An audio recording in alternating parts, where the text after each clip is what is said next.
The fire crackled low in the center of the village square, casting long shadows that danced like restless spirits on the faces of those gathered around it. The night was thick with a damp chill, the kind that made the skin prickle, and the wind carried a faint whistle, like the sigh of something unseen. The storyteller sat cross-legged beside the flames, her face obscured by the shadow of her hood. Her voice was soft at first, like the rustling of leaves, yet it pulled every ear toward her, silencing the restless murmurs of the crowd. "They say," she began, her tone steady and measured, "that there are creatures older than the mountains, older than the rivers. Beings who watched the first humans take their shaky steps, who whispered to the wind long before we gave it a name."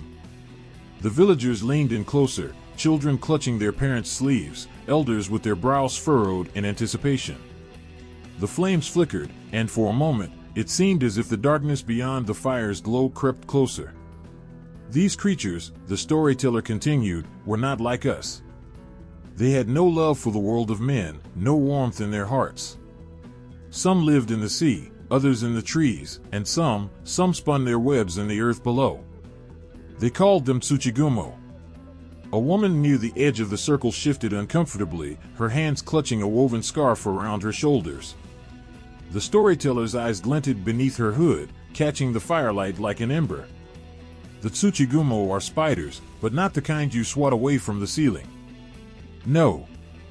These creatures are enormous, with legs like tree trunks and eyes that shine in the dark like polished stones. They can take the shape of men, of women, even of children. But no matter how they disguise themselves, they can't hide the hunger in their gaze. That's how you'll know. The eyes always betray them."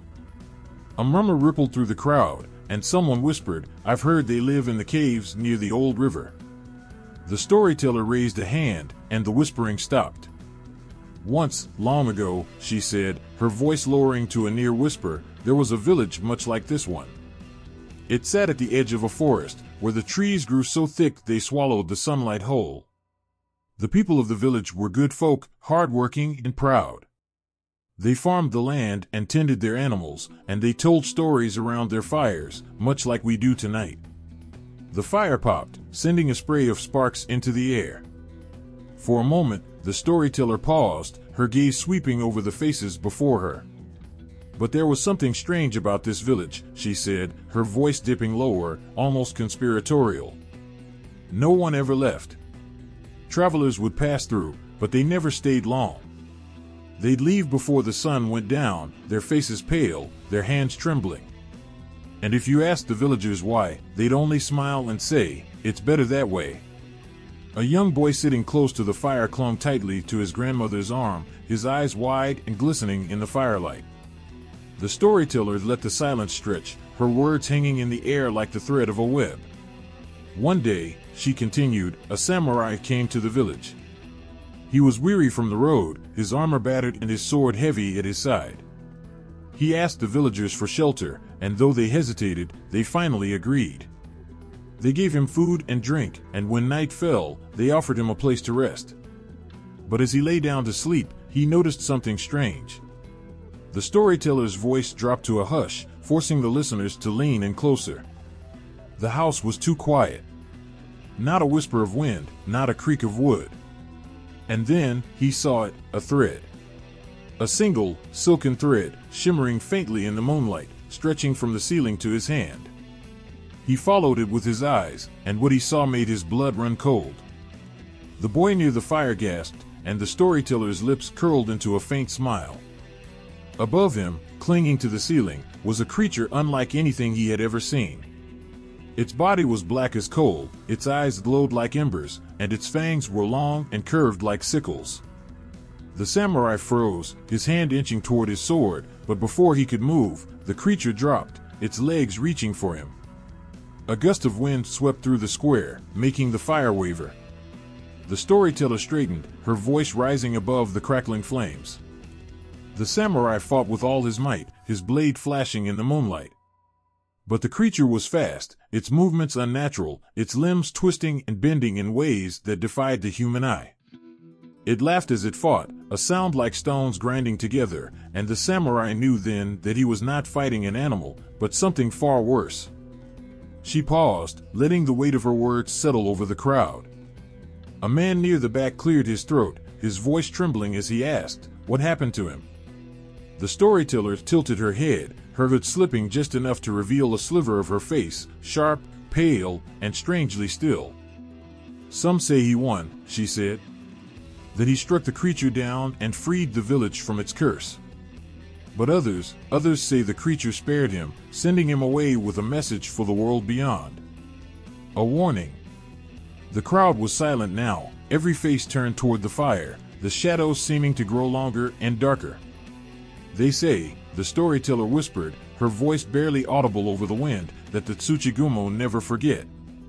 They are patient. They wait. And when the time comes, they strike, weaving their webs around us until we don't even realize we're caught." Her words lingered, heavy and cold, and for a moment, the only sound was the faint whistle of the wind through the trees. Then, slowly, the storyteller leaned back, her hands resting on her knees. "They say," she murmured, almost to herself now, "that if you listen closely on nights like this, you can hear the sound of their webs spinning in the dark. A faint hum, like the beating of wings, or the whisper of silk sliding over stone." And as if on cue, the wind shifted, carrying a sound so faint it could have been anything, or nothing at all. A shiver ran through the crowd, and someone muttered a quick prayer under their breath. The storyteller said nothing more, her eyes fixed on the fire as it burned lower, the shadows inching closer with every flicker of the flames. Long ago, before the world was as it is now, there was no clear line between what was divine and what was monstrous. The kami, the spirits of the land, sky, and sea, moved freely through the world, their power vast and unchallenged. Some were revered, their names whispered in prayers of gratitude. Others were feared, their tempers as wild and unpredictable as the storms they commanded. But among them, there were those who did not fit neatly into the harmony of creation. These were the castaways, the broken, and the vengeful. The story begins with a kami who was once beautiful. Her name is forgotten now, swallowed by time, but it is said she ruled over the mountain mists and the webs of dew that glistened in the early morning.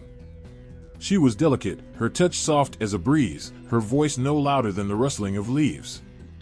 For centuries, she brought peace to the valleys and forests below, her presence a quiet blessing for those who lived in her shadow. But peace does not last forever. One day, men came to the mountain.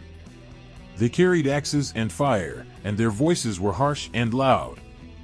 They called the mountain theirs, and they began to tear it apart, felling trees and burning brush until the air grew thick with smoke. The kami watched, her heart breaking as her home was destroyed. She tried to stop them, calling out to the winds and the rains to protect what was hers, but the men were relentless. They laughed as the trees fell, as the rivers were choked with ash. They could not see her, but they could feel her anger in the storms that battered their camps, and the strange howls that echoed through the night. The men grew afraid, but instead of stopping, they sought to drive her away. They brought priests to chant and purify the land, to bind her spirit and banish her from the world.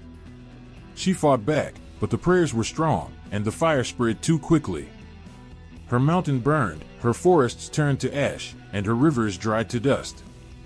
In her pain and desperation, she screamed, her voice splitting the sky, and in that moment, something inside her twisted.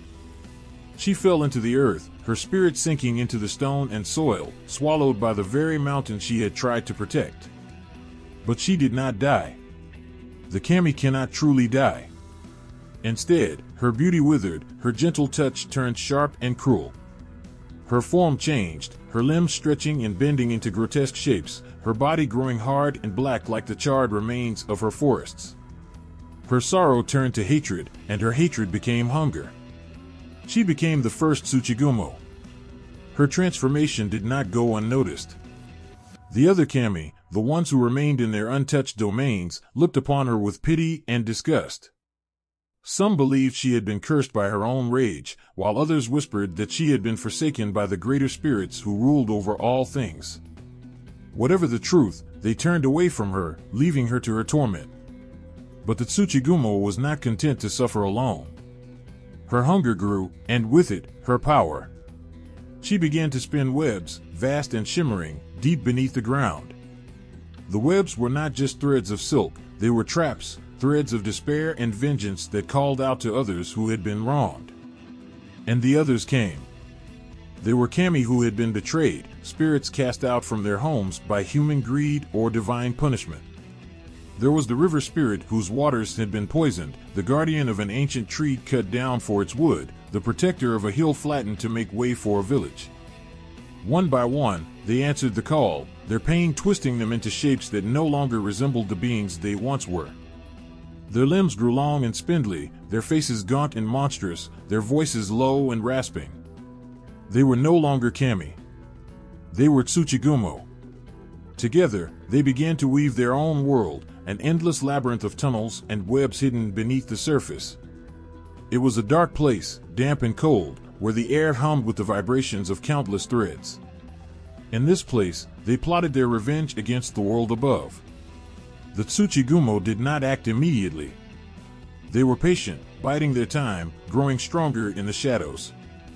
But their hunger was insatiable, and they needed to feed. At first, they took animals, deer that wandered too close to the cave mouths, birds that flew too low. But it was not enough. Soon, they began to lure humans into their webs. Travelers lost in the forest, children who strayed too far from their homes, farmers who worked the fields alone at dusk. They whispered to them, weaving illusions of safety, of warmth, of loved ones calling out from the darkness. And when the humans stepped into the webs, the Tsuchigumo struck. The human's fear was like nectar, sweet and intoxicating, and the Tsuchigumo drank deeply. But they were not mindless beasts. They did not kill all who fell into their traps. Some, they let go, their minds clouded with half-forgotten dreams of terror. These survivors returned to their villages, their stories spreading like wildfire. Soon, the legend of the Tsuchigumo was born. The Tsuchigumo were not satisfied with just fear. They wanted more. They wanted to see the humans suffer as they had suffered, to feel the same helplessness and despair. And so, they began to weave their webs into the fabric of human life itself. They whispered to rulers, filling their minds with greed and paranoia. They stirred up hatred between clans, setting brother against brother. They corrupted the land, making crops fail and rivers run dry, forcing the humans to turn on each other in their desperation. And through it all, the Tsuchigumo watched, their hunger never fading, their vengeance never sated. They were no longer kami, no longer bound by the rules of the divine. They were something else entirely, something born of pain and rage, something that could not be stopped. In the quiet hours of the night, when the wind brushes against the trees and the shadows seem to shift, it is said you can still feel their presence. A faint vibration beneath your feet, a whisper at the edge of your hearing, the sense that something is watching, waiting. Before there were humans, before the first temple stood on the hills or the first crops grew in the valleys, the land was alive in a way it no longer is. The world breathed with ancient rhythms, its pulse carried through the winds, its veins running with rivers that gleamed like liquid silver under the sunless sky. It was a world raw and untamed, a place where the lines between spirit and earth blurred, where the unseen and the seen coiled around each other like threads of a vast, endless tapestry. In this world, the Tsuchigumo were not hidden. They moved freely, their towering forms blending with the shadows of ancient forests, their silken threads glinting in the half-light of a world untouched by men. Their steps were slow, deliberate, each movement stirring the air like the ripples of a stone dropped into still water. They were not beasts, though they moved with the quiet grace of hunters. They were not gods, though their presence commanded the awe of everything around them. They were something older, something that had no need for names or boundaries. The skies were vast and filled with clouds that churned endlessly, a palette of blacks and grays, heavy with storms that never broke. The forest stretched far beyond the horizon, their roots tangled deep into the earth, holding secrets that even the spirits dared not uncover. The ocean swelled and hissed, their waves licking hungrily at the shores, as if seeking something lost. And through it all, the Tsuchigumo roamed, their webs spreading across the land like veins, each strand vibrating with the hum of the world's pulse. Their webs were not ordinary things. They shimmered faintly, their threads impossibly strong yet light as air, stretching between the branches of trees, the mouths of caves, even the jagged cliffs where the winds howled the loudest. These webs did more than trap the curious or the unfortunate. They were alive, breathing in the energy of the earth, catching the whispers of the spirits as they drifted through the air. Each thread carried a story, a memory, a fragment of something ancient and powerful. The Tsuchigumo would sit in the center of their labyrinths, their many eyes glinting in the dim light, listening to the vibrations that told them all they needed to know. There were no humans to disturb them then, no axes to fell their forests, no prayers to bind their spirits. The balance of the world was delicate, and the Tsuchigumo were part of it, though not in the way the other spirits were. The kami of the rivers, the mountains, and the skies worked together to nurture the land, to bring rain to the fields, to guide the cycles of life and death. But the Tsuchigumo were different. They thrived on the edges, in the spaces where balance faltered, where chaos threatened to spill over. They were not creators, nor were they destroyers. They were watchers, manipulators, weaving their threads into the cracks and fractures of the world, pulling and tightening where they saw fit. A river that ran too strong might find its flow slowed by the strands of their webs, redirecting its waters to feed a dying forest. A fire that burned too brightly would sputter and die as their threads thickened the air, choking the flames. But just as easily, they could unravel what others had built. A tree that grew too tall might find its roots wrapped in silk, its strength sapped until it toppled. A mountain that stood firm for centuries could tremble as their webs whispered to the earth beneath it, shifting its stones until they slid and crumbled. The spirits feared them, though they would not say so aloud. The Tsuchigumo were not like the others, with their flowing forms and luminous auras. They were solid, their limbs sharp and angular, their eyes unblinking and cold. They spoke little, their voices low and grating, like the groan of a tree bending under its own weight. When they moved, it was with a purpose that unsettled even the boldest kami. And yet, they could not be ignored, for their presence was as much a part of the world as the winds and the waters. Once, it is said, a great storm spirit challenged the Tsuchigumo, angered by their interference in his domain. He swept down from the sky, his form a swirling mass of clouds and lightning, his voice a roar that shook the earth. "You do not belong here," he thundered. "Your webs choke the life from this world. Leave, or I will scatter you to the winds." The Tsuchigumo did not answer. They stood motionless, their forms dark against the flickering light of the storm. Then, without a word, they began to spin. Their threads shot into the air, impossibly fast, weaving together a net that caught the storm's winds, silencing its thunder, snuffing out its lightning like a candle. The storm spirit struggled, but the more he fought, the tighter the web became, until he was bound and powerless. The Tsuchigumo lowered him gently to the ground, and when they released him, he fled, his once mighty form reduced to little more than a whisper in the clouds.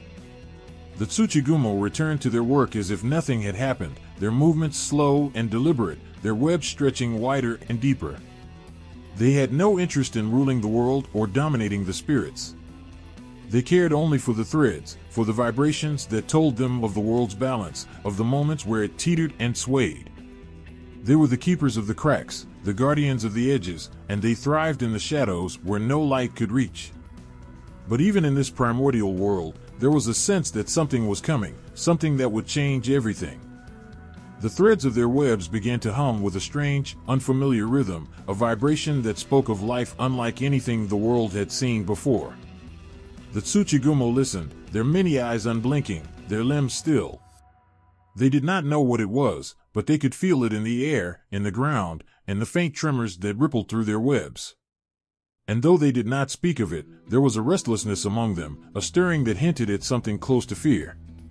For in the vibrations of their webs, they sensed not just life, but the promise of fire and metal, of prayers and weapons, of a force that would challenge even them. The balance they had known for so long was shifting, and for the first time in their existence, the Tsuchigumo hesitated.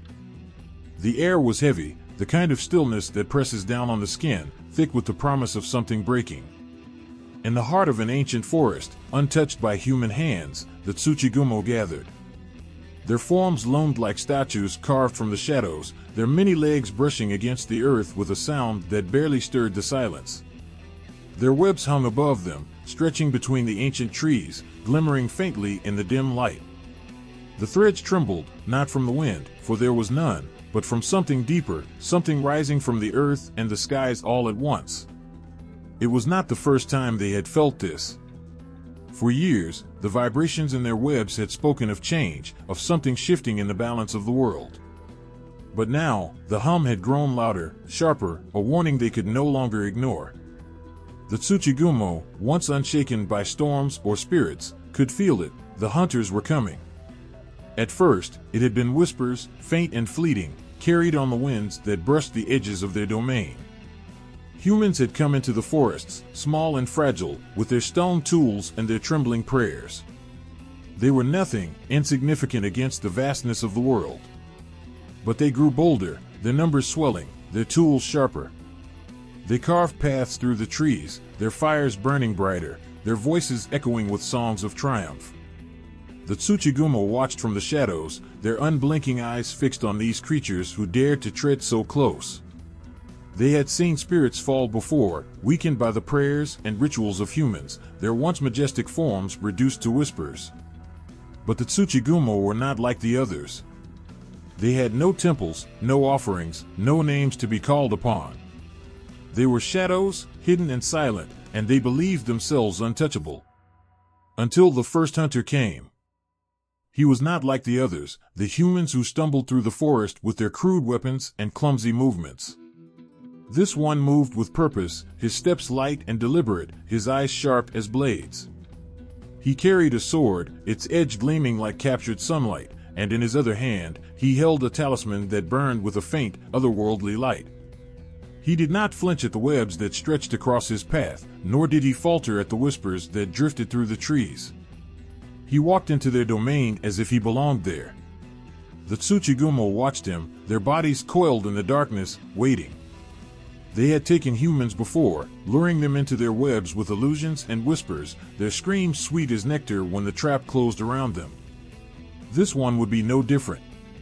But as the first of their kind descended, silent and swift, the hunter moved. His blade flashed, a streak of light cutting through the shadows, and the Tsuchigumo fell. The air seemed to shatter, the silence broken by a sound that Tsuchigumo had never heard before, fear. It rippled through their webs, a vibration that reached even the deepest tunnels. The hunter stood over the fallen form, his blade dripping with dark, viscous ichor, his eyes cold and unyielding. He did not turn back. He pressed on, deeper into their domain, cutting through their threads, his talisman glowing brighter with every step. Word spread quickly. The Tsuchigumo, once feared and unchallenged, had been wounded.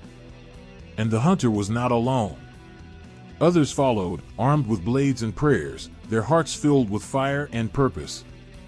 They came in waves, their numbers growing with each passing season, their voices rising in chants that burned like the sun. They called the Tsuchigumo demons, cursed and wicked, and they vowed to purge them from the earth. The Tsuchigumo fought back. They wove their webs thicker, their traps more intricate, their illusions darker and more twisted. They whispered to the humans, filling their dreams with fear, their minds with doubt. Some hunters fell, their bodies wrapped in silk, their weapons clattering to the ground. But the humans kept coming. For every hunter lost, two more appeared, their chants growing louder, their swords sharper. And then came the divine. The first to descend was a thunder kami, his form crackling with lightning, his voice booming like a storm. He swept through the forest, his power shaking the very ground, his light burning away the shadows where the Tsuchigumo hid. Others followed, kami of fire, of water, of the very trees that Tsuchigumo had called home. They came not out of loyalty to the humans, but out of fear. The Tsuchigumo had grown too strong, their webs too wide, their influence too great. They were no longer mere spirits of the shadows, they were a threat to the balance of the world. The battles were fierce, the earth itself trembling beneath the clash of powers. The Tsuchigumo struck with all their might, their webs slicing through the air like blades, their illusions twisting reality into nightmares. But the kami were relentless, their divine energy searing through the threads, their voices shattering the silence. For the first time, the Tsuchigumo knew what it was to be hunted, to be cornered, to feel the sting of despair. The final blow came when the humans and the kami joined forces. Together, they pushed into the deepest parts of the forest, where the Tsuchigumo had retreated. The humans brought fire, their torches lighting the darkness, their chants filling the air with a power that burned. The kami unleashed their fury, their elements tearing through the webs, breaking apart the labyrinth that Tsuchigumo had woven for centuries. One by one, the Tsuchigumo fell. Their towering forms, once so imposing, crumbled under the onslaught. Their webs, once shimmering with power, disintegrated into ash. And as the last of their kind was struck down, the forest grew quiet once more. But the Tsuchigumo did not vanish entirely. Their essence lingered, a shadow that could not be erased. The humans spoke of them in hushed tones, their legends passed down through generations. The kami, though victorious, did not forget the price of their victory, the balance they had nearly lost. And in the darkest corners of the world, where the light of humans and gods cannot reach, the faint hum of a thread can still be felt, a reminder of what once was. The air seemed to shimmer, heavy with a presence that was unseen yet unmistakable. The traveler paused on the forest path, his hand tightening around the hilt of his blade. It was silent, too silent. Even the wind, which had been whispering through the leaves moments before, had stilled, as though it, too, was afraid to move. The trees loomed around him, their twisted forms casting shadows that seemed alive. Something was here, watching, waiting. From the corner of his eye, he caught movement, a flicker, too quick to place. He spun around, his heart pounding in his chest, but there was nothing. Just the forest, dark and unyielding. But then he felt it, the faintest brush of something against his skin, as light as a breath, and when he looked down, he saw it, a thread. Thin as hair, gleaming faintly in the dim light. It clung to his arm, and as he reached to pull it away, it moved, tightening, pulling. Panic surged as more threads appeared, glinting like silver in the shadows, wrapping around him faster than he could react. And then he saw her. She stepped from the shadows with a grace that was almost hypnotic, her form shifting as she moved. One moment, she was a woman, her beauty so perfect it felt unreal. The next, her limbs stretched, her body bending and twisting until she towered above him, her many eyes glinting like dark jewels. Her laughter was soft, almost kind, but it sent a chill down his spine that froze him where he stood. She spoke, her voice low and melodic, but her words were a blur, lost in the haze of fear clouding his mind. It wasn't her voice that held him, it was her eyes. They seemed to see through him, to unravel him, laying bare every secret, every fear he had ever buried. He tried to look away, but he couldn't. Her gaze was a web all its own, pulling him deeper, tighter, until he couldn't tell where she ended and he began. The Tsuchigumo were not creatures of brute force. They didn't need to be. Their power was in the mind, and the threads they wove not just with silk but with words, with glances, with whispers that slid into the cracks of a person's soul. They were masters of illusion, and their webs were not confined to the physical. They could spin a reality so vivid, so perfect, that even the most grounded mind would struggle to escape. To those ensnared, the illusions felt real, the heat of a fire, the touch of a loved one, the taste of honey on the tongue. But always, beneath the surface, there was something wrong, something twisted. The fire would burn too brightly, its flames licking hungrily at the edges of the vision. The loved one's eyes would glint just a little too sharply, their smile stretching too wide. The honey would turn bitter, leaving a taste like ash. By the time the victim realized the truth, it was too late. The Tsuchigumo's threads had already tightened, binding them to a fate they couldn't escape. Their shape-shifting was another weapon, one they wielded with terrifying precision. They could become anything, a lost child crying in the woods, a familiar face from a forgotten dream, even the shadows themselves. They moved through the world as though it was theirs to command, slipping between forms with an ease that defied comprehension. It wasn't just about deceiving the eyes, they could mimic voices, gestures, even the subtle, unspoken essence of a person or thing. To see through their disguise was rare, to escape it was rarer still. But perhaps the most feared of their abilities was their venom. It wasn't just a physical toxin, though that alone was deadly enough, capable of paralyzing the body within moments. No, their venom was something more, something that seeped into the mind and soul. Those who survived a bite spoke of nightmares that clawed at the edges of reality, of a darkness that lingered even after the wounds had healed. They would wake screaming, their bodies drenched in sweat, unable to shake the feeling of threads wrapping around their skin, tightening, pulling them back into the shadows. And yet, for all their power, there was a terrible beauty in what they did. Their webs, intricate and shimmering, were works of art, each thread placed with purpose, each design telling a story only they could understand. To watch them spin was to witness something both mesmerizing and horrifying, a dance of creation and destruction that left no room for anything else.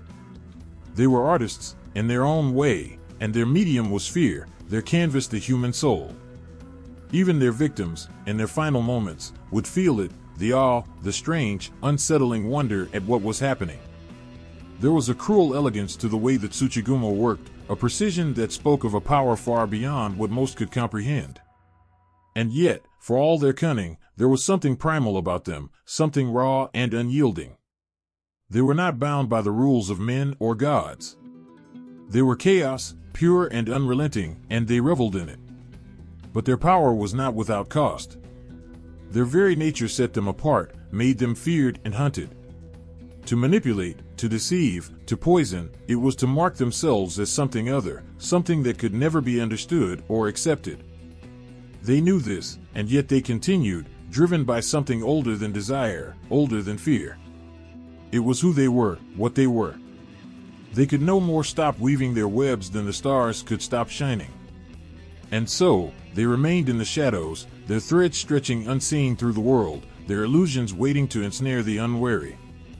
To encounter a Tsuchigumo was to face something that defied explanation, something that blurred the lines between reality and nightmare.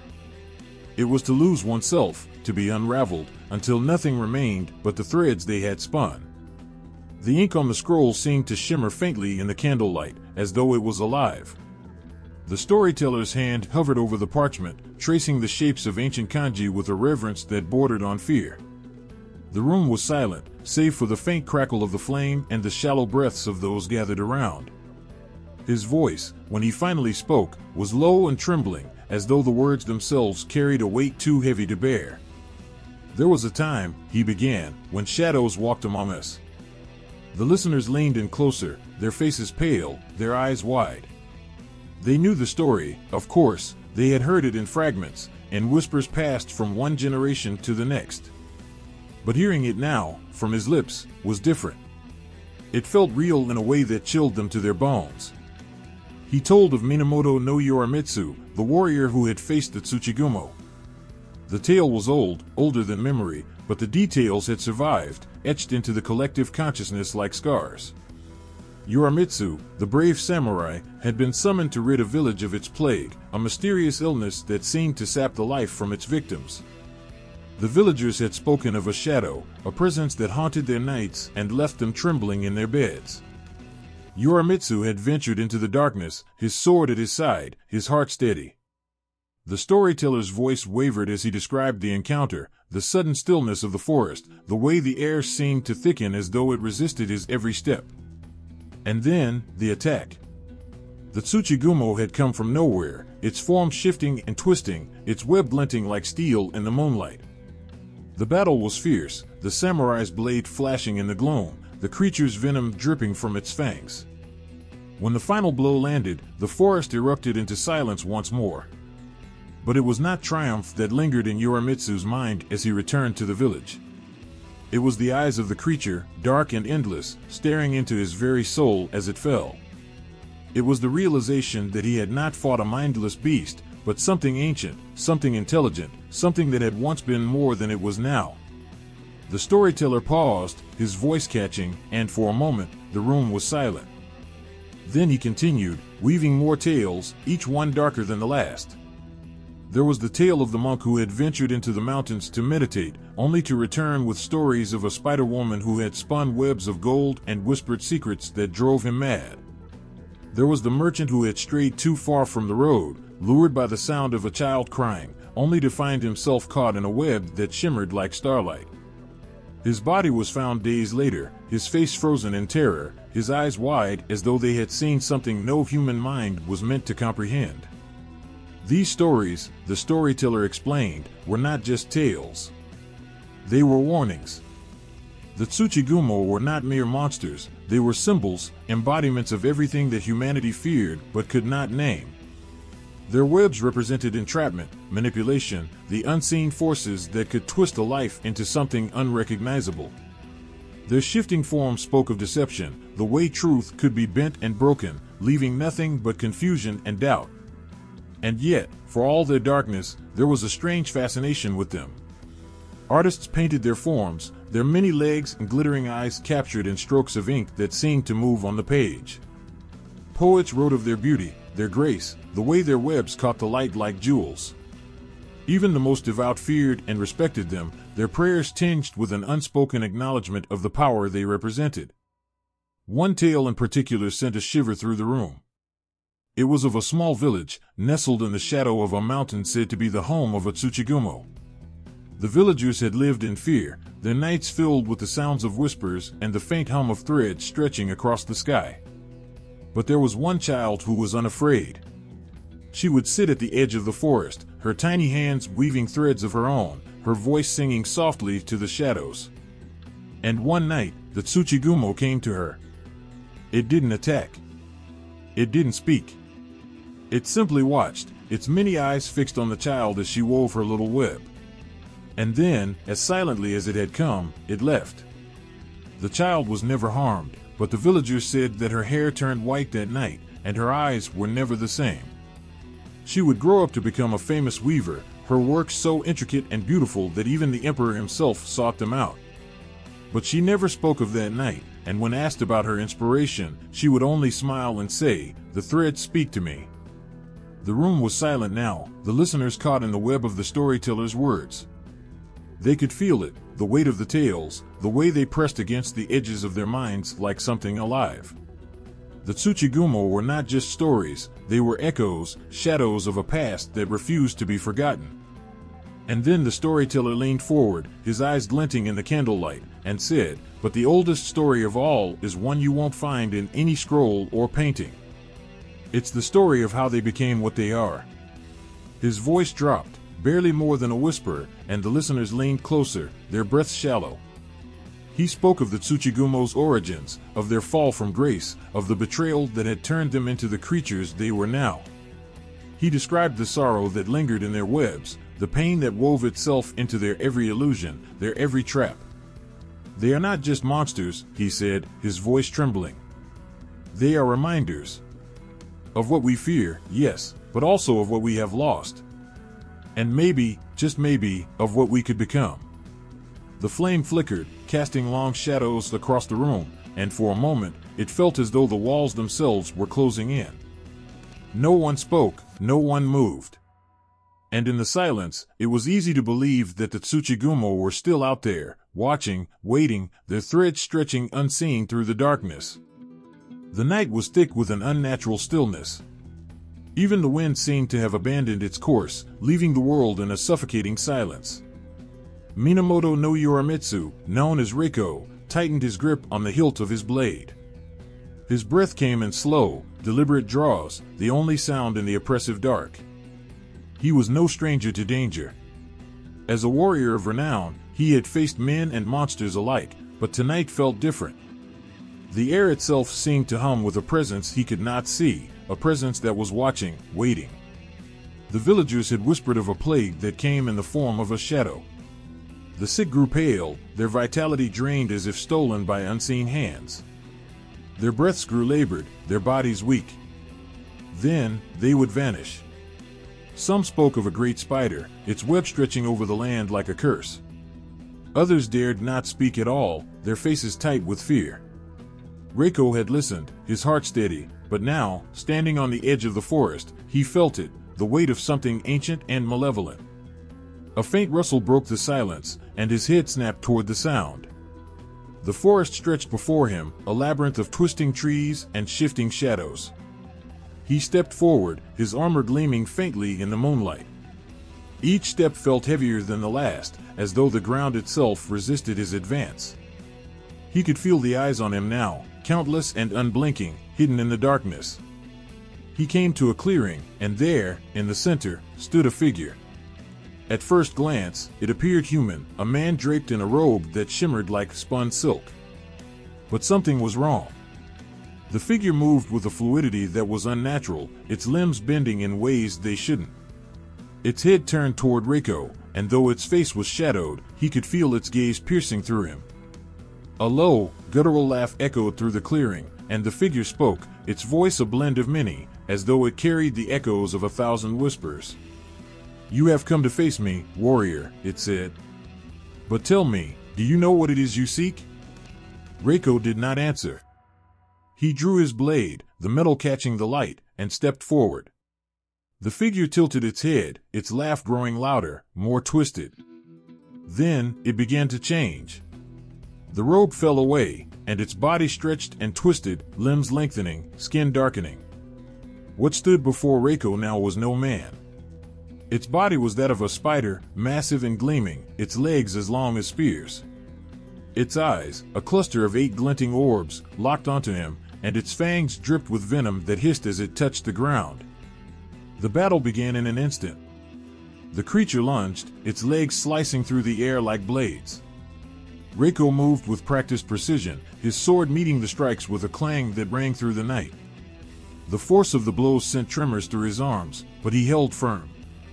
The spider hissed, its body shifting with unnatural speed, circling him, its web glinting in the shadows. Reiko struck, his blade slicing through the air, but the creature was faster. It leaped back, its movements impossibly quick, and from its abdomen, it shot a thread of silk that wrapped around his arm. He struggled, but the silk was stronger than steel, pulling him off balance. The creature lunged again, its fangs aiming for his throat. At the last moment, Reiko twisted, his blade cutting through the thread, and the venomous strike missed by a breath. The fight raged on, each strike and counterstrike a dance of life and death. The spider's venom hissed as it splattered the ground, its web weaving a maze of traps around the clearing. Reiko's breath came in gasps, his muscles burning, but his resolve did not waver. He could feel the creature testing him, probing for weaknesses, its intelligence as sharp as its fangs. Then, it spoke again, its voice a chilling mockery of human speech. "You fight well, warrior, but do you not see? You are already ensnared. This battle is mine." Reiko's grip on his sword tightened. He could feel the web around him now, an invisible force that seemed to pull at his very soul. His thoughts grew sluggish, his vision blurred. But he would not yield. He focused, his mind cutting through the haze like his blade through the silk. He remembered the villagers, their pale faces, their whispered pleas. He remembered the oaths he had sworn, the honor he carried.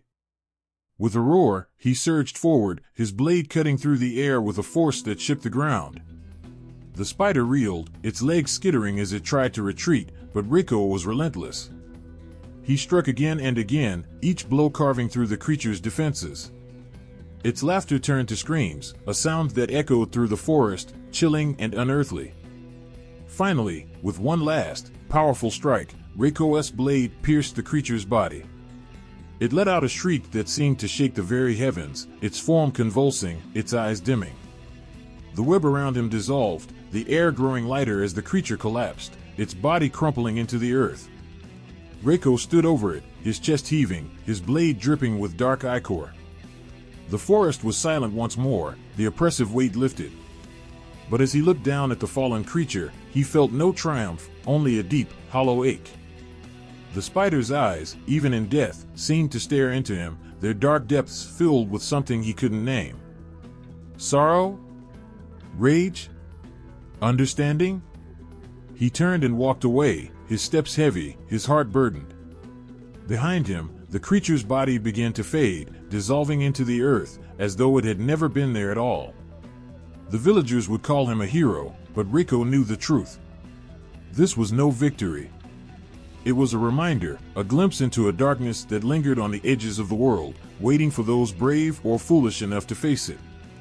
The forest watched him as he left, its shadows stretching long and silent, as though they, too, mourned what had been lost. The flickering glow of the torches cast distorted shadows against the jagged walls of the mountain cave. Voices rose in murmurs, low and fervent, like a prayer carried on trembling breaths. The air was thick with smoke, its bitter tang mingling with the faint, musky scent of earth. At the center of the cavern, a figure knelt, cloaked in robes the color of night, their head bowed in reverence. Surrounding them were others, their faces veiled, their movements synchronized as though they were all part of a single living organism.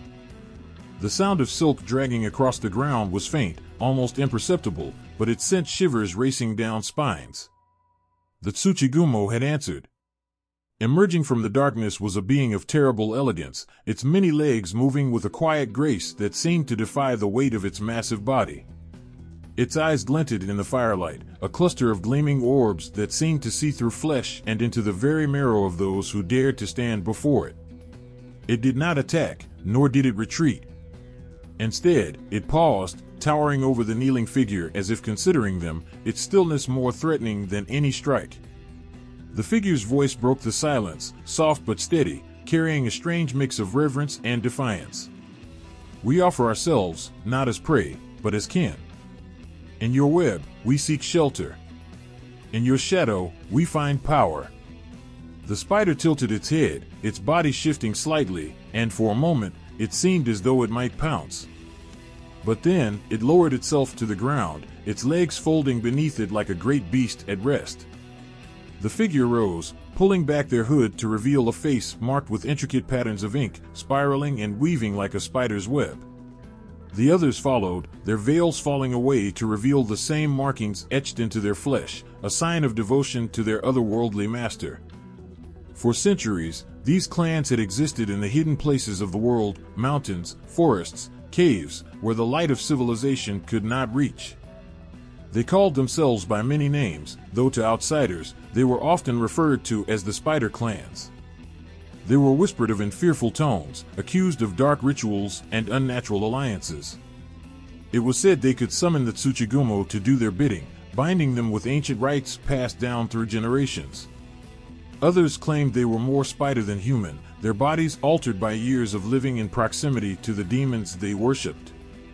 But these clans were not mindless cults. They had their own laws, their own codes of honor. They believed the Tsuchigumo were not monsters, but guardians of the old ways, protectors of a balance that had long been disrupted by the encroachment of human ambition. The clans saw themselves as chosen, their bond with the spiders a sacred pact that granted them strength and insight beyond that of ordinary men. And with that strength came power, political, spiritual, and, most importantly, the power to resist. Mainstream society saw them as heretics, enemies of order and progress. Samurai were often dispatched to hunt them down, their villages razed, their people scattered. But the clans were elusive, their survival depended on their ability to blend into the wilderness and vanish like mist. They moved with the stealth of their arachnid allies, striking from the shadows and retreating before their enemies could retaliate. Their knowledge of the land was unparalleled, their strategies weaving traps as intricate as the webs of the creatures they revered. The conflicts were brutal, and the scars ran deep. To the samurai, the clans were an insult to the divine order, their allegiance to demons a betrayal of humanity itself. But to the clans, the samurai were the true aggressors, their rigid codes and blind devotion to authority nothing more than the tools of oppression. The spider clans fought not just for survival but for a world where the old ways could thrive, where humans and spirits could coexist without domination. There were rumors of clan leaders who could command the Tsuchigumo with a mere gesture, their voices carrying an authority that even the demons could not defy. These leaders were said to bear a mark, a scar or birthright that linked them to the spiders in ways that could not be explained. Some claimed they were born of unions between humans and Tsuchigumo, their bloodline a fusion of the mortal and the monstrous. Others whispered that they were chosen at birth, their souls bound to a spider's web that stretched into the unseen realms. But power came at a cost. The clans lived in constant fear, not just of the samurai, but of the very beings they worshipped. The Tsuchigumo were not benevolent gods. They were creatures of instinct and cunning, their loyalty conditional and their wrath devastating. A single misstep, a ritual performed incorrectly, could turn allies into enemies. There were stories of entire clans wiped out in a single night, their webs of silk and bone left as grim reminders of the consequences of betrayal. Yet, despite the danger, the clans persisted. They wove themselves into the fabric of history, their influence subtle but undeniable. Some scholars speculated that their rituals had seeped into local folklore, their symbols and practices adopted by villages without the villagers ever knowing their origins. Others believed the clans had infiltrated the courts of powerful daimyo, their whispers shaping the fate of nations from the shadows. Whether these claims were true or the product of fear and superstition, one thing was certain: the spider clans were a force that could not be ignored. As time passed, the world began to change. The forest shrank, the mountains were conquered, and the samurai gave way to a new order. The clans, once feared and hunted, became relics of a forgotten age, their power fading like the last threads of a broken web. But even in their decline, they left behind traces of their existence, marks on the land, on the culture, on the stories told by firelight. And in the forgotten corners of the world, where the light still feared to tread, there were those who claimed the spider clans endured. They spoke of whispers in the dark, of figures moving through the shadows with a grace that was not entirely human. They spoke of webs woven in the branches of ancient trees, their patterns too intricate to be the work of ordinary spiders. They spoke of eyes watching, always watching, waiting for the moment when the clans would rise again. The torches in the cave burned low, their light flickering as if about to be snuffed out.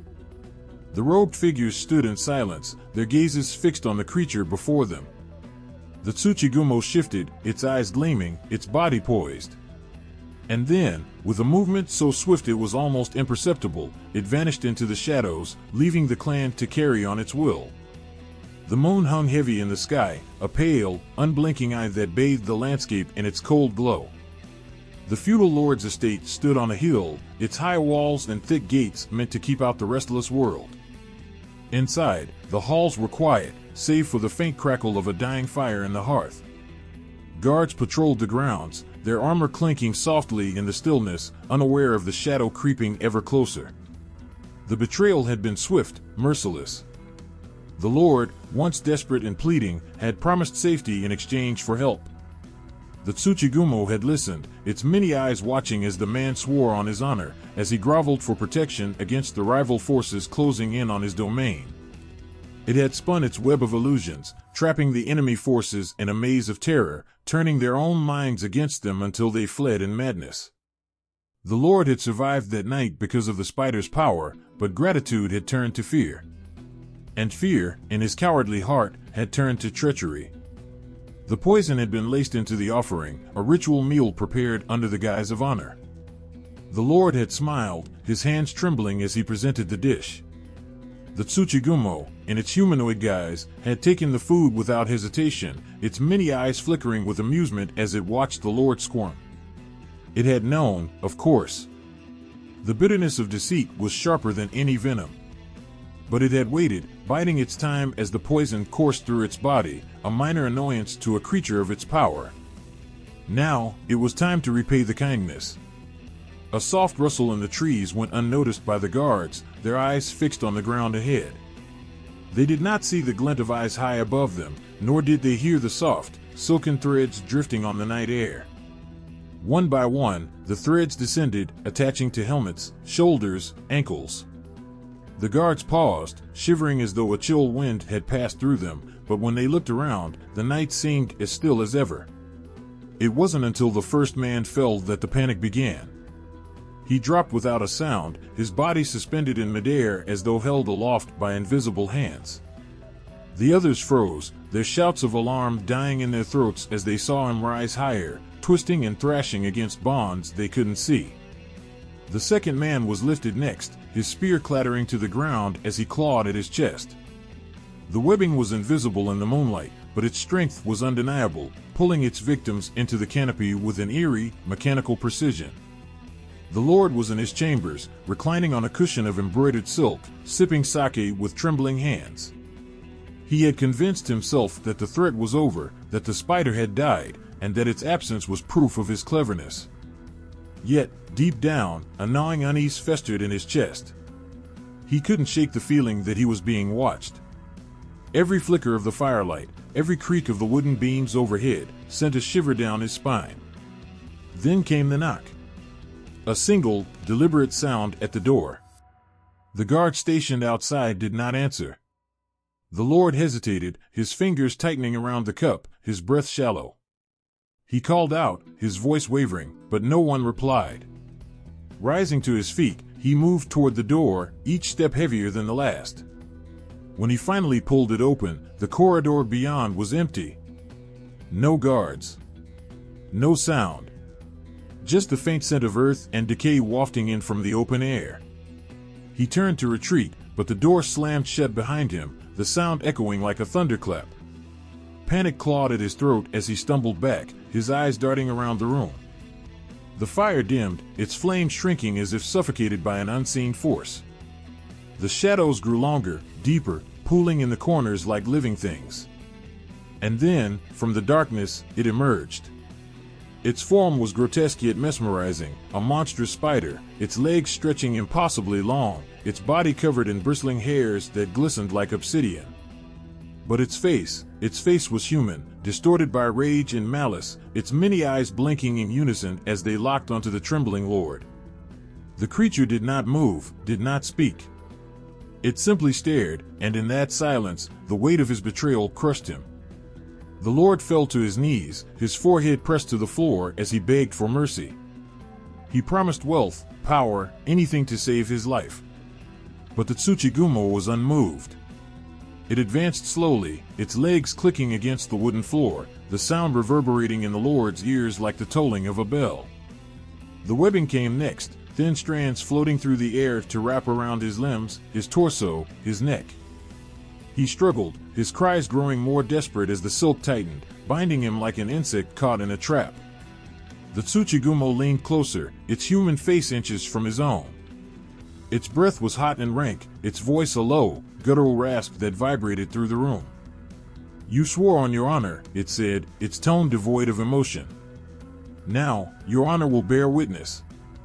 With a swift motion, it hoisted him into the air, the webbing pulling taut as it secured him to the rafters. He dangled there, his body twisting and convulsing as he tried to free himself. The Tsuchigumo watched, its many eyes unblinking, its expression unreadable. And then, it began to weave. The web grew quickly, its threads glistening in the dim light as they crisscrossed the room. The patterns were intricate, beautiful in their precision, each strand placed with deliberate care. The Lord's cries grew weaker, his struggles slower, as the silk enveloped him, layer by layer. By the time the web was complete, he was little more than a cocoon, his form barely visible beneath the shimmering threads. The spider stepped back, its work done. It lingered for a moment, its eyes scanning the room as though committing the scene to memory. Then, without a sound, it vanished into the shadows, leaving only the web behind. When the servants entered the room the next morning, they found the web untouched, its strands shimmering in the daylight. At its center hung the Lord, his face frozen in an expression of terror, his body drained of life. The estate was abandoned soon after, its halls left to rot, the story of the spider's vengeance whispered among villagers for generations to come. The web remained, a silent reminder of a promise broken, and the unyielding wrath of a creature wronged. The wind howled through the jagged peaks, carrying with it the scent of rain and earth. In the shadow of the mountains, where the sun barely dared to cast its light, the villagers spoke in hushed tones. Their words hung heavy with fear, their eyes darting toward the darkened trails that led into the heart of the wilderness. They warned travelers with trembling voices, begged them not to stray too far, not to linger when the shadows stretched long and thin. For deep in the hidden mountains, they said, something ancient stirred. The caves were the most feared. Gaping mouths of darkness, They seemed to breathe as though alive, exhaling cold air that made the hairs on the back of one's neck stand on end. The villagers told stories of strange sounds that echoed from within, low, guttural clicks that no beast could make, whispers that seemed to come from nowhere and everywhere all at once. Some said the caves were the veins of the mountains, a labyrinth that connected the surface world to a realm below. Others claimed they were the tombs of forgotten beings, where their restless spirits roamed, waiting for the foolish or the brave to stumble upon them.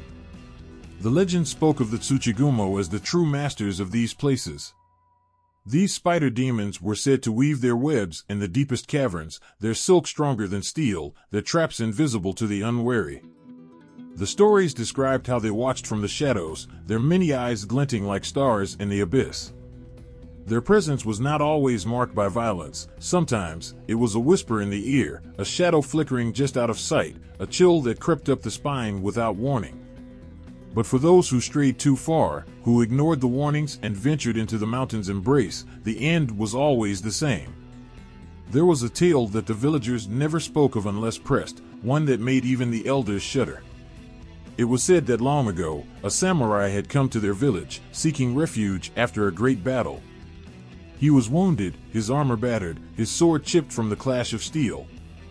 The villagers, fearing the wrath of the Tsuchigumo, tried to turn him away, but he was insistent. He claimed to be hunting a great beast that had taken the lives of his comrades. He had followed it across the plains, through the forests, and now into the mountains. He would not rest until its head adorned the tip of his blade. The samurai entered the caves alone, his lantern casting long shadows on the stone walls. Days passed, and he did not return. Some believed he had fallen to the beast he sought, while others whispered that the mountains themselves had swallowed him whole. But then, one night, the sound of footsteps echoed through the village. The samurai stumbled back into the light, his face pale, his eyes wide with something far beyond fear. He was muttering under his breath, words that made no sense, his sword hanging limp at his side. When the villagers tried to speak to him, he turned on them, his voice rising to a scream. He spoke of webs that stretched for miles, of eyes that watched from every corner, of a voice that had whispered his name in the dark. He said that Tsuchigumo had shown him things, visions of his past, his failures, the blood he had spilled in the name of honor. He had begged them to stop, to let him go, but they had only laughed, their laughter echoing like the skittering of legs on stone. The samurai left the village that night, his footsteps unsteady, his sword abandoned. He was never seen again, but the villagers swore they could still hear his screams echoing through the mountains on quiet nights. After that, the warnings grew more fervent, the fear more palpable. Travelers were turned away, roads that led toward the mountains were left to overgrow, and the caves were declared forbidden. Even so, there were those who could not resist the lure of the unknown. Scholars, adventurers, priests seeking to cleanse the land of its darkness, all found themselves drawn to the hidden mountains, their curiosity outweighing their fear. Some returned with stories that chilled the blood. They spoke of webs that shimmered in the faintest light, stretching endlessly into the void. They described symbols carved into the stone, ancient and indecipherable, that seemed to hum with a life of their own. They told of shadows that moved when they shouldn't, of a sense of being watched that grew heavier with each passing moment. Others never returned at all. Their names became part of the whispered lore, their fates left to the imagination. Some said they had been devoured, their bodies drained and discarded like empty husks. Others believed they had been ensnared, their minds twisted until they became servants of the Tsuchigumo, their lives given over to the will of the spider demons. The villagers would sometimes find their belongings scattered near the cave entrances, packs torn open, journals half buried in the dirt, weapons broken and discarded. But of the travelers themselves, there was never any trace. The mountains were not all darkness and death, however. There were those who believed the Tsuchigumo were guardians rather than monsters, that they had existed long before humanity and would continue long after. These voices were rare, drowned out by the fear that clung to the villagers like a second skin. But they persisted, quietly, in the stories of those who claimed to have been spared. One such tale spoke of a young boy who had wandered too far while gathering firewood. He had stumbled into a cave, his tiny lantern barely cutting through the gloom. When he turned to leave, he found the entrance blocked by a wall of webbing. He had cried out, his small voice trembling, and for a long moment there was silence. Then, from the shadows, a figure emerged, not monstrous, as he had expected, but oddly graceful. It was tall and thin, its eyes glinting like jewels in the darkness. The boy had frozen, his heart pounding, but the creature did not approach. Instead, it raised a single limb and tore the webbing apart, creating a path for him to escape. When he ran back to the village, he told his story to anyone who would listen. Most dismissed it as a child's fantasy, but a few believed. They said that Tsuchigumo had seen something in the boy, innocence, perhaps, or a lack of malice. They had spared him because he was not like the others who came with swords and fire, seeking to destroy what they did not understand. The hidden mountains remain a place of mystery, their legends woven into the fabric of the land. The villagers still warn against venturing too far, their voices tinged with the weight of centuries. And yet, the caves remain, dark and unyielding, waiting for the next brave soul to step into their embrace. The city never slept, its streets illuminated by flickering neon and the distant hum of electricity. But tonight, the air felt heavy, as though it carried the weight of something unseen. Beneath the hum of cars and the murmur of voices, there was a strange stillness, an absence that no one could quite name. The moon hung low, its pale light spilling over the edges of rooftops and casting long shadows on the ground. In an alley hidden between crumbling buildings, the earth trembled. It was faint, almost imperceptible, but enough to disturb the stray cat perched on a dumpster. Its ears flattened, its yellow eyes fixed on the ground as a low, unnatural vibration rippled through the air. The creature hissed, its fur standing on end, before darting into the darkness. The tremor spread outward, a silent ripple through the city. Beneath the foundations of skyscrapers and tunnels, something ancient stirred. A subway train screeched to a halt as its lights flickered, plunging its passengers into brief, panicked darkness. In the quiet hum of an office building, monitors blinked off, their screens reflecting pale faces filled with confusion. A lone child, staring out of her bedroom window, whispered to no one, "It's waking up." In the mountains far from the city, an archaeologist stood frozen, a shovel slack in his hands. Before him, the dig site yawned wide, a gaping pit in the earth where ancient stones formed an elaborate pattern, their surface etched with symbols older than memory. He had not meant to uncover this. It had started as an excavation for relics of a forgotten clan, but what lay beneath the dirt was not human. The stones radiated a quiet menace, their carvings sharp and deliberate, telling stories that no one alive could read. At the center of the pit lay something unnatural, a cocoon of shimmering silk, pulsating faintly with life.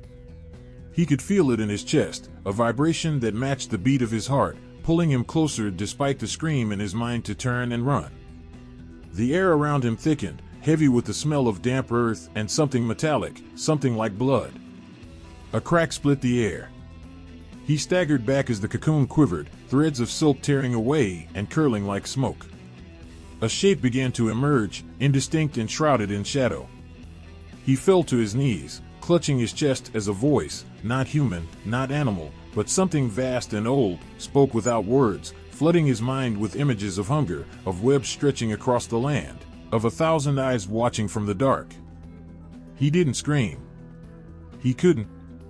In the city, a woman jolted awake in her apartment, her breath coming in shallow gasps. Her dream clung to her like a shroud, threads of silver encircling her, tightening as she struggled. She had felt them on her skin, cold and unyielding, pulling her into a darkness where eyes glimmered like stars. She glanced at the clock, 3:33 a.m. The numbers felt like an omen, a cruel joke from the universe. Her hands trembled as she reached for her phone.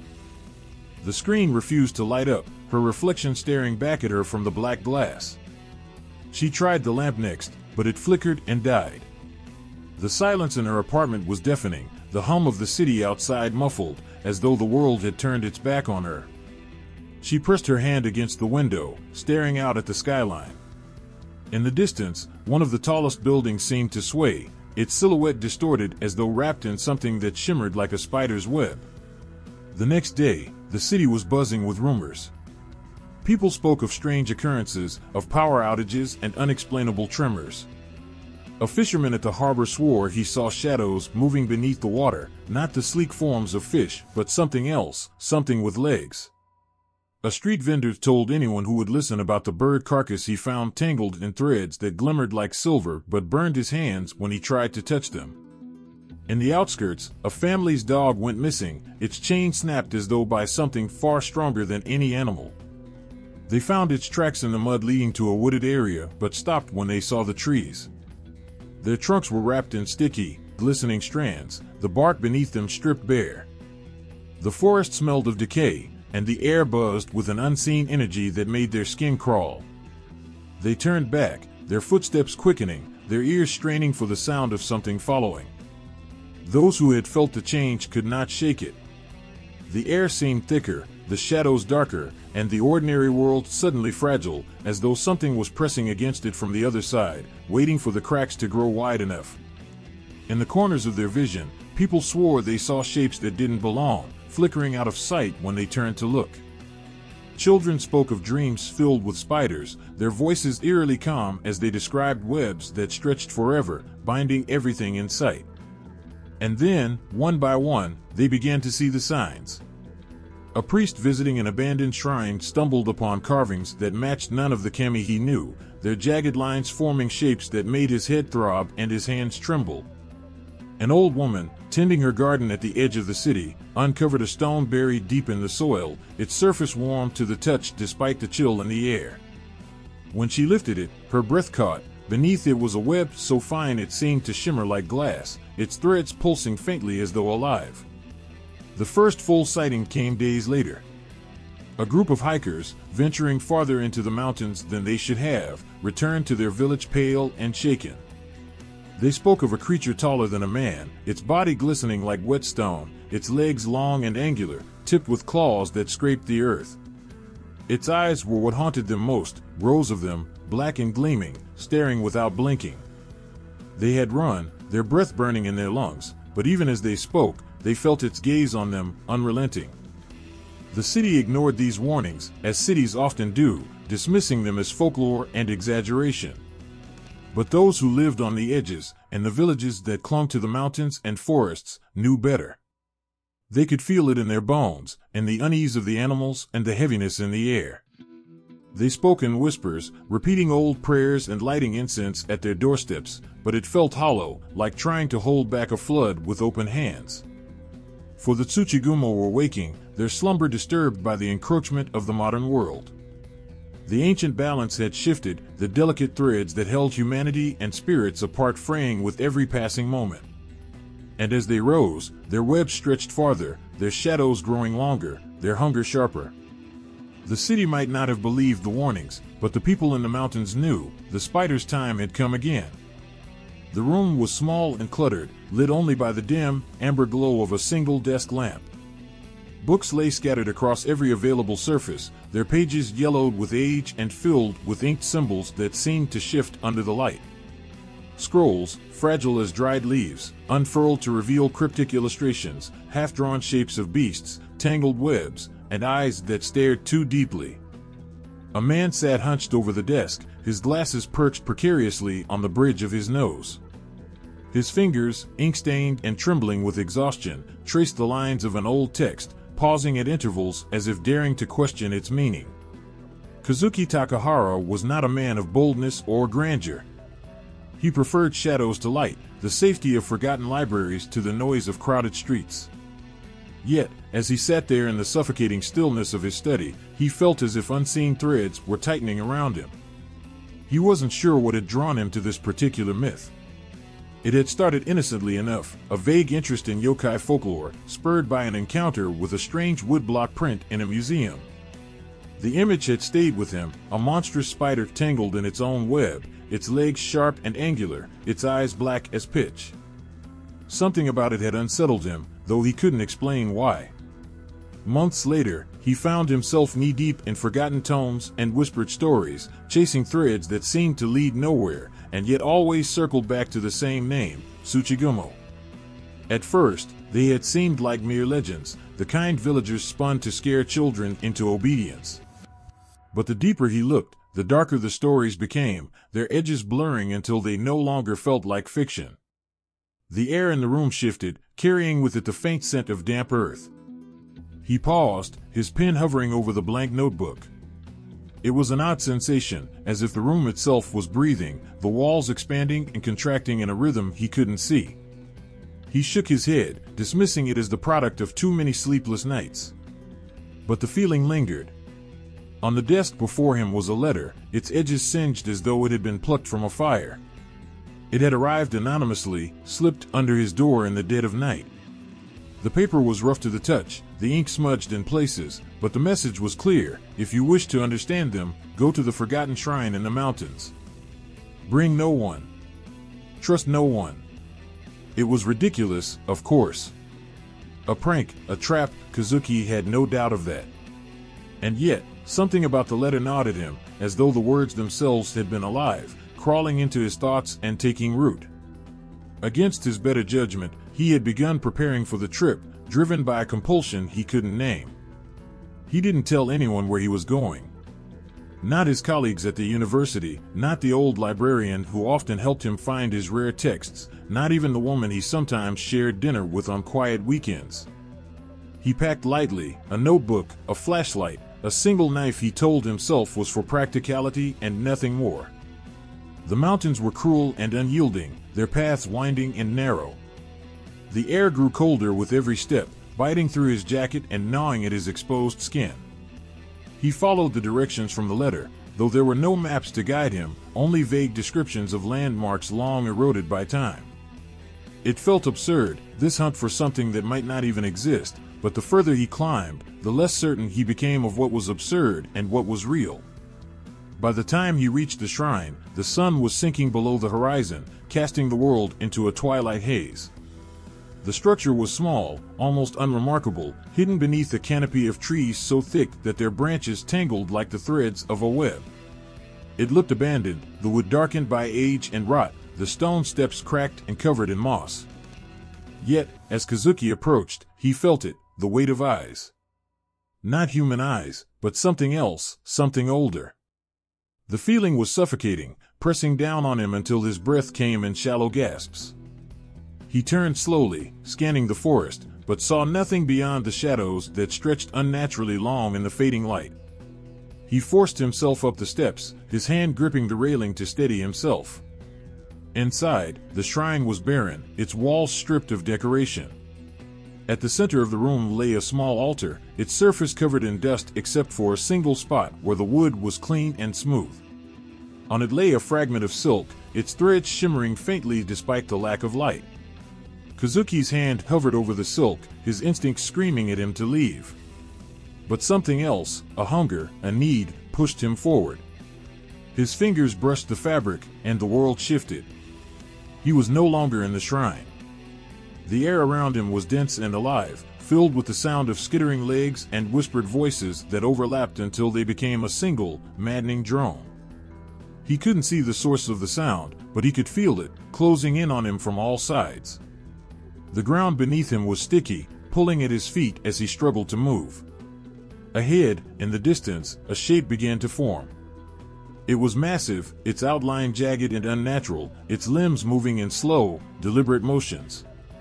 Its eyes caught the light, rows upon rows of them, gleaming with a hunger that froze the breath in his chest. And then it spoke. Not with words, but with images, flooding his mind with visions of webs stretching across cities, of humans struggling like insects caught in threads they could not break. It showed him memories that weren't his, ancient battles fought in shadows, alliances formed in secrecy, betrayals that cut deeper than blades. He stumbled backward, his mind reeling. But the thing before him didn't follow. It simply watched, its gaze unyielding, its presence filling every corner of his thoughts. When Kazuki came to, he was lying at the foot of the shrine steps, the sky above him pitch black. His notebook was open beside him, pages filled with words and symbols he didn't remember writing. His body ached, his limbs heavy, but the weight in his chest was worse. He looked back at the shrine, half expecting to see it gone, a figment of his imagination. But it was there, silent and still, its presence no less ominous. Kazuki didn't dare approach it again. He clutched the notebook tightly, its pages fluttering in the wind. Whatever he had seen, whatever had spoken to him, it was only the beginning. And as he made his way down the mountain, his mind raced with questions he wasn't sure he wanted answers to. The rain fell in relentless sheets, drumming against the canopy of trees like a warning. Kazuki's footsteps sank into the muddy trail as he pressed forward, the flashlight in his hand trembling ever so slightly. The beam of light flickered, casting erratic shadows across the dense undergrowth. He shouldn't have been out here. Every instinct screamed at him to turn back, to abandon this fool's errand. But something stronger, a pull he couldn't define, urged him to keep moving. The forest seemed alive, more than it should have been. The trees leaned unnaturally, their gnarled branches intertwining above him like skeletal fingers. The air carried a chill that seeped into his bones, yet he couldn't tell if it was from the cold or something else entirely. He stopped to catch his breath, the rain soaking through his jacket, and for the first time, he realized the forest was utterly silent. No birds. No insects. Just the rain, and the faint sound of his own breathing. And then, a sound, a faint clicking, like nails tapping on stone. It was distant, almost imperceptible, but it sent a shiver crawling down his spine. Kazuki turned, his flashlight swinging wildly. The beam caught the glint of something in the distance, eyes, too many eyes, gleaming like cold stars in the darkness. His breath hitched as the shape emerged from the shadows. It was enormous, its body low and hunched, legs long and spindly, moving with an unnatural grace. The rain slid off its dark, chitinous surface, revealing patterns that looked almost like scars. Its eyes fixed on him, unblinking, filled with an intelligence that was both alien and disturbingly familiar. Kazuki froze, his mind racing. It couldn't be real. He had spent years studying the myths, the stories, that's all they were. But now, standing before him, was a creature that shouldn't exist, that couldn't exist. A Tsuchigumo. It moved closer, its legs making barely a sound despite their size. Kazuki's instincts screamed at him to run, but his legs refused to obey. He felt as though he were caught in an invisible web, the creature's gaze holding him in place. His flashlight flickered again, the beam narrowing to a weak glow, and in the dim light, he saw the faint glint of fangs. The creature stopped a few paces away, towering over him. Its head tilted slightly, as if studying him. Kazuki's heart pounded in his chest, his hand tightening around the flashlight until his knuckles ached. He didn't know whether to scream or plead or simply close his eyes and wait for whatever would come next. But the Tsuchigumo didn't attack. Instead, it let out a low, chittering sound, almost like laughter. It was unnerving, the way it echoed in the empty forest, as though the sound itself were alive. Kazuki realized, with a sickening clarity, that it was toying with him. Slowly, he began to back away, his movements stiff and clumsy. The creature didn't follow, but its eyes never left him. It was as if it were waiting, daring him to make a wrong move. His foot caught on a root, and he stumbled, the flashlight slipping from his hand and landing with a dull thud in the mud. Darkness swallowed him, save for the faint glow of the creature's eyes. He scrambled to retrieve the flashlight, his fingers fumbling in the slick mud. When he finally found it and turned it back on, the creature was gone. Kazuki staggered to his feet, his breath shallow and ragged. He spun in a circle, the beam of light cutting through the rain, but there was no sign of it. Only the faint clicking sound remained, growing softer and more distant until it faded completely. He stood there for what felt like hours, his mind racing. It wasn't possible, yet it had happened. He had seen it, felt its presence, heard its chilling laughter. And now, it was gone, leaving behind only the oppressive weight of its memory. Kazuki's legs finally obeyed him, and he ran. He didn't care where, as long as it was away. The forest seemed to close in around him, the shadows deeper and more suffocating with every step. The rain blurred his vision, the mud pulling at his feet, but he didn't stop. When he finally broke through the tree line and into the open, he collapsed to his knees, gasping for air. The world around him was still dark, the storm clouds blotting out the stars, but the oppressive weight of the forest was gone. He didn't sleep that night. He couldn't. The image of the creature's eyes burned into his mind, their unspoken knowledge, their quiet malice. He knew this wasn't over. It had let him go, but not out of mercy. This was only the beginning. The air in the abandoned shrine was stifling, thick with the scent of mildew and something else, something bitter and metallic that lingered in the back of the throat. Kazuki hesitated at the threshold, his hand trembling as he pushed the door further open. The wood groaned, a sound that echoed unnervingly in the silence. Inside, the darkness pressed down like a weight, alive with an unseen presence that made his skin crawl. Candles flickered in uneven clusters, their weak flames throwing jagged shadows across the walls. On the floor, intricate patterns were drawn in chalk and ash, spiraling outwards in dizzying complexity. At the center of it all was an altar, a crude construction of stone and bone, draped in faded silk that seemed to glisten unnaturally in the candlelight. Kazuki's eyes were drawn to the objects atop the altar, strange, spindly shapes carved from wood, their forms eerily reminiscent of spiders. Each one had too many legs, twisting unnaturally, as if mid-movement. It was then he realized he wasn't alone. The murmurs began softly, a low hum that seemed to seep from the walls themselves. It grew louder, more distinct, as figures emerged from the shadows, cloaked and hooded, their faces obscured. They moved in unison, a silent procession that encircled the altar. Kazuki's heart hammered in his chest as he pressed himself into the corner, desperate to remain unseen. One of the figures stepped forward, their hands raised in supplication. The murmurs swelled into a chant, their voices weaving together in a language Kazuki couldn't understand. It was guttural and sharp, punctuated by harsh intonations that made his stomach twist. The lead figure reached into their robes and produced something, an object wrapped in cloth, dark stains seeping through the fabric. They placed it on the altar with reverence, unwrapping it slowly. Kazuki's stomach turned when he saw what it was. A skull. But not human. The bone was smooth, almost polished, and the jaw jutted out unnaturally, sharp fangs still intact. Its eye sockets were too wide, too deep, as if they had been carved to hold something more than sight. The lead figure bowed deeply, their voice rising above the others in a crescendo that made Kazuki's ears ring. He wanted to run. Every fiber of his being screamed for him to turn and flee, to leave this cursed place behind. But his legs wouldn't move. His gaze was locked on the altar, on the way the shadows seemed to ripple and twist around it, taking on shapes that weren't entirely natural.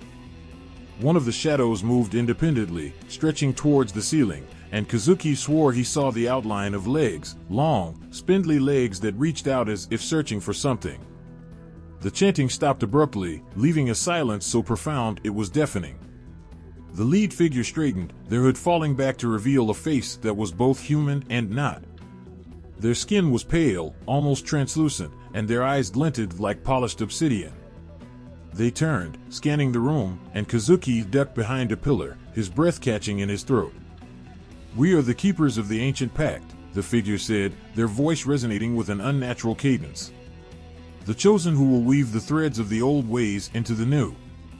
The Tsuchigumo will rise again, and with them, a new order." The others raised their hands in unison, their voices joining in a solemn affirmation. Kazuki peeked around the pillar, his heart racing. He counted at least a dozen of them, their forms swaying slightly as if moved by an unseen force.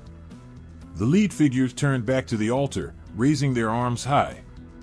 "We call upon you, great weaver of shadows," they intoned. "Accept our offering and grant us your power. Bind us to your will, that we may serve as the threads in your grand design." Kazuki felt a chill crawl up his spine as the air in the room grew colder. The candles flickered violently, their flames shrinking to pinpricks before flaring up again.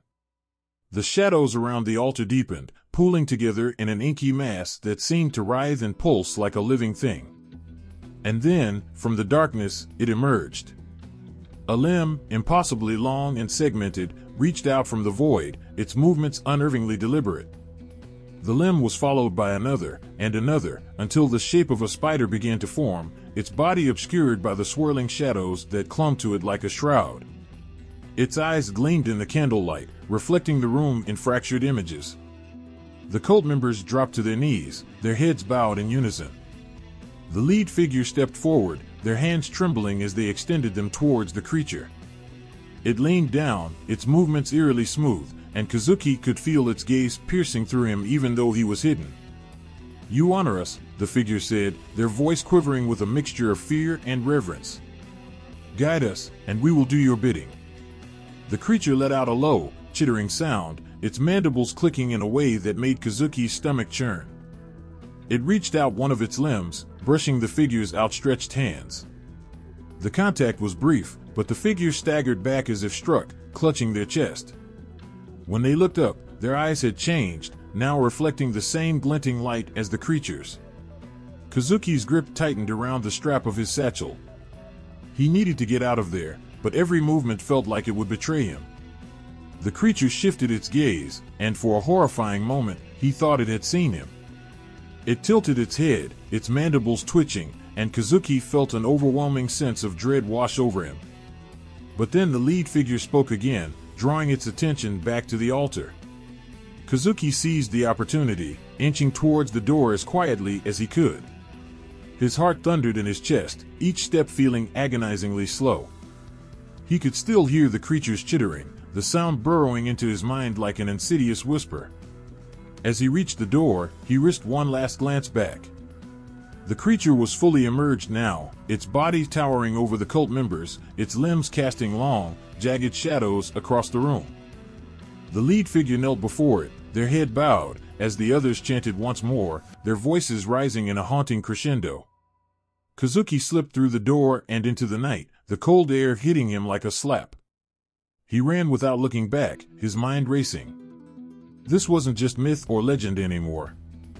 This was real, and whatever was happening in that shrine was only the beginning. The moon hung low in the sky, its pale light spilling through the gnarled branches of the ancient forest. Shadows stretched across the ground, shifting with every whisper of the wind. A distant sound, soft but rhythmic, broke the stillness, a bell's chime, delicate yet resonant, carrying with it a sense of calm in a world trembling with unease. Beneath the towering cedars, a figure emerged, their steps deliberate, their presence serene but commanding.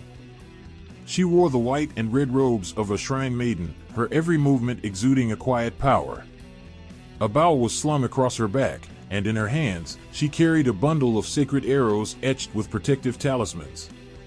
Her name was Akiko, and she was not alone. Beside her walked a man in somber robes, his face marked with faint lines of ink that glowed faintly under the moonlight. And on Myoji, a practitioner of ancient spiritual arts, who carried a staff adorned with rings that jingled softly as he moved. His name was Hideo, and he carried secrets older than the stones beneath their feet.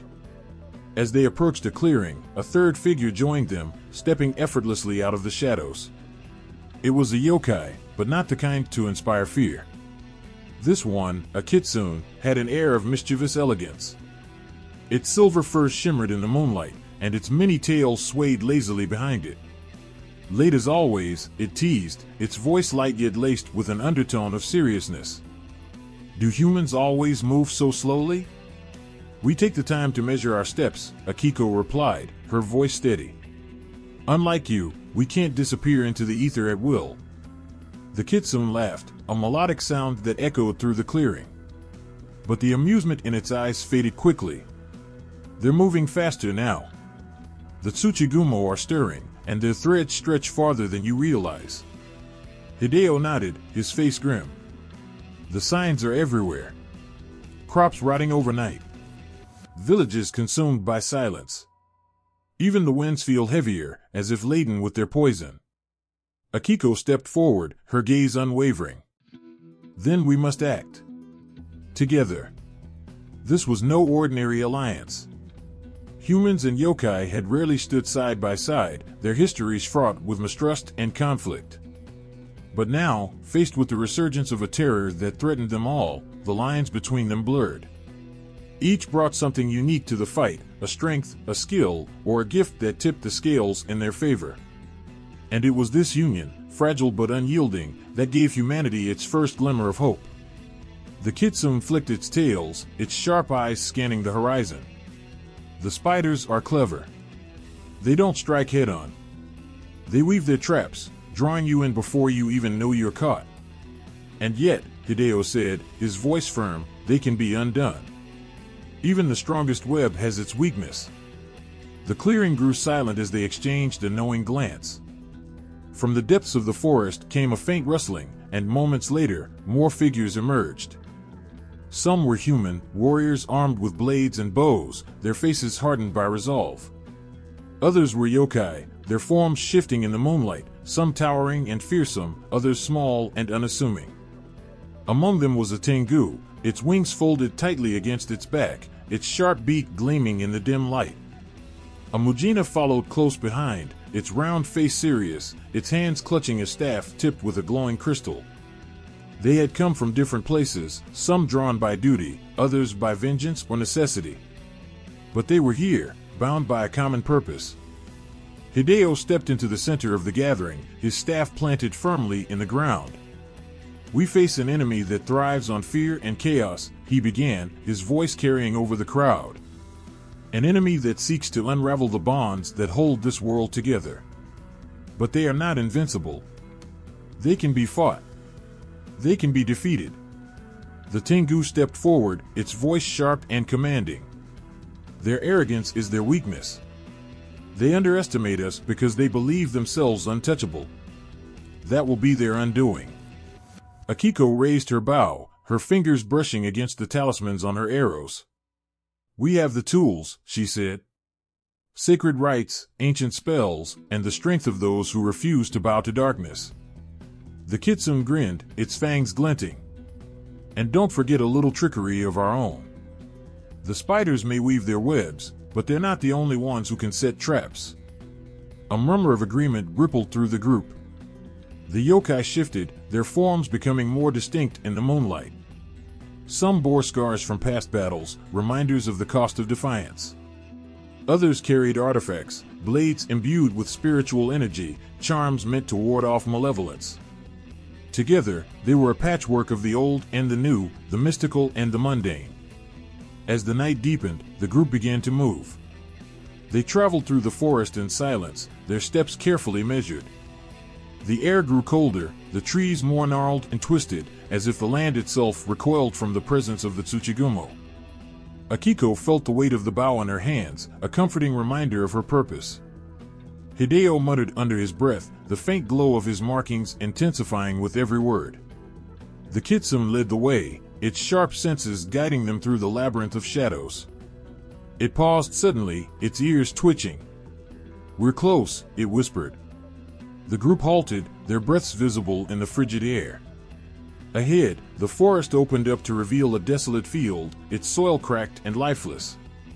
At the center stood an ancient tree, its bark blackened, its branches reaching out like skeletal fingers. The air around it shimmered faintly, a web of threads barely visible to the naked eye. "They've woven their lair here," Hideo said, his voice barely above a whisper. "The heart of their power." Akiko stepped forward, her grip tightening on her bow. "Then we cut it out." The tengu spread its wings, its feathers glinting like steel. "Leave the skies to me. I'll keep them grounded." The kitsune nodded, its form beginning to shift. "And I'll ensure they don't see what's coming." The group moved into position, each member taking their place in the unfolding battle. As Akiko knocked her first arrow, she felt a surge of determination. They were outnumbered, facing an enemy older and more powerful than they could comprehend.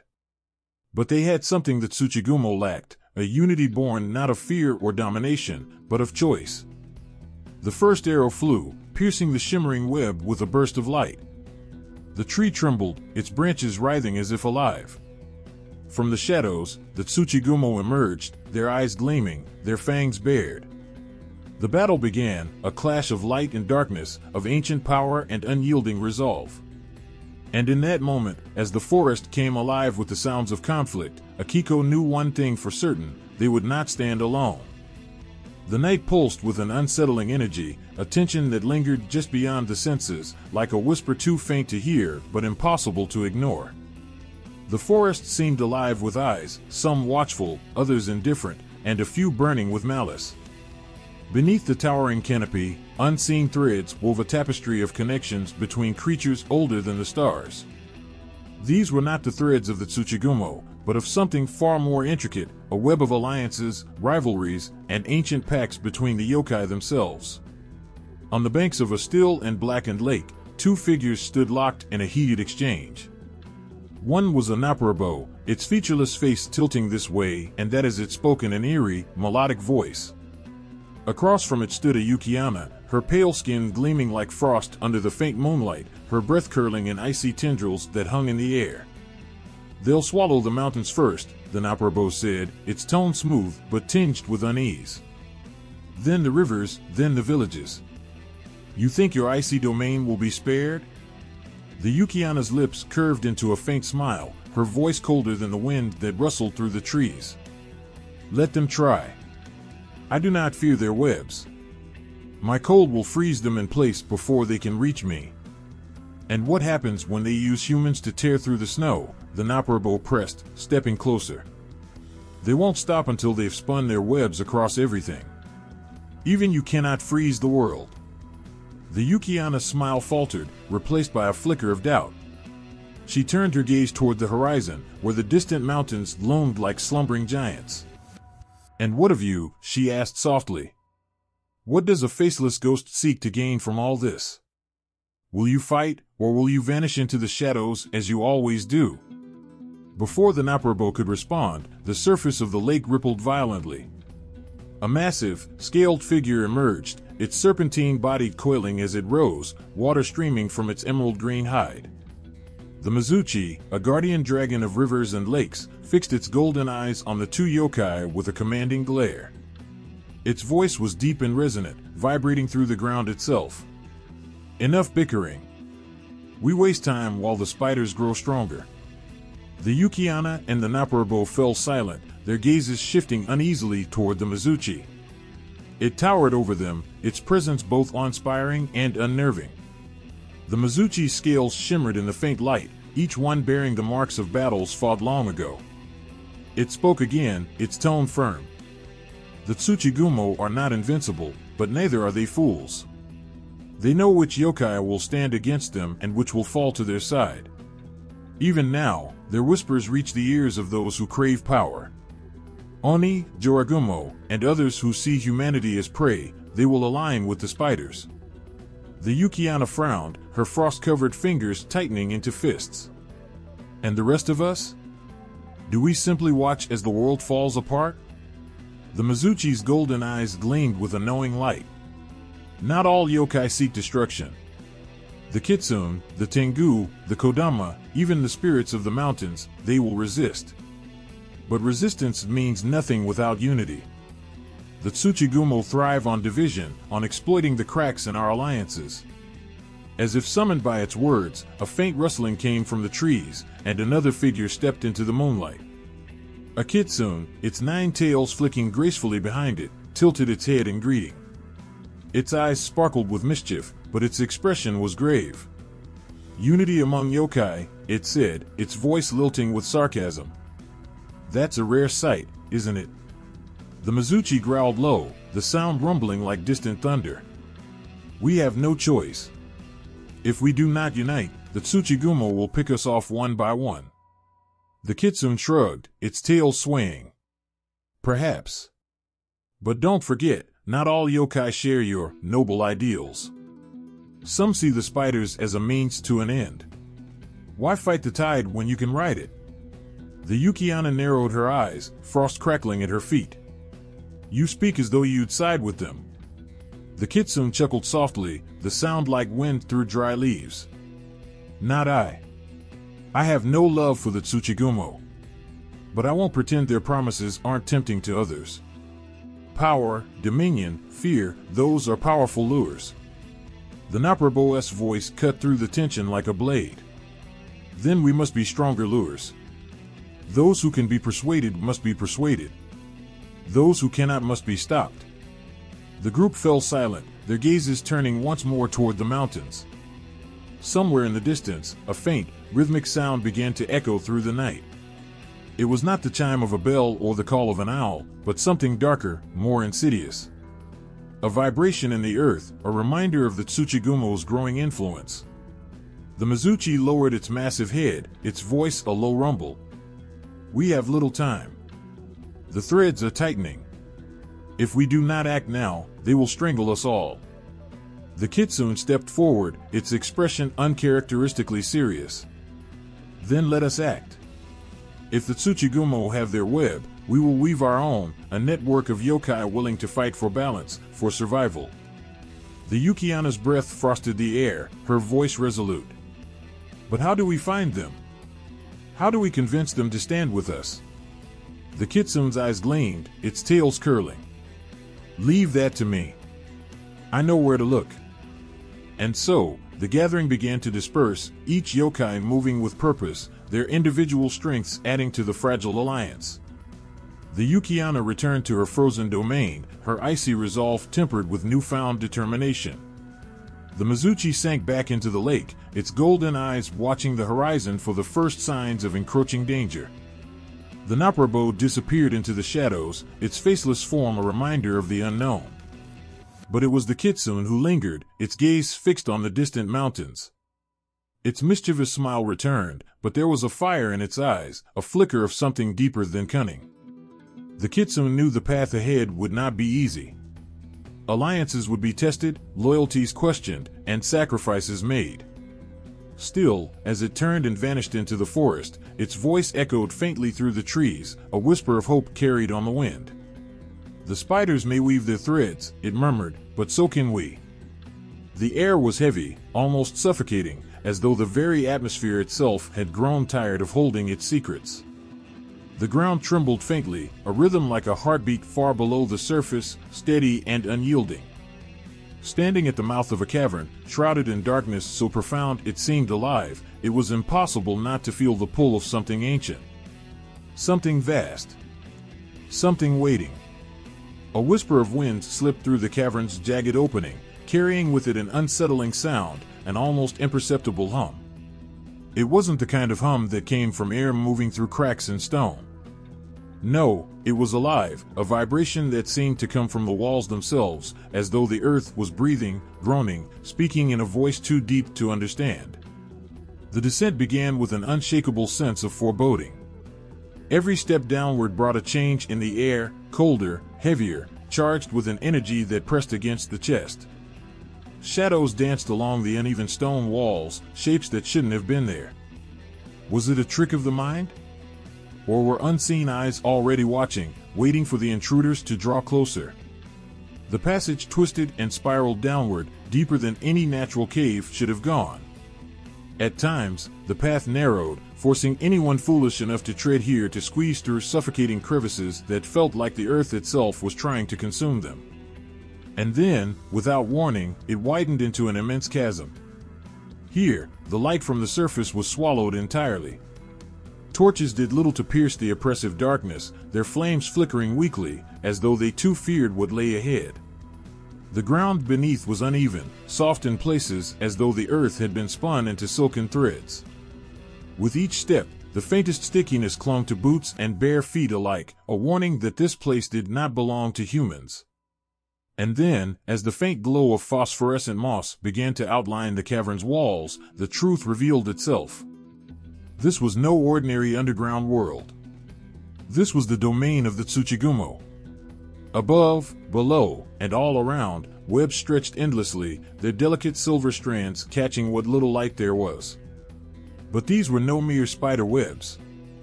They pulsed faintly, as though alive, a lattice of energy that seemed to hum with the echoes of ancient power.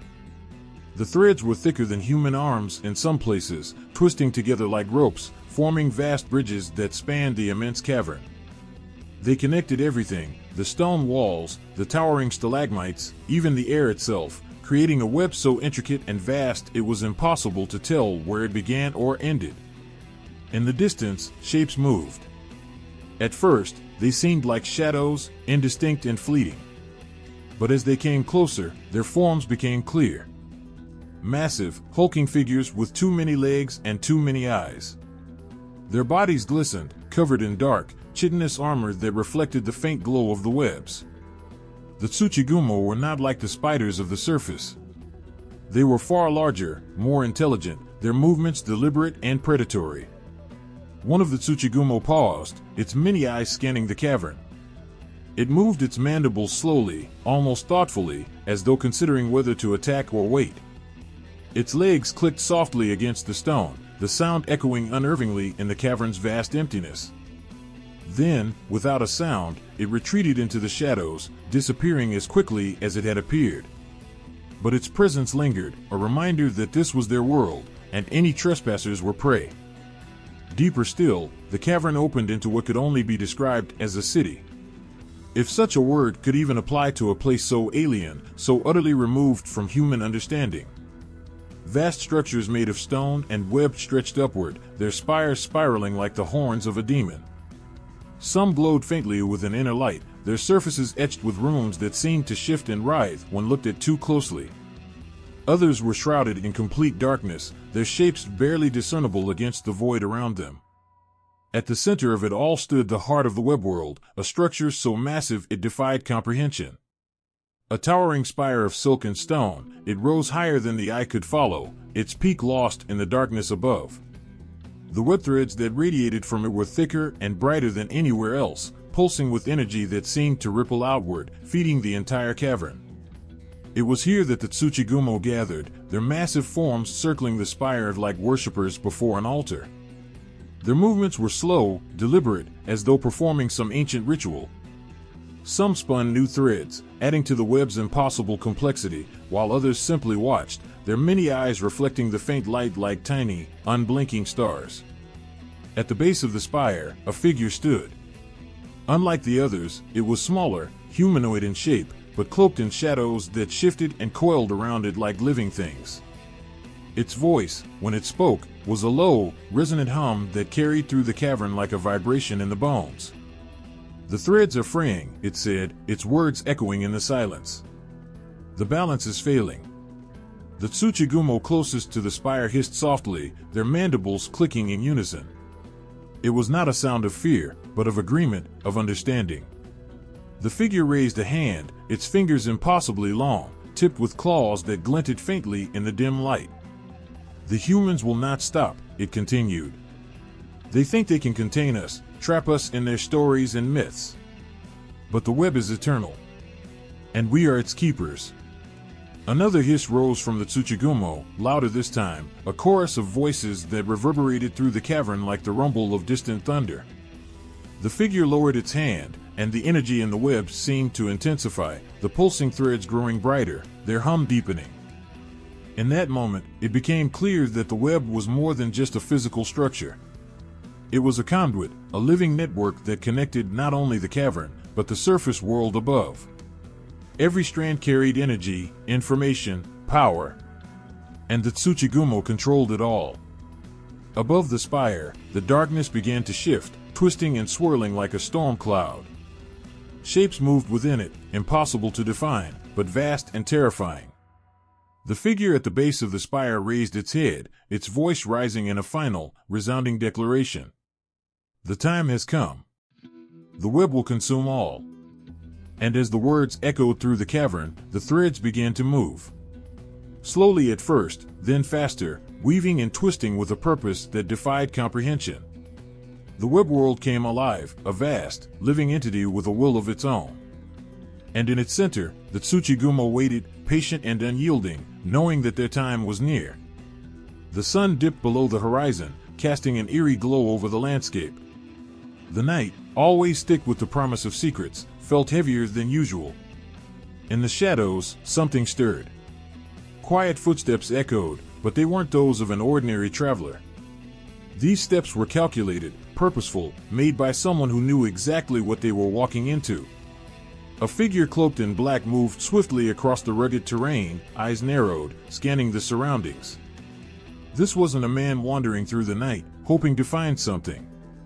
No, this was a hunter, one of many who belonged to an organization that lived in the shadows, hunting the supernatural where others dared not tread. Their target, yokai. There were no banners proclaiming their arrival, no cries of war to rally the people. Their work was silent, efficient, and deadly. The yokai hunters didn't ask questions. They didn't care about the nature of the beasts they pursued. They were focused only on one thing, the eradication of all things supernatural. And the Tsuchigumo, with its endless webs and vast power, was their ultimate target. The hunter stopped at the edge of a darkened forest, his breath steady despite the tension in his chest. He had heard the stories.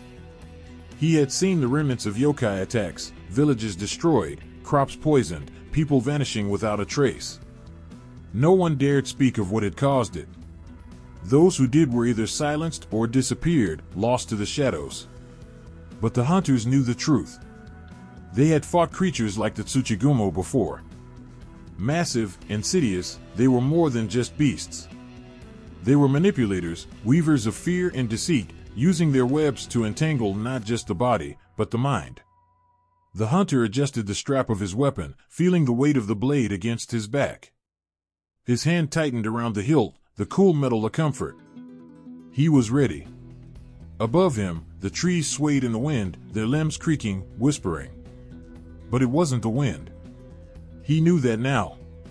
The forest had become a thing of unnatural silence, every movement calculated, every sound just a little too deliberate.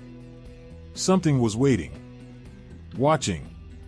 The hunter's breath caught as a dark shape flickered in the distance, barely visible through the trees. A flicker of movement. A glimmer of light catching on what could have been an eye, or 1,000 eyes. His pulse quickened. The Tsuchigumo was near. The hunter wasn't alone, of course. The organization had many like him, men and women who lived their lives bound to a single cause, ridding the world of yokai. They operated from the shadows, using whatever means necessary to track and destroy supernatural beings. The organization was not a network of heroes, nor were they respected. They were feared, for their methods were brutal and their successes many. But the Tsuchigumo was different. Not just any creature could escape the hunter's eyes. The Tsuchigumo, with its ability to weave illusions, move silently between the realms, and strike without warning, had evaded the hunters for centuries. And now, it seemed, the time had come to confront them directly. The hunter's fingers flexed, the tension growing in his chest. He knew this would be no ordinary mission. The Tsuchigumo were not like the common yokai they hunted, drawn from the shadows to feast on the weak. No. This was a creature of legend, one with ancient power woven into every thread of its web. To face the Tsuchigumo was to challenge an entire network of malevolent forces that had existed long before humanity had begun to understand the depths of the world's hidden darkness. His thoughts were interrupted as a shadow passed above him, fast, deliberate. He instinctively ducked, rolling to the side just as the web hit the tree trunk above him, its strands snapping like lightning. The air was thick with the smell of damp earth and something else, something sharp, metallic, almost sickening. He wasn't sure if it was the creature or the fear creeping into his own veins. From the corner of his eye, he saw it. The Tsuchigumo, its massive form silhouetted against the pale moonlight, its eyes gleaming like twin stars, watching. It was only for a moment, but in that brief flicker, everything seemed to slow. The world became so still that even the wind dared not move. The creature's body was a twisted mix of spider and shadow, its limbs long and covered in the same black chitinous armor that had been spoken of in the legends. It crouched, preparing to strike. And in that moment, the hunter understood, this was not just a monster, it was an ancient enemy. An entity that existed outside the usual laws of nature, a creature that had lived in the spaces between worlds for centuries, waiting for the right moment to emerge. He could feel the weight of it pressing down on him, the air thick with malice, with history. His fingers moved, instinctively drawing the blade from his back. He was ready. But as he steadied himself, something in the air shifted. Another presence, unmistakable. The hunter wasn't alone. Behind him, footsteps, quiet but purposeful, neared. And then, from the shadows, a figure emerged. A woman, dressed in a flowing robe, her eyes glowing with an unnatural light. She was no hunter, but one who understood the world's deeper, more spiritual laws. The woman's presence was a reminder of the delicate balance between the world of humans and the supernatural. She was no ordinary ally, she was a priestess, one of the few who had the power to call upon benevolent yokai for aid. The hunter wasn't sure if he could trust her. The organization he belonged to had its own rules, its own reasons for eliminating yokai. But the priestess was a wild card, someone who had long avoided taking sides in the war between humans and creatures from the shadows. But tonight, the Tsuchigumo was no mere beast to be hunted. It was a threat that would require more than just weapons. Her voice was soft but resolute. You can't kill what's already been buried. The Tsuchigumo has woven its web too deeply into the world. The hunter's grip on his blade tightened. I will end it, he muttered, steely determination in his voice. She shook her head, her eyes narrowing in warning. You don't understand. They don't just live in the shadows. They live in all of us. Before he could respond, the creature lunged, its massive form crashing toward them with the speed of a nightmare. The hunter barely had time to react. But the priestess was quicker. With a graceful motion, she raised her hands, calling upon an unseen force. Light burst from her palms, creating a barrier of shimmering energy between them and the Tsuchigumo's deadly fangs. The creature recoiled, hissing in fury as it tested the barrier, its many eyes flashing with hatred. The hunter stood frozen for a heartbeat longer than he should have, his thoughts racing. They were caught in a battle, but it was more than just a fight between man and monster. It was a clash of worlds, of ancient powers against the modern hunters determined to cleanse them. And the Tsuchigumo, with its webs of deception, was only the beginning. The wind had gone still, as if the earth itself had paused to hold its breath. A thick fog clung to the ground, swallowing the forest in a blanket of white, muting the world outside. The air felt heavy, laden with something unnatural, like a weight pressing down on every branch and leaf, forcing them to bow to an unseen force. Beneath the silence, there was something more, a hum, a low, distant chant that seemed to pulse from deep within the forest, an ancient rhythm that had been forgotten by time but never fully lost. The clearing was shrouded in darkness, save for the flicker of firelight casting long, dancing shadows across the earth. Figures, cloaked and hooded, stood in a circle, their bodies swaying with the same eerie movement, as though they were not individuals but a single, unified force. The only sound was the chant, a guttural rhythm that reverberated through the air, sinking into the very bones of those who heard it. It was a chant that had been passed down through generations, words in a language that had long since been forgotten by the world, their meaning lost to most, but understood by the few who chose to follow the path of darkness. In the center of the circle, a woman knelt, her hands pressed to the earth, her eyes closed in concentration. She was no ordinary woman. Her face was pale, the skin almost translucent, and her long, dark hair hung in tangled strands, falling over her shoulders like a dark veil. Her mouth moved in sync with the chant, whispering words that seemed to carry a weight of power, her voice rising and falling with an almost hypnotic rhythm.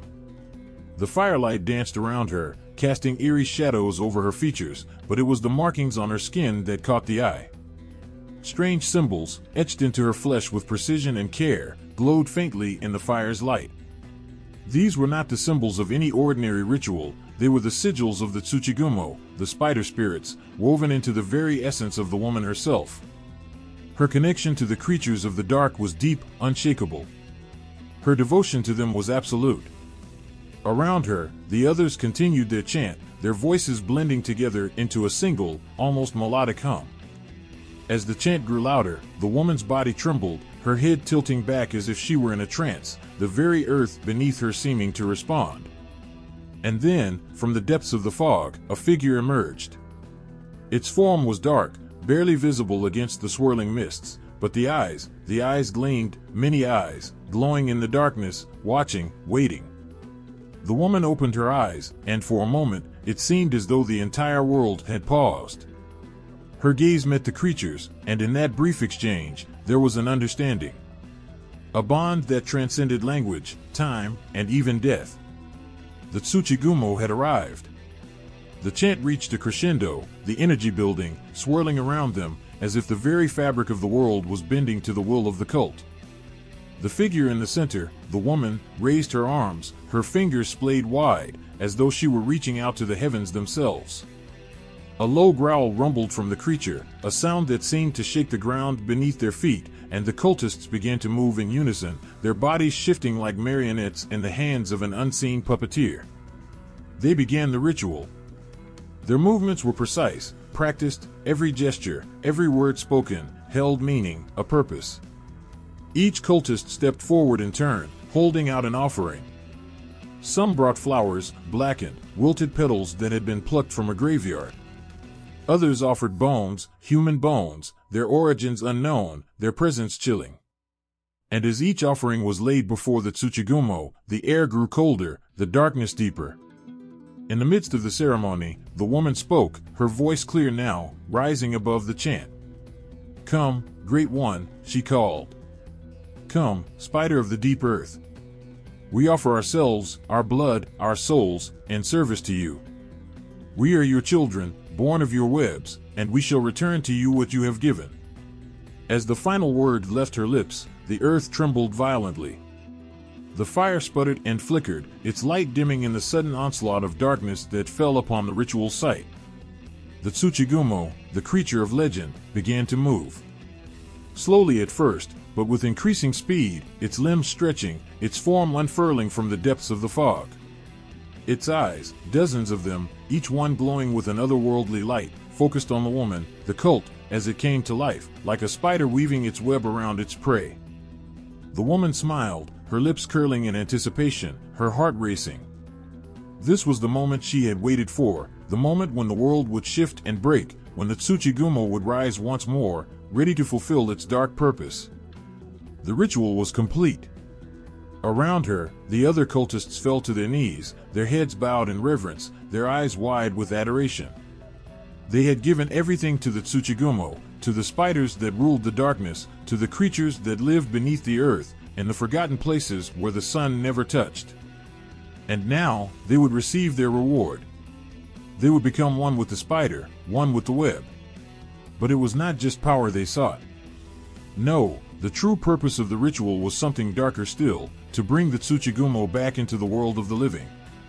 To unleash the creatures upon the earth, to spread their webs across the land, to bring fear and destruction to all who dared stand in their way.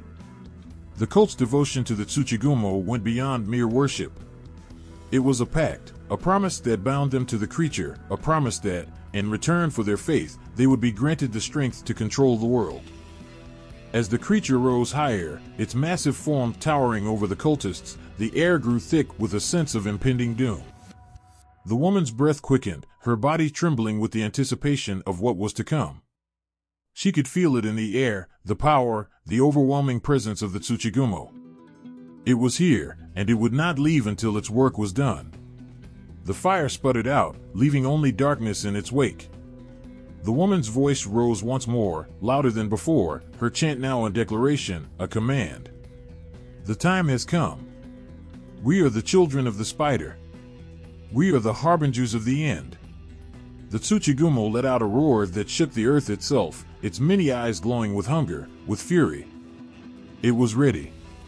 And as the ritual reached its final, horrifying conclusion, the world itself seemed to shudder, as though it knew that the webs had been cast, and there was no going back. The ritual had succeeded.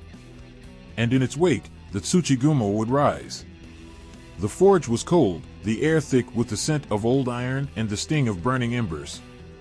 In the dim light of the workshop, shadows flickered against the walls, dancing like ghosts, flickering in time with the rhythmic clang of hammer against metal.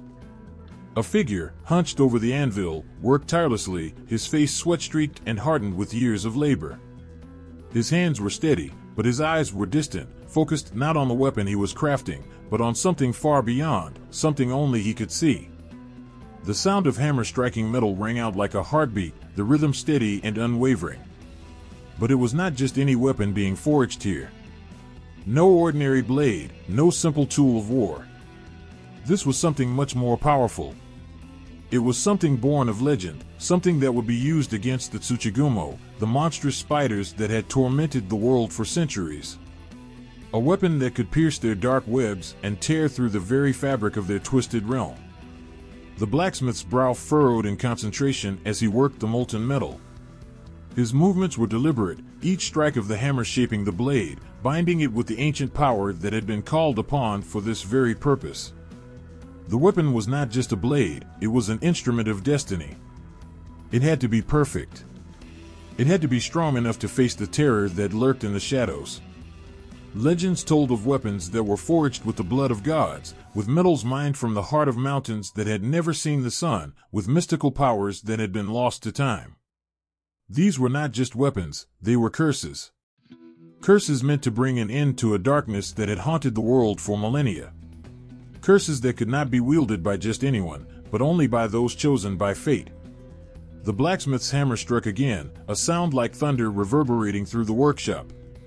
The blade began to take shape, its edges sharp and unforgiving, its surface gleaming like a mirror, reflecting the flickering firelight. There was something about the weapon, something almost alive in the way it seemed to hum, as if it were eager to fulfill its purpose. The blacksmith's hands trembled slightly as he worked, but he knew that this was the task he had been born to complete. The weapon he was creating would not only protect the world from the Tsuchigumo, it would strike at the heart of their power, severing the webs they had spun for so long. As the blade neared completion, the blacksmith carefully examined it, his sharp eyes catching the slightest imperfection. He knew that any flaw, no matter how small, would doom the one who wielded it. He reached for a small, intricately carved box, its surface marked with symbols of ancient power. He opened it slowly, reverently, revealing a stone that seemed to glow with an inner light, pulsing like a heartbeat. It was a rare gem, one of the last of its kind, known only to a few as the Eye of the Earth. It had been passed down through generations, carried by those who understood its significance. With trembling fingers, the blacksmith placed the gem into the hilt of the blade, binding it with the power of the earth itself. The moment the stone touched the metal, the air in the workshop seemed to shift.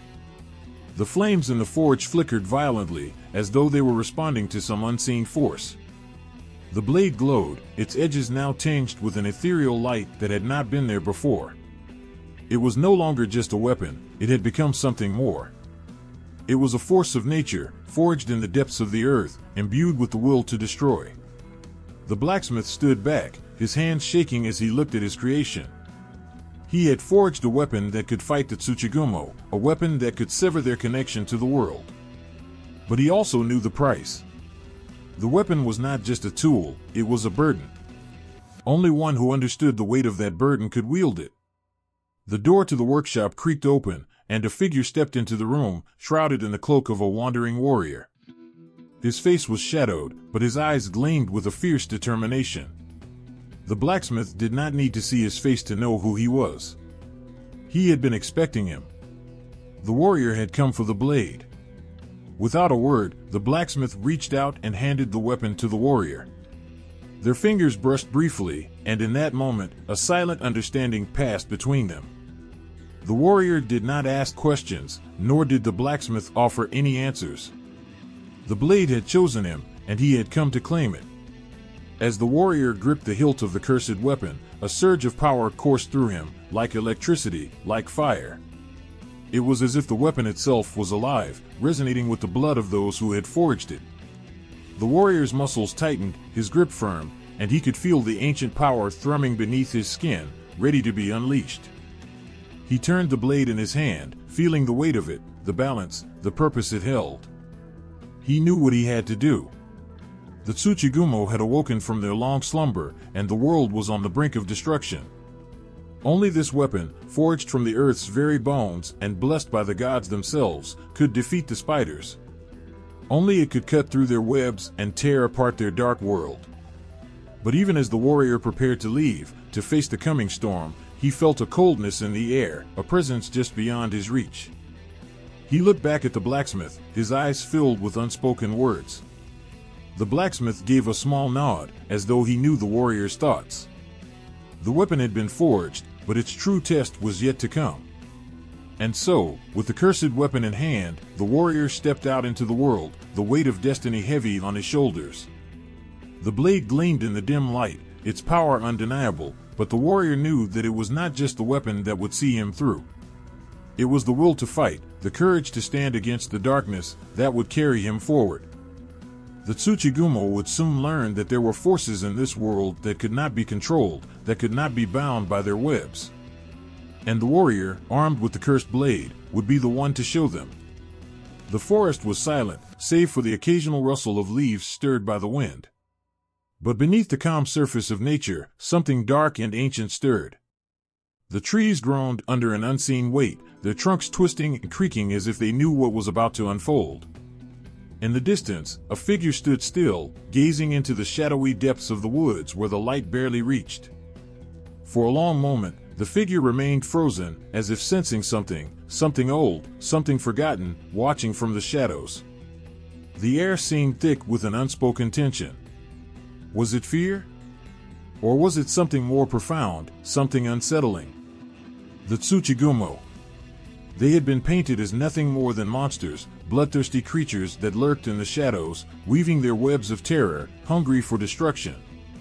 People whispered their names with dread, children were told stories of their fearsome faces, their sharp claws, and the venom in their fangs. But what if those stories, as chilling as they were, didn't tell the whole truth?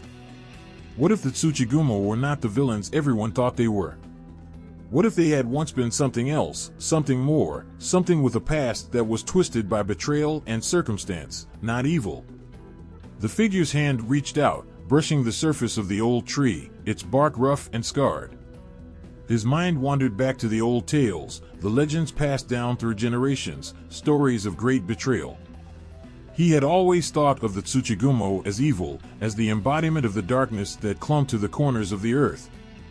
But now, standing there in the stillness of the forest, he couldn't shake the feeling that there was something more to their story, something that had been lost to time. The Tsuchigumo were said to have once been gods. Creatures of grace and power, revered by ancient people. They were beings of the earth, tasked with guarding the natural world. But then, something went wrong. Was it the greed of humans? Was it a mistake, or perhaps an attack from those they had once trusted? Had the world they had sworn to protect turned on them? The thought weighed heavy in the figure's chest, the air around him thickening. The Tsuchigumo, who were once beings of strength, had been cast down into the shadows. Betrayed by those they had served, they had turned into monsters, vengeful and twisted, no longer gods, but something else entirely, a reflection of the pain they had been forced to endure. He could feel the pull of something ancient as he stepped deeper into the forest. His heart beat faster, the closer he got to the dark places where the Tsuchigumo were said to hide. The wind whispered through the branches, as if urging him to turn back, but his curiosity, his desire to understand, kept him moving forward. Was it possible for monsters to be made, rather than born? Were the Tsuchigumo the product of their own pain, of centuries of betrayal and loss? Perhaps their evil deeds were not the result of innate malice, but a desperate struggle for survival, a cry for help that had gone unanswered. Was it possible that, just like humans, they had been shaped by the world around them, by the actions of those they trusted, and by the circumstances they found themselves in? The figure stopped in front of a darkened cave, its entrance yawning like the mouth of some forgotten beast. There was no movement inside, no sound save for the distant rustling of leaves. But he knew that they were there, watching from the shadows. The Tsuchigumo, waiting, ever present. He could almost feel their eyes on him. His breath caught as the weight of their existence pressed down on him. Could these creatures, these so-called monsters, be nothing more than victims of a world that had turned its back on them? Or were they truly the villains they had been made out to be? He could feel his mind spinning with the possibility of it all.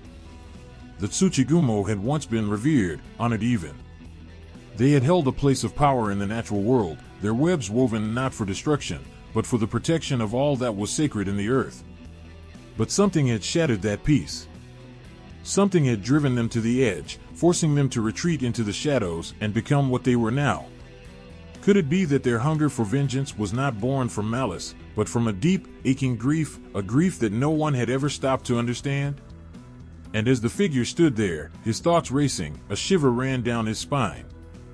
A presence, ancient and powerful, seemed to swirl around him, a feeling that he was no longer alone. The air crackled with energy, as though the forest itself was holding its breath. A flicker of movement caught his eye, a shadow, slipping between the trees. His pulse quickened. He could feel their gaze on him now, heavy and unblinking, as if the very ground beneath him was listening, waiting for him to make the first move. In that moment, he understood. The Tsuchigumo were not just monsters. They were survivors, driven to the edge of madness by a world that had forgotten them. They had been cast aside, misjudged, and misunderstood. Their wrath was not born of an innate evil, but from the betrayal of those they had once called allies. The world had turned its back on them, and in their pain, they had become something else, something darker, something twisted. But were they truly evil? Or had they simply become what the world had made them? He didn't have the answer, but he knew one thing for sure. The Tsuchigumo were not just mindless beasts. They were creatures with a history, with a pain that ran deep, and with a story that had yet to be fully told. As the shadows closed in, the figure stood still, his heart heavy with the weight of that realization. The Tsuchigumo were more than just monsters. They were a reflection of the world's darkest wounds, a reminder that even the most fearsome of creatures could be shaped by the hands of those who had betrayed them. The question lingered in the air, unanswered and haunting. Were they truly evil, or had they simply been made that way? The sun had long since dipped below the horizon, leaving behind the soft glow of twilight. In the quiet of the evening, the air was thick with the scent of damp earth and the faint sound of rustling leaves. A figure moved through the forest, careful, yet determined. Every step echoed, a constant reminder that something was watching, waiting. There was a presence in the darkness, a pulse in the night, as old as the earth itself. It was the Tsuchigumo, lurking in the shadows, their web spun in silence, their eyes sharp with the knowledge of how easily trust could be shattered. A single thread hung from a branch, glistening like a strand of silver. It shimmered in the last light of the day, drawing the figure's gaze. The movement was so subtle, so perfectly crafted, it seemed almost inviting. It was a lure, like so many before it. The Tsuchigumo knew this, just as humans knew the power of a smile, the weight of a handshake. Trust was a gift, but it was a dangerous thing to give freely.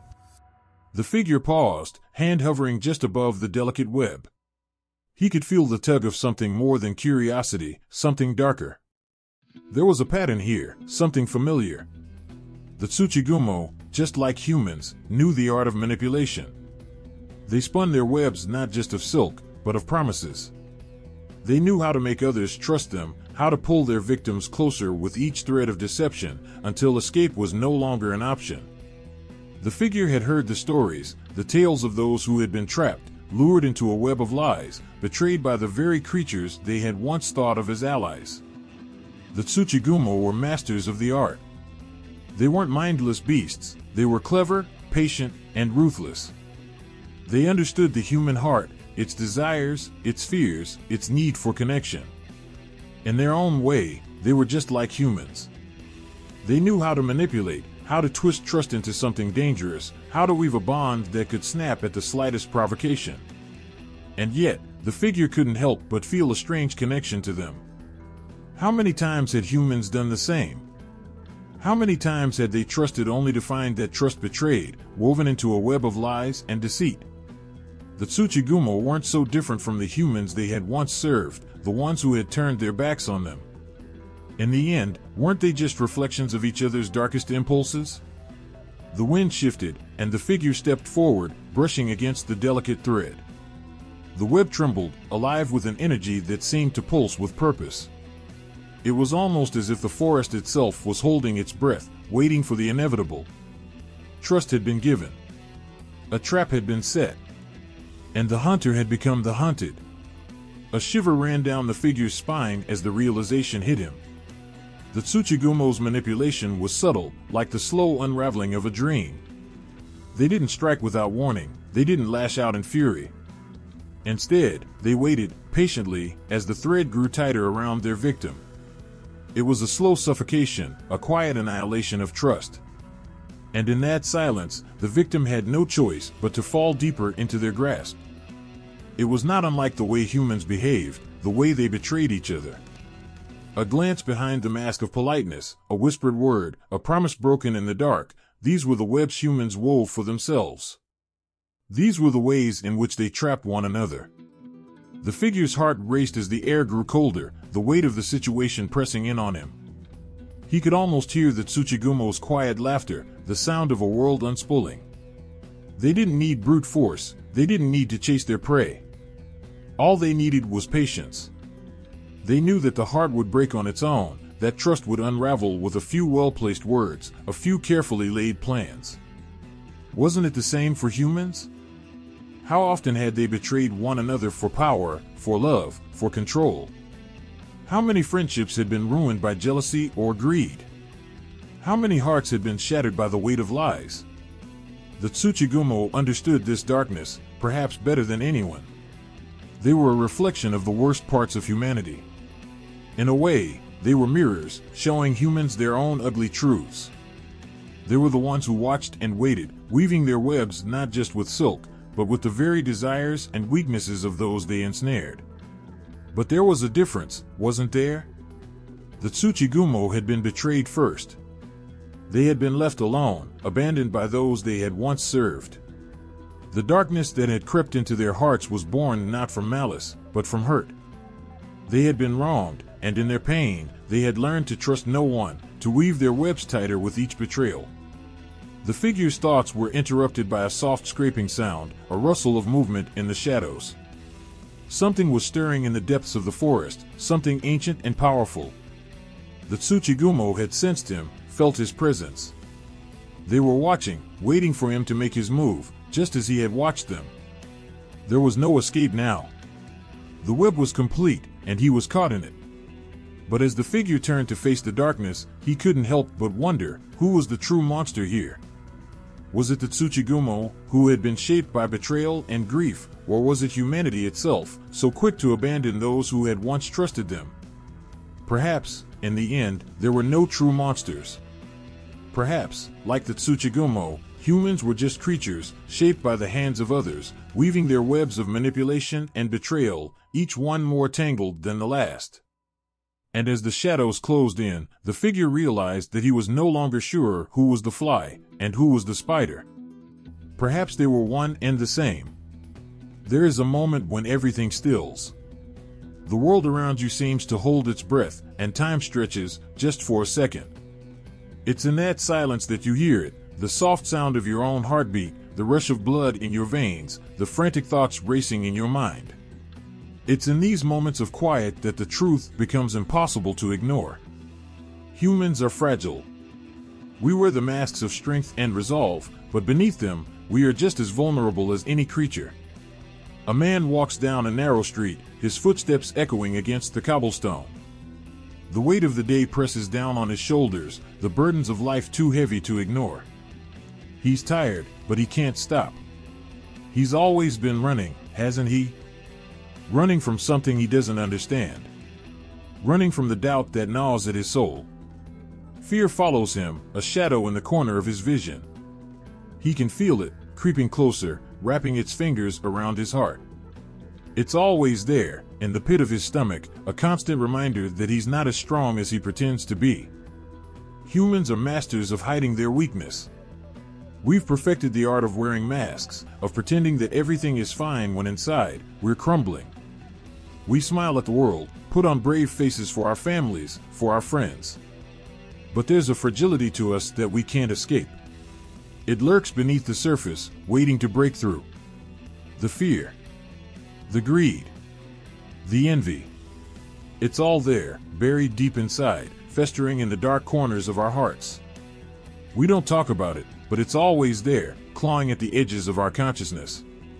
And the moment we stop to listen, the moment we let down our guard, we realize how easy it is for the darkness to swallow us whole. The man stops at an old door, the wood weathered with age. It stands alone, a single entrance to a world unknown. His hand hovers just above the handle, but he hesitates. He's been here before, hasn't he? This door, this place, it's all too familiar. His fingers tremble, and for a moment, he wonders if he's strong enough to face what's inside. But he knows that he has no choice. The door swings open with a creak, and the world beyond is nothing like the one he left behind.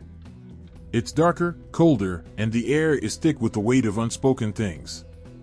This is where fear comes alive, where the demons that we hide inside ourselves finally get to step out into the light.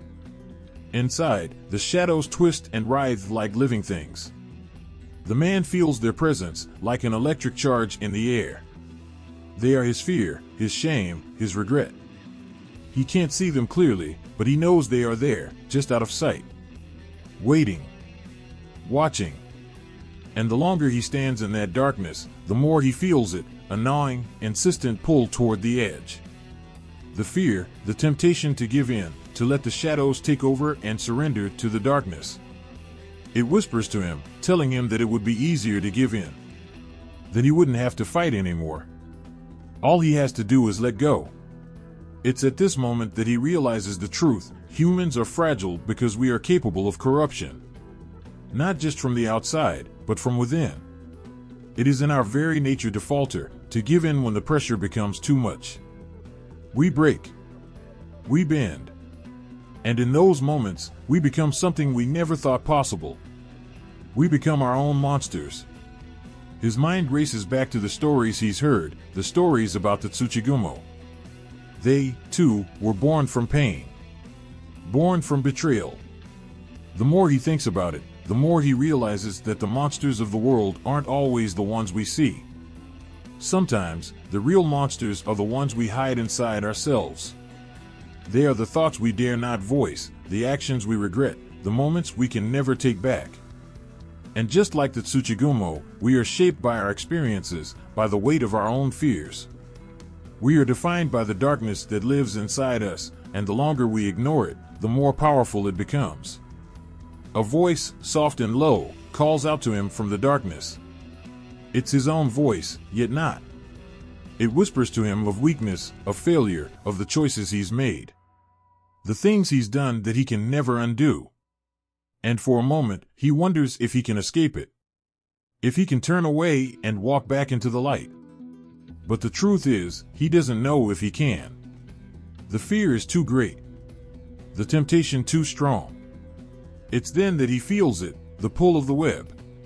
The Tsuchigumo, watching from the shadows, waiting for the moment when he will give in. The web is not just physical. It is the web of his own fears, his own doubts, stretching out around him. Each thread is a choice, a fear, a moment of weakness. And now, it is tightening, pulling him closer to the edge. He reaches out, fingers trembling, and brushes the edge of the web. The threads are cold, like the touch of death itself. He feels it, the weight of everything he's ever feared. His own fragility, his own inability to fight the darkness. But in that moment, something shifts inside him. The threads of the web tremble, as if caught between two forces. And he realizes something else, that the fear, the fragility, the darkness, it doesn't have to control him. Humans are fragile, yes. But they are also strong in ways they don't always recognize. The darkness inside them may be powerful, but so is the light. And though it's easy to give in to the temptation of the shadows, it is just as easy to turn away from them, to fight back. It's in these moments, when we face our greatest weaknesses, that we learn just how strong we can be. How much strength we can find in the most fragile of hearts. The man stands there, facing the darkness, but not giving in. He's afraid. He's broken. But he's still standing. And for now, that is enough. The air was thick with the scent of damp earth and decay. Each breath felt heavier than the last, pressing down on their lungs as if the very atmosphere resisted their presence. The walls of the underground cavern pulsed faintly, as though alive, and the sound of distant skittering echoed in the oppressive silence. The protagonist gripped their weapon tightly, their knuckles white, their heart pounding loud enough to drown out the murmurs of their allies. It felt as though the ground beneath their feet was waiting, hungry, for a single misstep. The entrance to the Tsuchigumo's hidden realm was nothing more than a jagged fissure in the earth, obscured by gnarled tree roots and choking vines. But once inside, it was a different world altogether, one that defied logic and preyed on every instinct to turn back. The dim light from their torches flickered as if reluctant to illuminate the path ahead, revealing only brief glimpses of the grotesque beauty around them. Webbing stretched across the walls and ceiling in elaborate patterns, shimmering faintly with an eerie luminescence. Within the threads, strange shapes moved, shifting just out of focus, and whispers, low, taunting, drifted from the shadows. As they pressed forward, every step was a test of courage. The ground was uneven, slick with moisture, and the webs seemed to grow thicker the deeper they went, clinging to their clothes and skin like ghostly fingers. The traps began subtly, almost imperceptible at first. A misstep would send a fine thread snapping back, and the sound of clicking mandibles would reverberate in the distance, as if something had been alerted to their intrusion.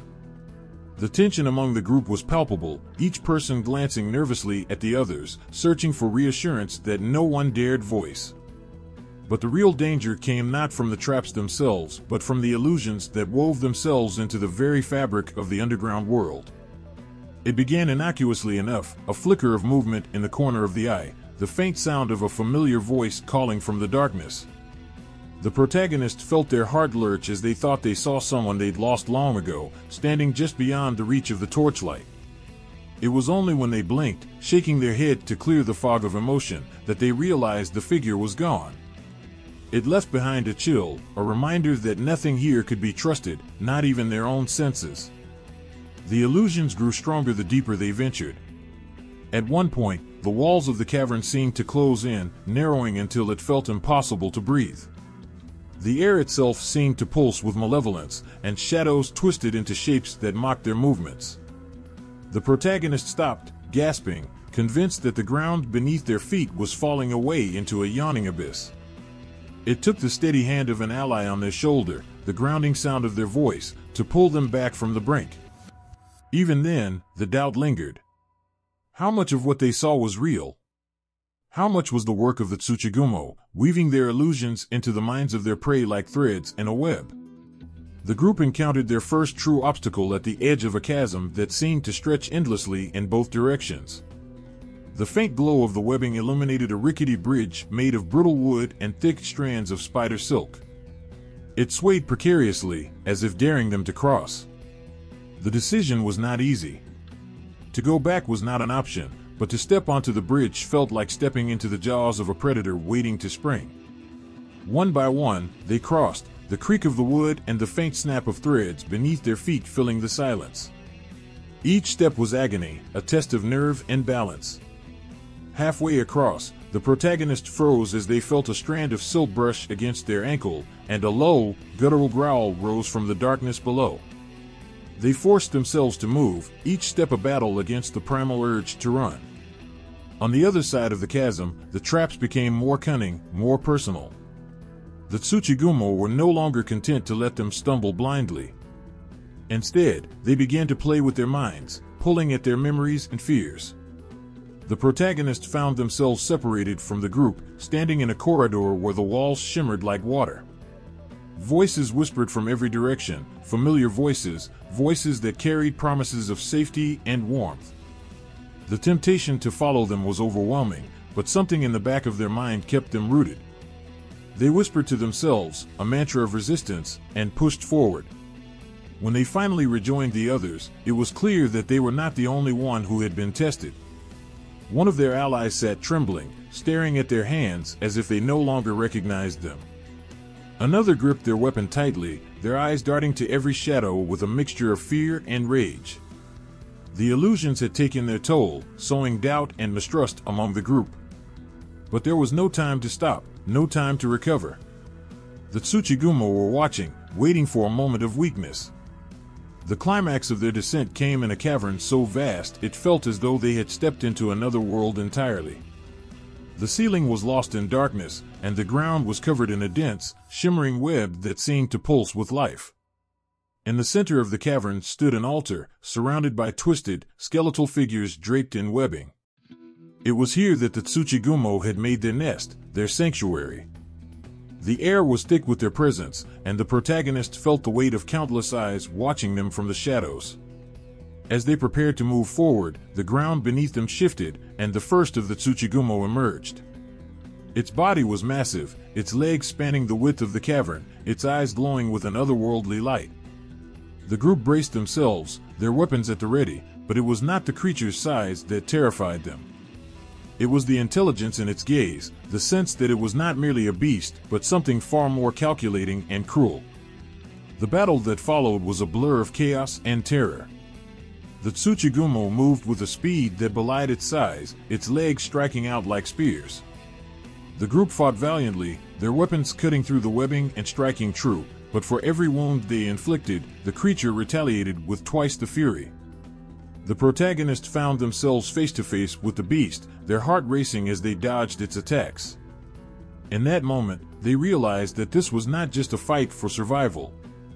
It was a battle of wills, a test of their resolve to resist the fear that threatened to consume them. When the battle ended, the cavern was silent once more. The Tsuchigumo had retreated, but the cost of their victory was clear. The group was battered and bloodied, their spirits shaken but not broken.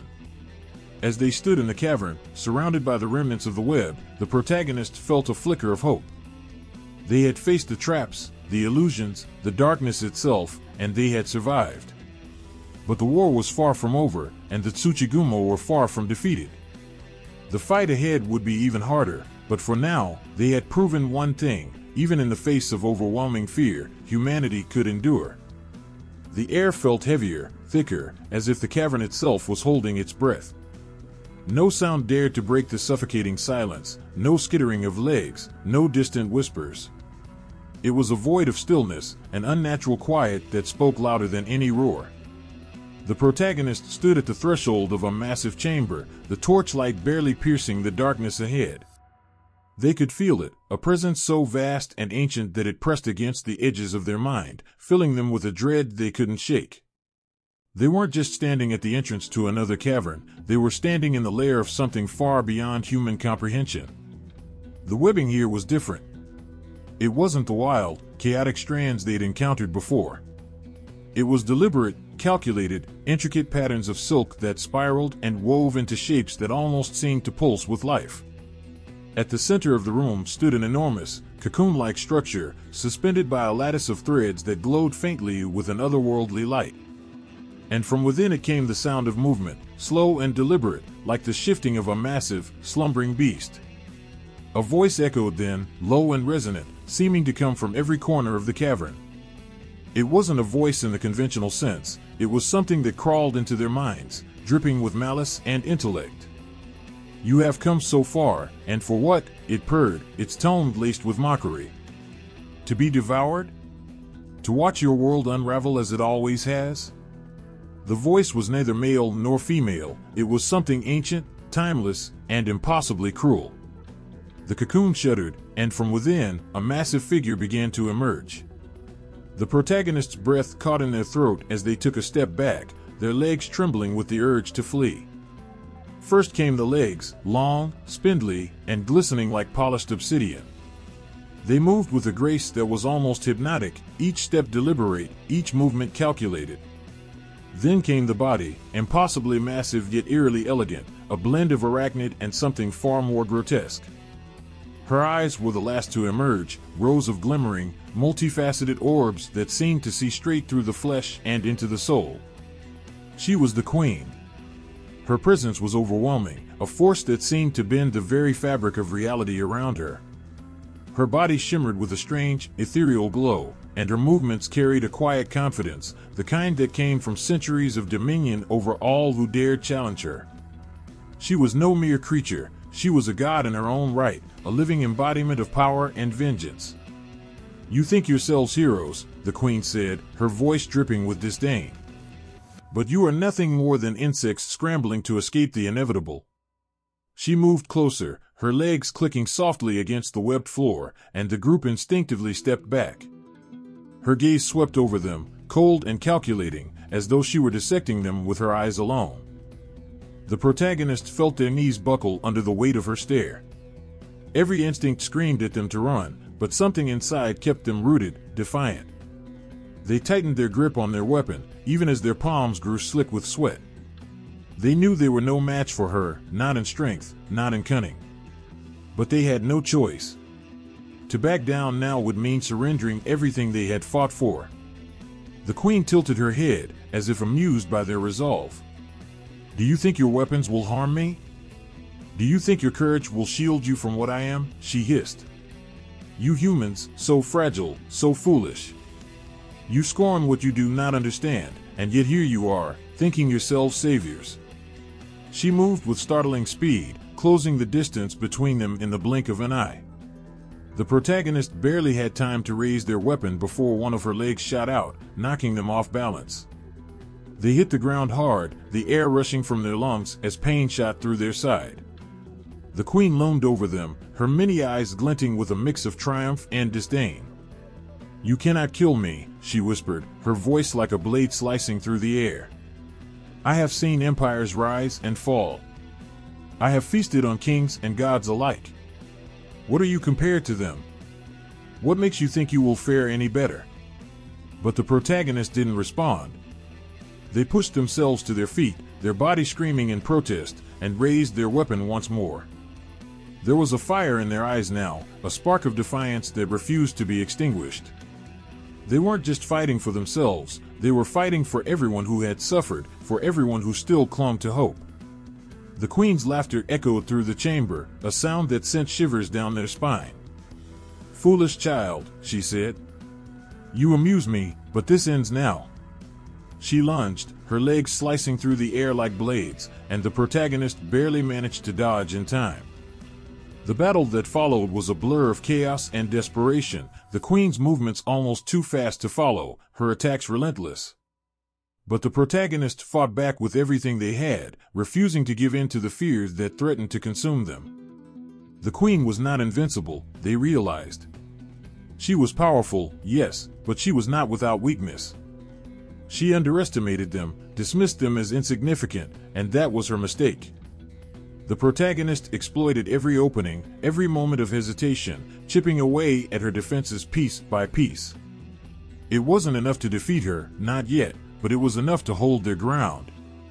As the battle raged on, the protagonist began to notice something. The queen's movements, her attacks, they were not driven by rage or hatred. There was something else there, something deeper. Pain, perhaps. Regret. It was fleeting, barely noticeable, but it was there. It made them hesitate, if only for a moment. Could she truly be the monster they believed her to be, or was there more to her than they had imagined? The hesitation nearly cost them their life. The queen struck with a ferocity that sent them crashing to the ground once more, their weapon skittering out of reach. She stood over them, her gaze cold and unyielding. "You are persistent, I'll give you that," she said. "But persistence alone will not save you." The protagonist stared up at her, their body battered and broken but their spirit unyielding. They didn't know how this would end. They didn't know if they would survive. But they knew one thing for certain, they would not bow to her. Not now, not ever. The queen hesitated, just for a moment, as if something in their gaze gave her pause. It was brief, barely more than a flicker, but it was enough. The protagonist seized the moment, lunging for their weapon and striking with every ounce of strength they had left. The queen recoiled, hissing in pain, and the protagonists scrambled to their feet, ready to face her once more. The battle wasn't over. It was far from over. But in that moment, as the queen regarded them with a mixture of fury and something else, something almost resembling respect, the protagonist knew they had already won a small victory. And in the face of such overwhelming power, even a small victory felt monumental. The moon hung low in the sky, casting an eerie silver light over the camp. The flickering flames of the fire barely illuminated the faces of the weary travelers. The scent of smoke mixed with the dampness of the forest, creating an atmosphere thick with tension. For days, they had been tracking the Tsuchigumo, pushing themselves further into dangerous territory, yet something felt wrong. The air was heavy, charged with an unease that none of them could quite shake. It was during the quiet of the night, when everyone thought the worst had passed, that it happened. Lena, the trusted scout, had been the first to notice. She had been the quiet one of the group, always observing, always taking in the smallest details. That night, as the others settled down to rest, she saw the faintest glimmer of movement in the shadows just beyond the fire's reach.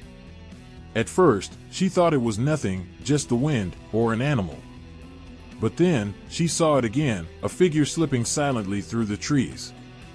A figure she knew too well. It was Jiro. Her heart skipped a beat. He had been with them from the beginning, one of the strongest and most reliable members of their team. He was brave, kind, always the first to offer his sword to protect them. Lena had trusted him completely. They all had.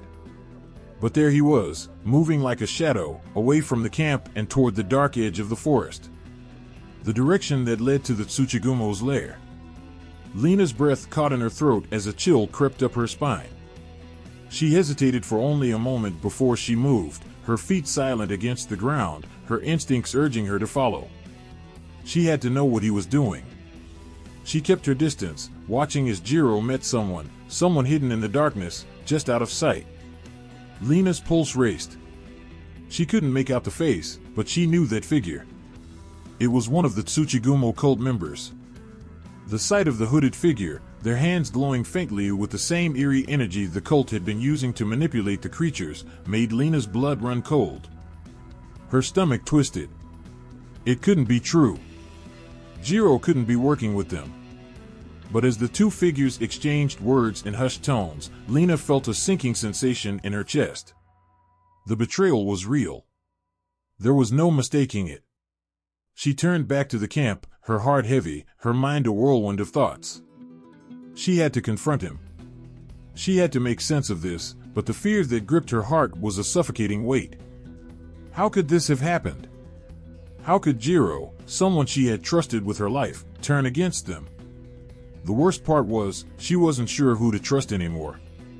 The team had grown close, bonds forged through battle and shared suffering. But now, the very foundation of their alliance felt shaky, as if everything could crumble in an instant.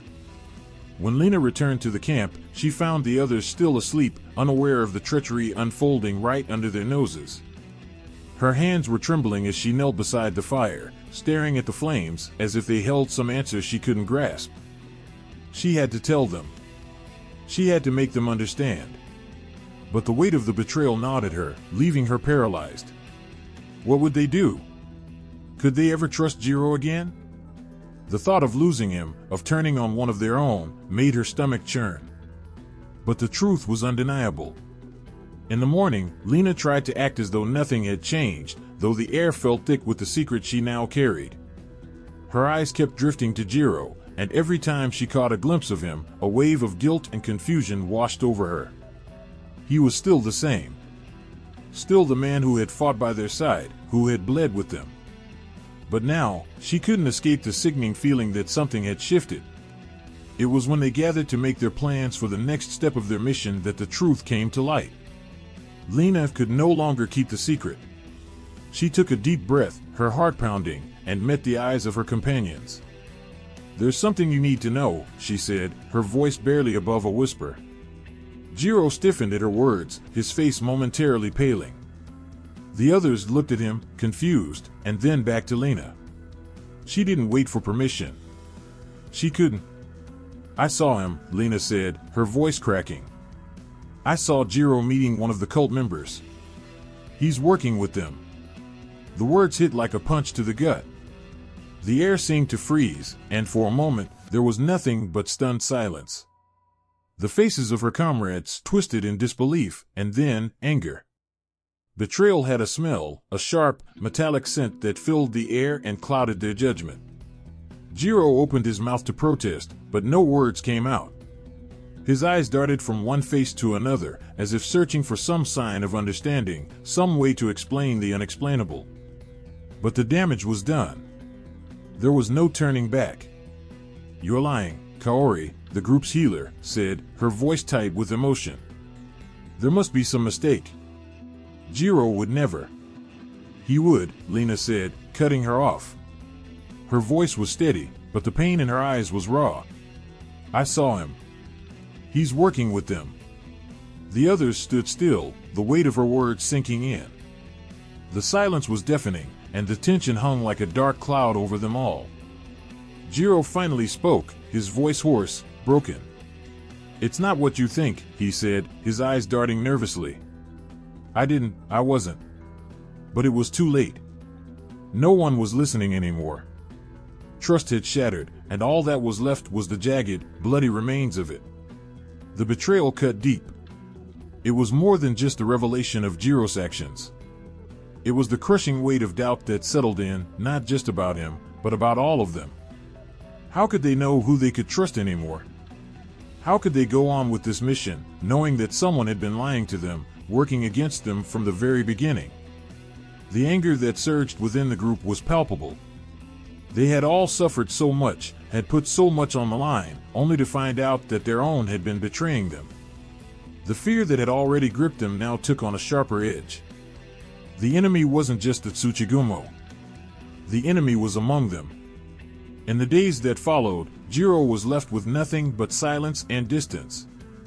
The others no longer looked at him the same way. Every glance was heavy with suspicion. Every word, a challenge. There was no easy path forward, no way to undo the damage that had been done. The fragile unity that had once bound them together was now fractured beyond repair.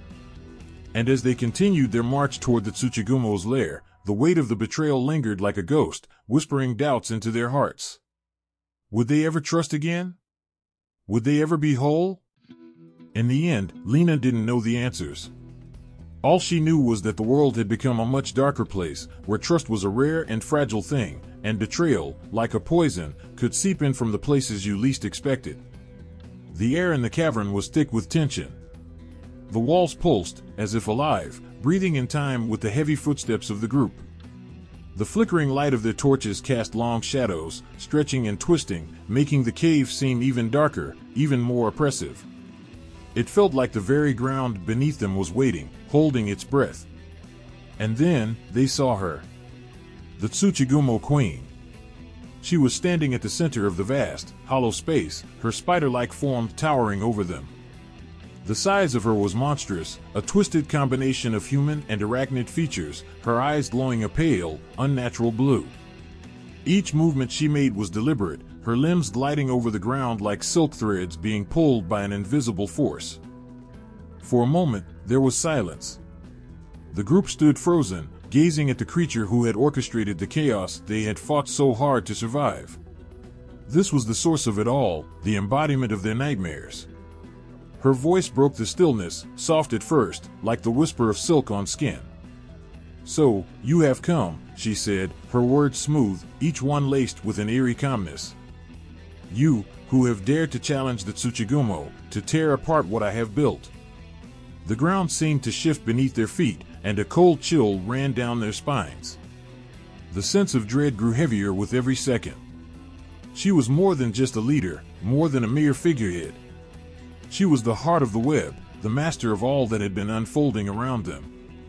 "You think you understand," she continued, her voice rising now, full of venom and ancient rage. "You believe the Tsuchigumo to be monsters, to be nothing more than mindless creatures born from darkness. But you are wrong. You do not know the depths of what we have lost." Her eyes, dark and deep as the abyss, fixed on them with an intensity that made them all take a step back. She wasn't just angry. She was hungry. Hungry for something far greater than mere survival. She was hungry for power, for vengeance. "You see, long ago," she began, her voice heavy with a sorrow that cut through the air, "we were once like you. We were once creatures of the gods. But we were cast aside. Betrayed. Forgotten.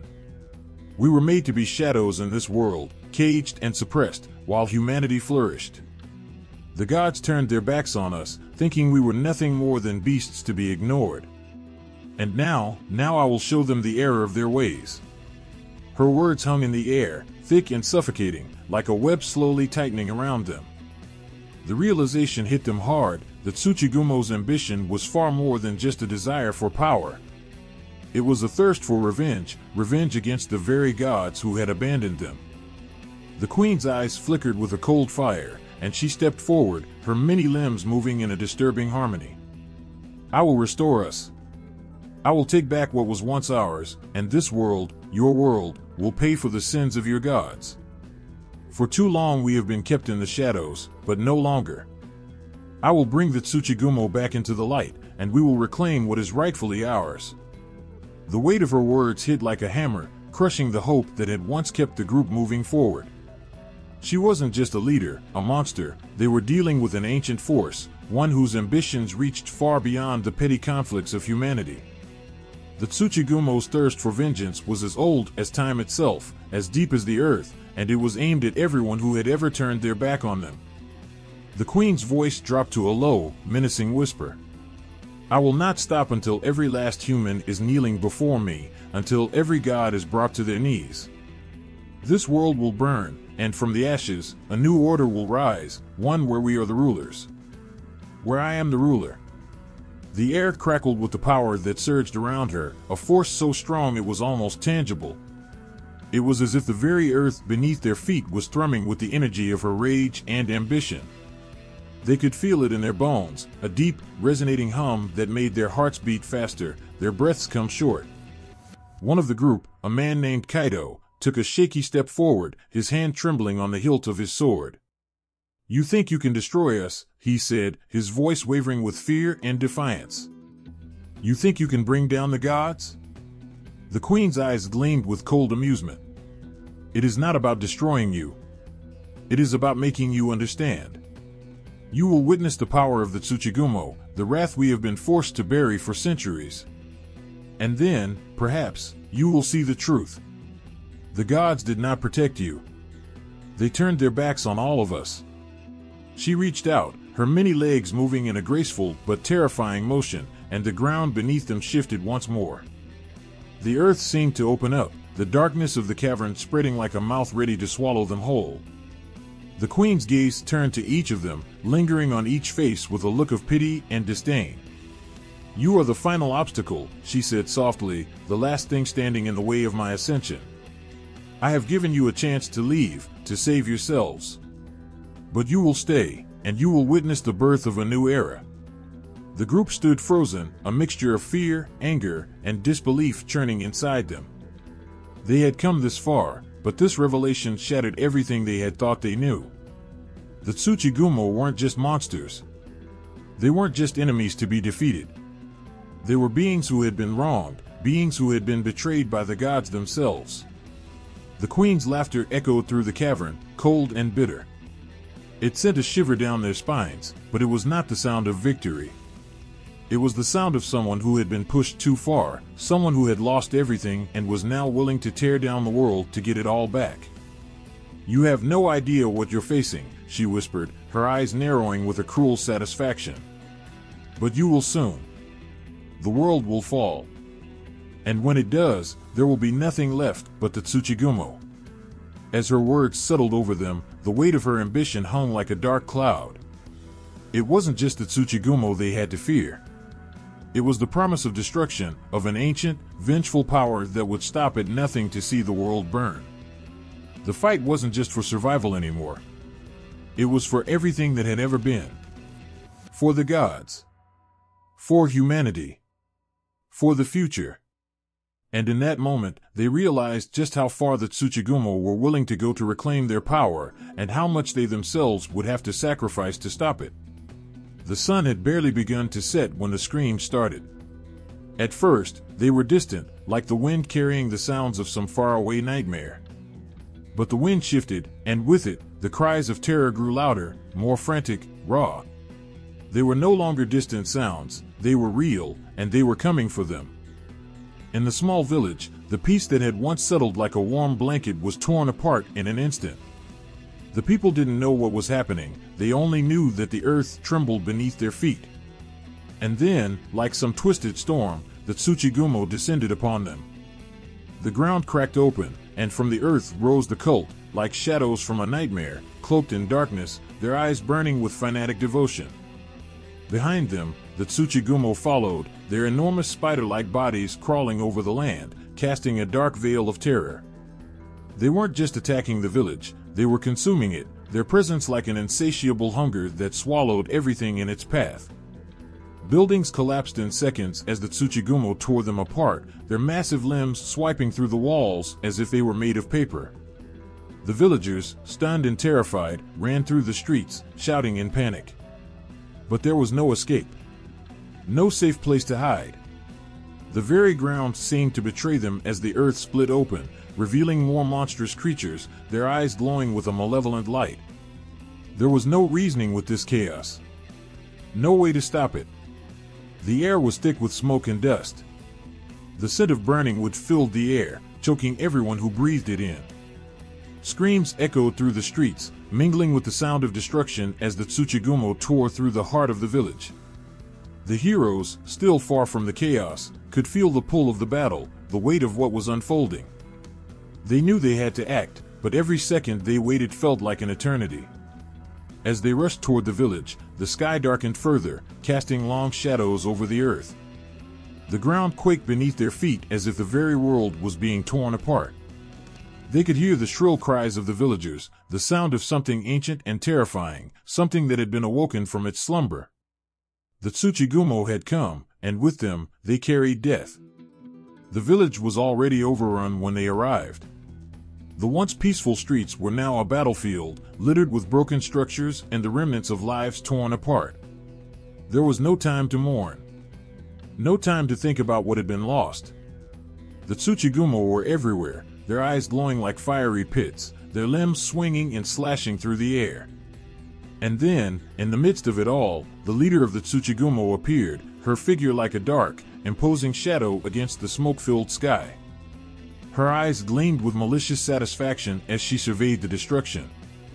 "So," she said, her voice carrying over the chaos, "you have come to witness the power of the Tsuchigumo. The power that will wipe away the stain of humanity once and for all." Her words were a death sentence. The heroes had no choice but to fight, to stand against this nightmare. Their hearts pounded in their chests as they rushed forward, weapons in hand, knowing that the battle they faced was one that could break them, body and soul. The first clash came fast. The sound of steel against bone, the hiss of venomous webs being flung toward them. A hero stumbled as one of the Tsuchigumo leapt at them, its massive legs crashing down with the force of 100 boulders. The heroes fought back with all their might, but it felt like they were fighting a force of nature, something beyond their control. They pressed forward, even as the village around them burned, even as their bodies screamed with exhaustion. The Tsuchigumo were relentless. Their numbers seemed endless. Every corner they turned, there was another monstrous spider waiting, every shadow seemed to hide a new threat. There was no room to breathe, no time to think. But amidst the madness, something strange began to happen. The people, the villagers who had once been helpless, began to fight back. They had no weapons, no training, but they had something more, their will to survive. They picked up whatever they could find, rocks, branches, broken pieces of wood, and began to throw them at the Tsuchigumo, their fear turning into fury. It wasn't much. But it was enough.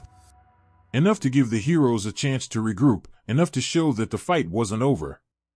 They weren't alone. Not anymore. As the battle raged on, the true horror of the Tsuchigumo became clear. They weren't just invaders. They weren't just monsters. They were creatures shaped by pain and vengeance, creatures born from a history of betrayal and suffering. They fought not just for survival, but for something more, a twisted sense of justice that would consume everything in its path. The Tsuchigumo leader stood in the center of it all, watching, waiting. Her eyes glinted with cold amusement, but there was something darker there too, something that felt almost personal. "You cannot win," she whispered, as if speaking to the very earth beneath them. "This is the end for all of you. The world will burn, and from the ashes, we will rise." But the heroes didn't stop. They couldn't. The Tsuchigumo had already taken so much from them, from the village, from the people who had placed their trust in them. This couldn't be the end. It couldn't be the moment when everything they fought for crumbled to dust. And so, they fought on, knowing that with every breath, with every swing of their weapons, they were pushing back against a force that sought to destroy everything they loved. They were fighting not just for themselves, but for the future, for the hope that, no matter how dark the night, there would still be light to rise again. The battle was far from over. The village was burning, but there was still a glimmer of resistance. And in the midst of the chaos, that glimmer was enough. It was all they had left. And they would hold on to it with everything they had. The moon hung low, casting an eerie glow across the twisted landscape. The once vibrant village was now reduced to smoldering ruins, and the distant sound of fire crackling seemed to echo through the very air itself. The earth groaned beneath the weight of what was to come, as if it too was holding its breath, waiting for the final act. The heroes moved in silence, their faces grim and their hearts heavy. They had seen the destruction, felt the weight of the lives lost, and now they were racing against time. The ritual, the one that could awaken the full power of the Tsuchigumo, was nearly complete. They could feel it in their bones, the growing tension, the pulse of something dark and ancient stirring beneath the earth. They were running out of time. The path before them twisted and turned, leading them deep into the heart of the enemy's domain. The ground beneath their feet was uneven, cracked and broken, as if the earth itself was being torn apart by the very forces they were up against. Every step they took was filled with uncertainty, the air thick with a sense of impending doom. They could hear the chanting in the distance, low, guttural words that resonated with power. Each syllable seemed to reverberate in their skulls, a constant reminder of the danger that lay ahead. It wasn't just the Tsuchigumo they were fighting anymore. It wasn't just the spiders, or the cult that worshipped them. It was something far more insidious. Something that had been building for centuries, perhaps even longer. And in that moment, as they moved closer to the source of the ritual, they realized the full scope of the danger. The Tsuchigumo weren't merely beasts of destruction. They were instruments of chaos, their existence tied to something far darker than anyone had imagined. They were a force of nature, born from the earth itself, meant to restore balance, but in doing so, they would destroy everything in their path. The ritual was designed to fully awaken the Tsuchigumo, to unleash their full power and set them loose upon the world. It would be the end of humanity, the end of civilization. The balance of the world would shatter, and from the wreckage, the Tsuchigumo would reign supreme. The heroes felt their hearts race as they approached the ritual site. The chanting grew louder, the air growing thicker with each step. They could see the flicker of torchlight in the distance, and the dark figures of the cultists gathered around a massive stone altar, their faces hidden behind masks of bone. They were all kneeling, their heads bowed in reverence, lost in their devotion to the Tsuchigumo. At the center of the altar stood a figure, tall, cloaked in shadows, with eyes that burned like embers in the darkness. The leader of the Tsuchigumo cult. The one who had orchestrated everything, who had brought the nightmare to life. And standing beside her, the Tsuchigumo queen, her eyes glowing with a cold, malevolent fire.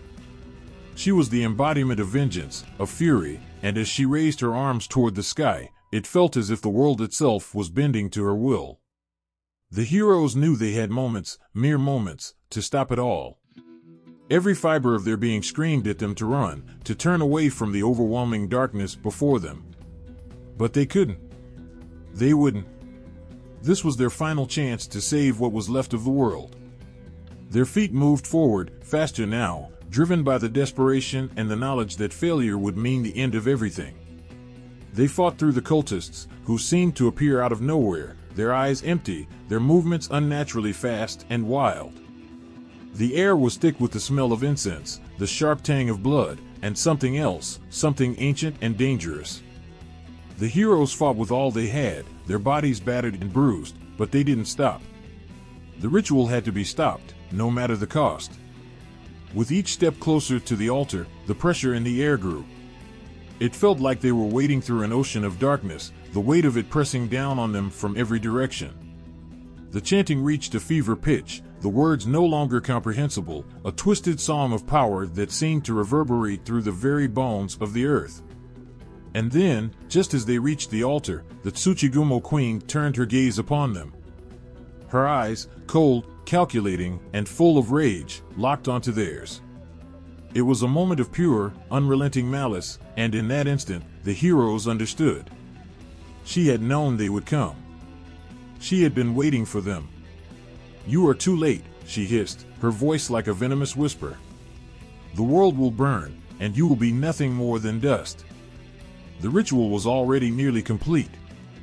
The heroes could feel the energy crackling in the air, the ground beneath them trembling with the power that was about to be unleashed.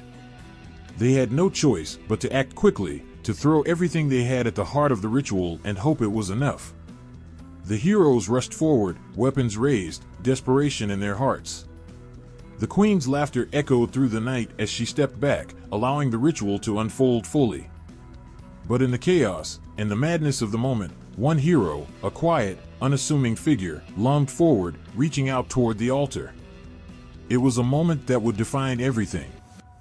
The ritual was shattered in an instant, the magic unraveling before their eyes. The cultists screamed as the power they had invoked turned against them, and the Tsuchigumo queen howled in rage, her form flickering like a fading shadow. The earth trembled violently as the power of the ritual dissipated, and for a moment, it seemed as though time itself had stopped. The heroes stood there, breathless, their eyes wide as the world around them seemed to hold its breath. They had stopped the ritual, but at what cost? The ground was still shaking, the air still thick with the remnants of the power that had almost been released. They could feel it, deep within them, the heavy weight of the world's fragility. They had won this battle, but the war was far from over. The moon, once hidden by dark clouds, now shone through, casting a pale light over the altar. The heroes knew, even in the aftermath of this victory, that there would always be another threat, another darkness waiting to rise. But for now, they had stopped the Tsuchigumo. And for now, that was enough. The air in the Tsuchigumo queen's lair was thick and suffocating, as though the very atmosphere itself had conspired to drown them. Each breath they took felt heavier than the last. Their eyes stung, not from the smoke that twisted through the air, but from the strange, pulsing energy that seemed to warp everything around them.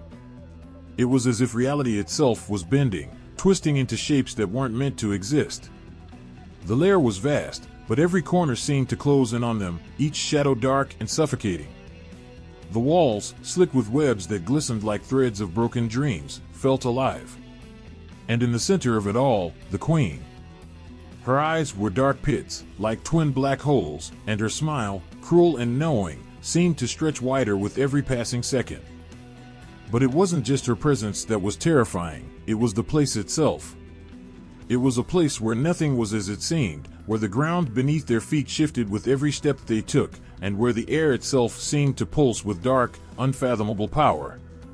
The ground trembled as they entered the heart of the lair, and the queen's laughter rang out, not from one direction, but from all around them. Her voice echoed like 1,000 whispers, bending and breaking in strange, unnatural patterns. It was maddening, disorienting. The air seemed to bend, stretching, distorting the space between them, like a bad dream that had taken on a life of its own. Then, it happened. The walls of the lair began to shift. Not just in the way the earth shifts when it trembles, but in a way that didn't make sense. One moment, they were walking forward, and the next, they were somewhere else entirely. A sudden flash of light, and they were back in the village, the ruins still smoldering as if the attack had just happened.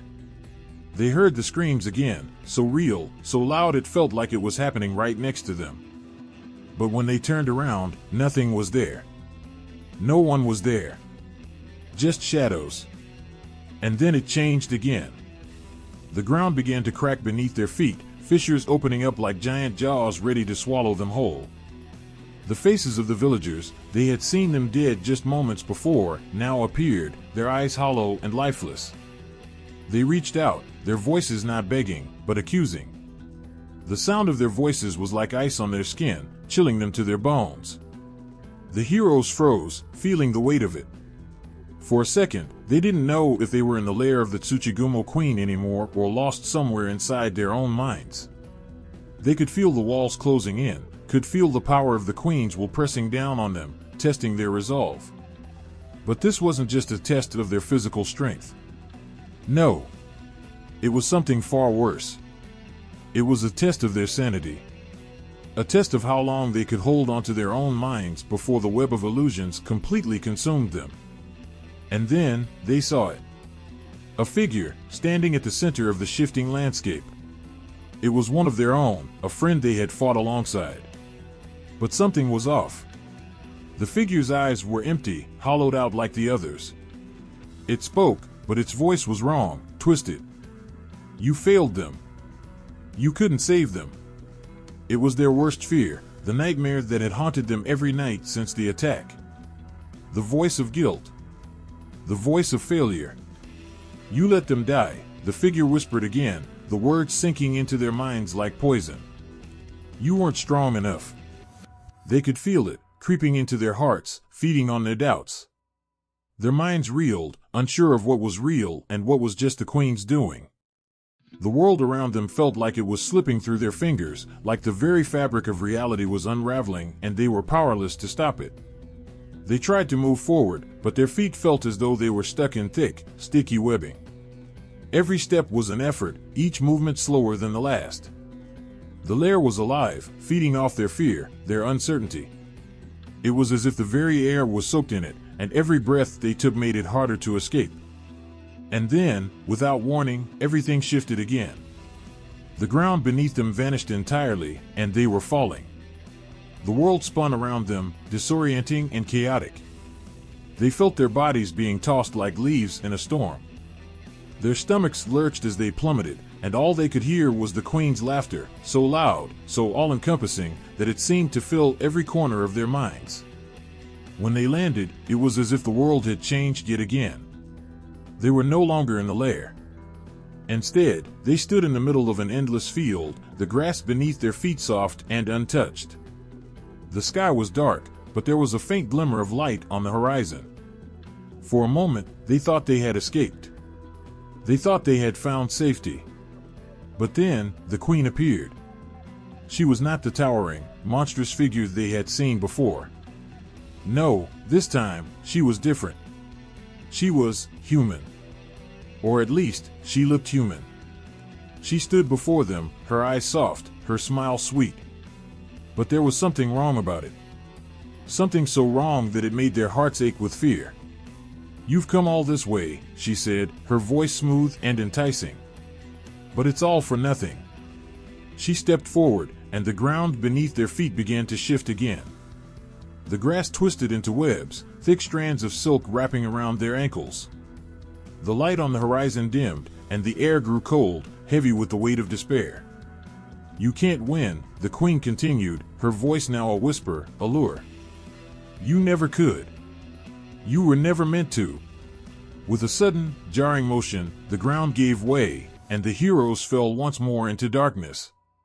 Their minds screamed for clarity, but the illusions kept coming, layer after layer, each one more intense than the last. And with each passing second, they felt their grip on reality slipping. The Queen's laughter echoed around them, growing louder, more suffocating. It seemed to fill every corner of their minds, every empty space in the world they once knew. And in that moment, they knew what was at stake. It wasn't just their survival. It was their very souls. The Queen wasn't just trying to break their bodies. She was trying to break their will. She was trying to consume them, to drag them into the endless web of illusions she had spun. The battle raged on, but it was clear they were losing. The Tsuchigumo Queen's illusions twisted everything, drowning their minds in confusion, turning friends into enemies, the world around them into a nightmare. The air crackled with the Queen's dark power, suffocating them, pushing them to the edge of their sanity. They had come so far, had fought so hard, but now, the weight of despair pressed down on them like a heavy stone. Every step felt like a battle against themselves. Was any of this real? Or were they just pawns in her twisted game? They were trapped in the lair of the Queen, surrounded by webs so thick it was impossible to move without being ensnared. Their minds raced with the faces of those they had lost, each memory a dagger in their hearts. They could hear the Queen's laughter, like the sound of 1,000 spiders scuttling across the floor, mocking them, taunting them with every breath they took. But in that moment, one of them, someone they had all trusted, someone they thought they knew, stepped forward. I can end this, the voice was low, steady, but there was a sadness in it, a kind of quiet understanding. It was a voice they hadn't expected to hear saying those words.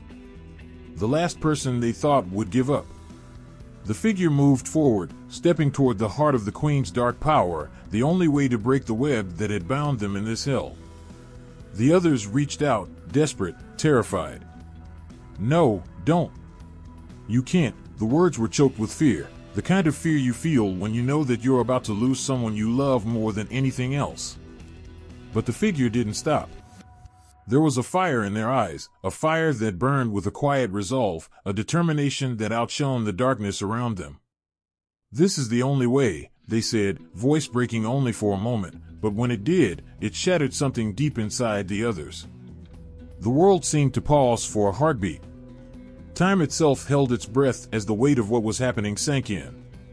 The one they had depended on, the one who had stood by them in every battle, every storm, was choosing to leave them behind. The Queen, sensing the shift, laughed, cruel and sharp. "You think this will stop me?" Her voice was smooth, dripping with venom. She wasn't even looking at the one who stood before her, she was looking at all of them, watching their reactions, savoring the pain in their eyes. But the one who had stepped forward didn't falter. There was no hesitation now, just the steady pulse of a heartbeat, a promise. "I know it will," they whispered. And then, without another word, they reached into the very core of the Queen's power, the heart of the web. A single spark of light appeared in their hands, small at first, but growing with each second. It wasn't magic, it wasn't a weapon, it was something pure. A hope. A love. A final act of defiance. The others could do nothing but watch. Their bodies frozen, their minds clouded with the pain of what was happening, the knowledge that they couldn't stop it. The world seemed to hold its breath. The light in their hands began to pulse, brighter now, shining like a star in the heart of a storm. The web around them trembled, then began to unravel, threads of darkness snapping like brittle twigs. The Queen's mocking laughter faltered. Her eyes widened with a shock that came too late. In that moment, they knew this was it. This was the turning point. But at what cost? The light that the hero had summoned began to crackle, spreading outward, filling the lair with a brilliance that was almost too much to bear. The Queen screamed, the sound like nails on stone, as her power began to falter, then shatter. But it wasn't enough. The light couldn't hold forever. The price was too high. And in that final moment, when everything seemed on the verge of collapse, the hero turned their eyes toward their friends. "It's okay," they whispered, but it wasn't just for them. It was for everyone. "I'm sorry. I have to do this." And with that, the light consumed them, a burst of energy that shook the very foundations of the Queen's lair. The air was filled with a deafening sound, the collapse of the Queen's power, the breaking of the illusion, and the end of the nightmare. For a split second, everything was silent. But then, the world came rushing back, and in that silence, they felt it. The absence. The void left by the one who had given everything. The others, standing at the edge of the destruction, could barely comprehend what had just happened. It was as if the air had been sucked from their lungs, leaving only a bitter emptiness behind. The battle was over. The Queen's power shattered. The web undone. But the cost was beyond anything they had ever imagined. They reached out, but it was too late. There was nothing left to hold on to. Just the memory of a sacrifice that would haunt them forever. In the distance, the Queen's body crumbled to ash, her hold on the world vanishing like smoke in the wind. But the victory was hollow. The price of it would never be forgotten. The heroes stood in the quiet aftermath, the weight of what had been lost pressing down on them. The world had been saved, but at what cost? They looked to each other, faces etched with grief, but also with a kind of solemn understanding. They had been saved, yes, but at the cost of someone who had meant everything to them. They would never forget the one who had given their life, who had chosen to end it all to protect them, to protect the world. The sacrifice would remain with them, not as a burden, but as a beacon, a reminder of what they were fighting for. And as they walked away from the ruins of the Queen's lair, they knew that their victory would never be truly complete. Because the price of it would echo in their hearts forever. The ground trembled underfoot, a low, ominous rumble that seemed to seep into the bones of everyone present. The Tsuchigumo queen stood at the heart of the battlefield, her massive form looming like a shadow over the heroes who had fought so hard to reach this point. Her eyes were a void of cold, calculating, unfeeling. She had witnessed countless lives crushed beneath her, and now, the last of the resistance stood before her. There was no turning back. The air was thick with tension, a palpable weight that pressed on their chests. Each breath felt harder than the last, as if the very atmosphere itself was determined to suffocate them. The heroes, battered and bruised, stood shoulder to shoulder, staring at the creature who had caused so much pain, so much loss. They had come for this moment, but none of them had truly believed it would come to this, facing the queen, the embodiment of everything they had fought against. With a flick of her long, grotesque arms, the queen summoned tendrils of darkness that whipped through the air, aiming to tear apart the very ground beneath their feet. The tendrils were alive, twitching with a malevolent energy that seemed to mock every step they took forward. The ground beneath them cracked, splitting like a jagged wound. Dust and ash filled the air, and for a moment, it felt like the world was being swallowed whole. One of the heroes lunged forward, sword in hand, but the queen's laughter, low and cruel, echoed through the air. "Foolish mortals," she hissed, her voice dripping with venom. "Do you think you can defeat me? I am beyond your reach. The power of the gods themselves has already abandoned you." The sword struck the air, meeting nothing but the chill of the dark tendrils that immediately wrapped around the blade, dragging it from the hero's grip and into the abyss. The hero staggered back, their body trembling as the force of the queen's power was unleashed. They were strong, but against her, they were nothing. Another hero, bloodied and exhausted, stood firm. Their resolve hardened. "We don't need the gods," they growled. "We have each other." They raised their hands, calling upon the power within them. The air crackled with an energy all its own, electric and untamed. The queen's expression shifted for a brief moment, amusement fading into something darker, more dangerous. "Then you will die together," she spat. The clash was immediate. The world seemed to shift in an instant, as if the very fabric of reality was bending under the pressure of the battle. The heroes fought with everything they had left, but the queen was relentless. Each blow they struck seemed to dissipate into nothingness, swallowed whole by the black void of her power. The queen's claws slashed through the air, each strike a symphony of destruction that carved the earth beneath them. The sounds of combat were deafening, a cacophony of screams and the clash of steel, but it was clear, this wasn't just a battle of strength. It was a battle of will. One hero, already near the breaking point, faced the queen directly. Their eyes locked with hers, and in that fleeting moment, they saw the truth: the queen was not invincible. She had power, yes, but it was born of fear and hatred. And it was that very fear, that hatred, that would be her undoing. "You are nothing but a broken god," the hero shouted. Their voice was hoarse, but unwavering. The queen's gaze faltered, just for a moment. But that moment was enough. They had no time to waste. The others rallied together, their strength renewed by the hero's words. The battle shifted. What had seemed like an unstoppable tide now began to recede. The queen screamed, a sound so full of rage it sent ripples through the air, distorting reality itself. The heroes pressed forward, determined, focused. One by one, they closed in on her, dodging her strikes, weaving through the tendrils of darkness that lashed at them.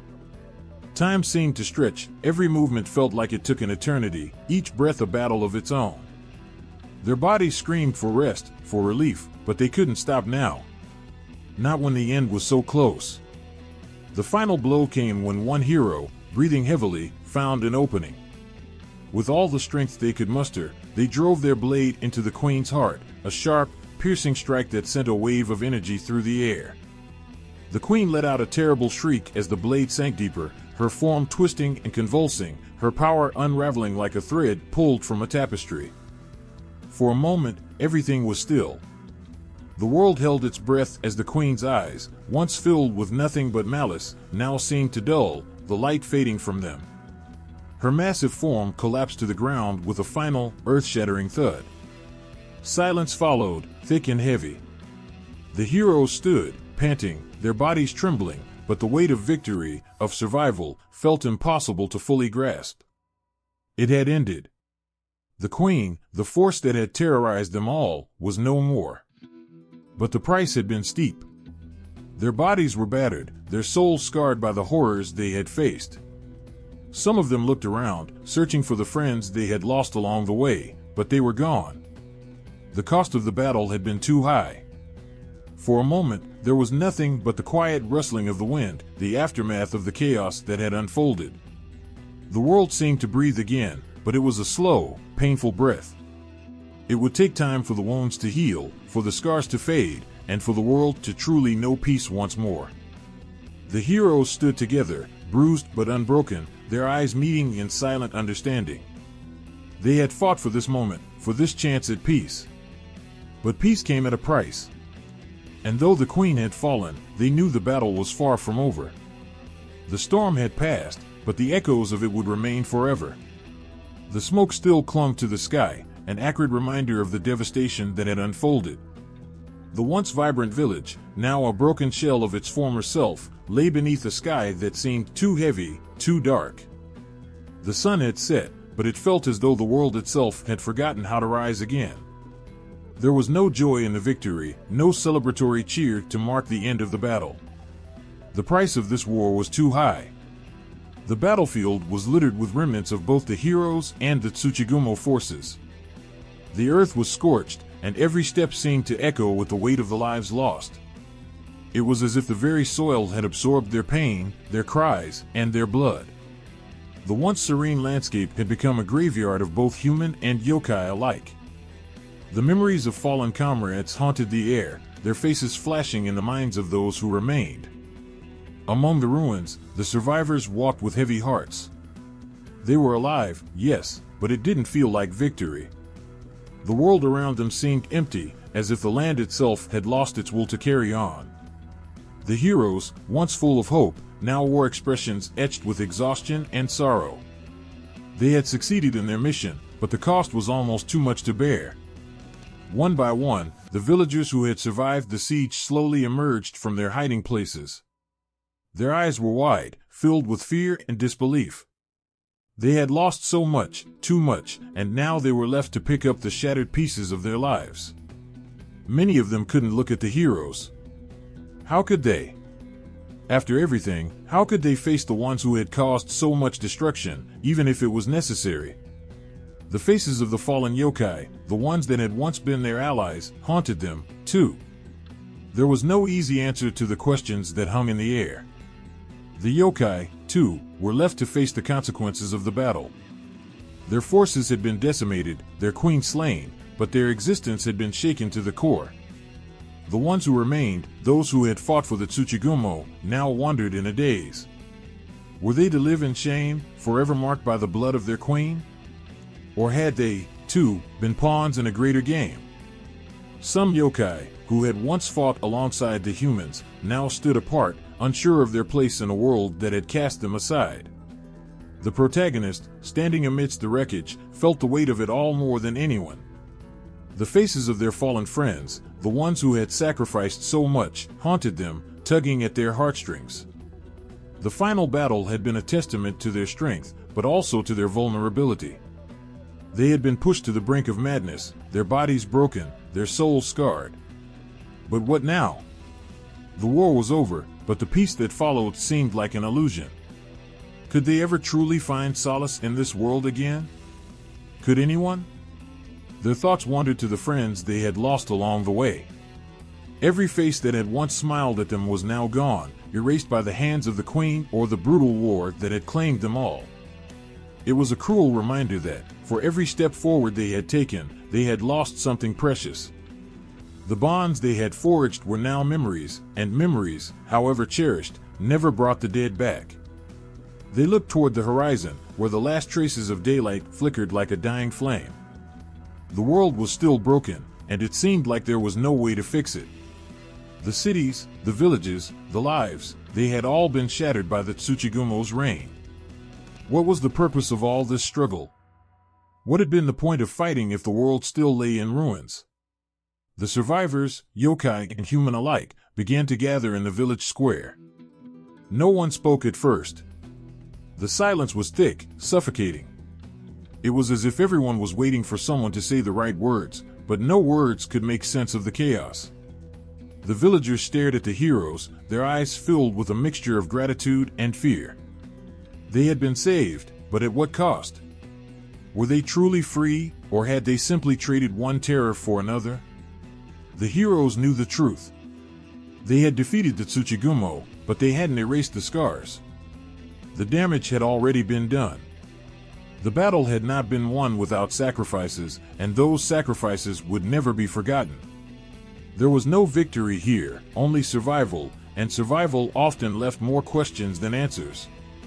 Among the group of heroes, one stood apart, their face dark with sorrow. The burden of leadership had taken its toll, and they felt the weight of every life lost, every choice made. It was too much to bear. The question lingered in their mind, what now? They had given everything to stop the Tsuchigumo, but in doing so, they had also lost pieces of themselves. Was this what it meant to be a hero? To carry the weight of the world, only to find that, in the end, it was still broken? A voice called out, breaking the silence. It was a villager, an elder who had witnessed the horrors unfold. She approached the heroes, her face etched with both gratitude and sorrow. "You have saved us," she said softly, her voice trembling.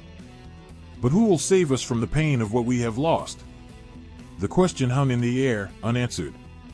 The heroes looked at one another, each of them haunted by the same thought: there was no saving from this. What they had won could never replace what they had lost. The Tsuchigumo were gone, but the scars on the hearts of both humans and yokai would never fade. They would carry this war with them for the rest of their lives, a constant reminder of what had been sacrificed to secure this fragile peace. And as the last of the daylight faded from the sky, the heroes knew one thing for certain: the world had been forever changed. The question now was whether they, too, could change with it. In the quiet of the night, the wind whispered through the trees, carrying with it the stories of old, of monsters, gods, and heroes. The Tsuchigumo, once feared and hunted, still lingered in the shadows of these stories, their tale far from forgotten.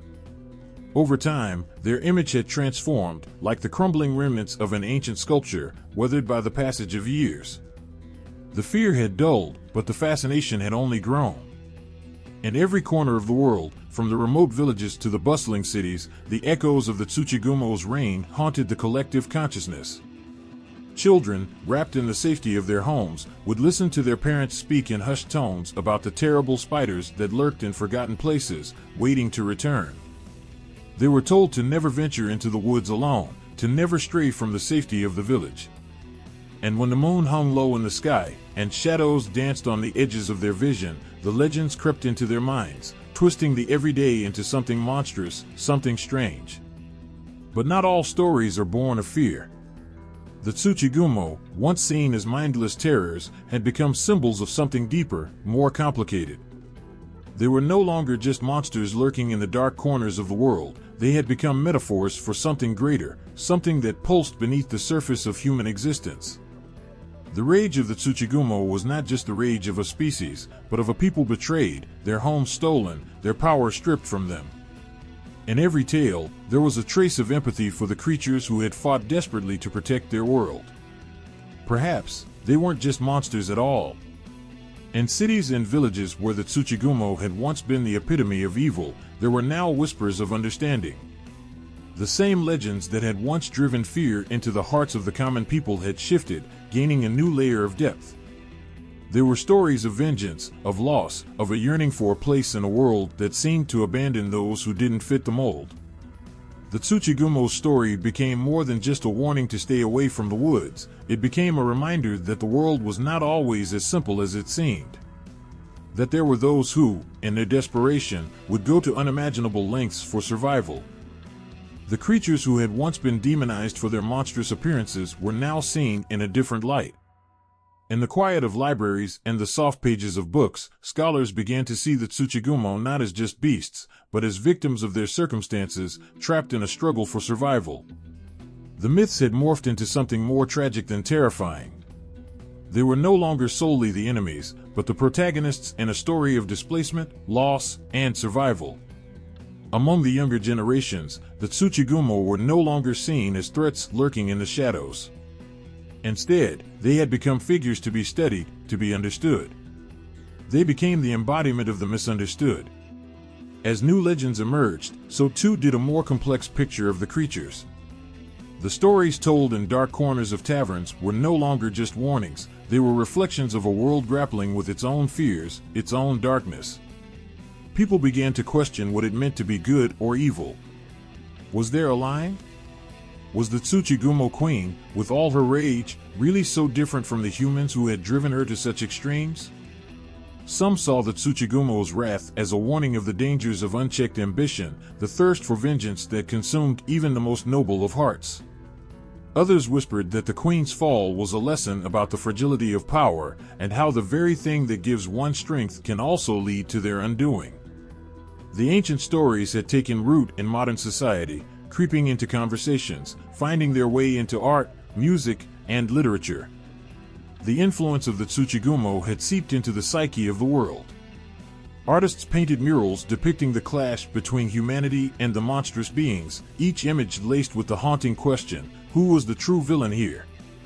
Musicians composed symphonies that spoke of ancient battles, of gods and monsters, of tragic queens and loyal warriors, their instruments echoing the tension between love and loss. Writers spun tales where the Tsuchigumo were no longer just monsters, but tragic figures cursed by their very existence, seeking a way to undo the wrongs they had suffered. In some cultures, the Tsuchigumo's story had evolved into something deeply spiritual, a cautionary tale about the balance of nature, the need to respect the earth and its creatures. The monsters had become a symbol of the fragile connection between humans and the natural world.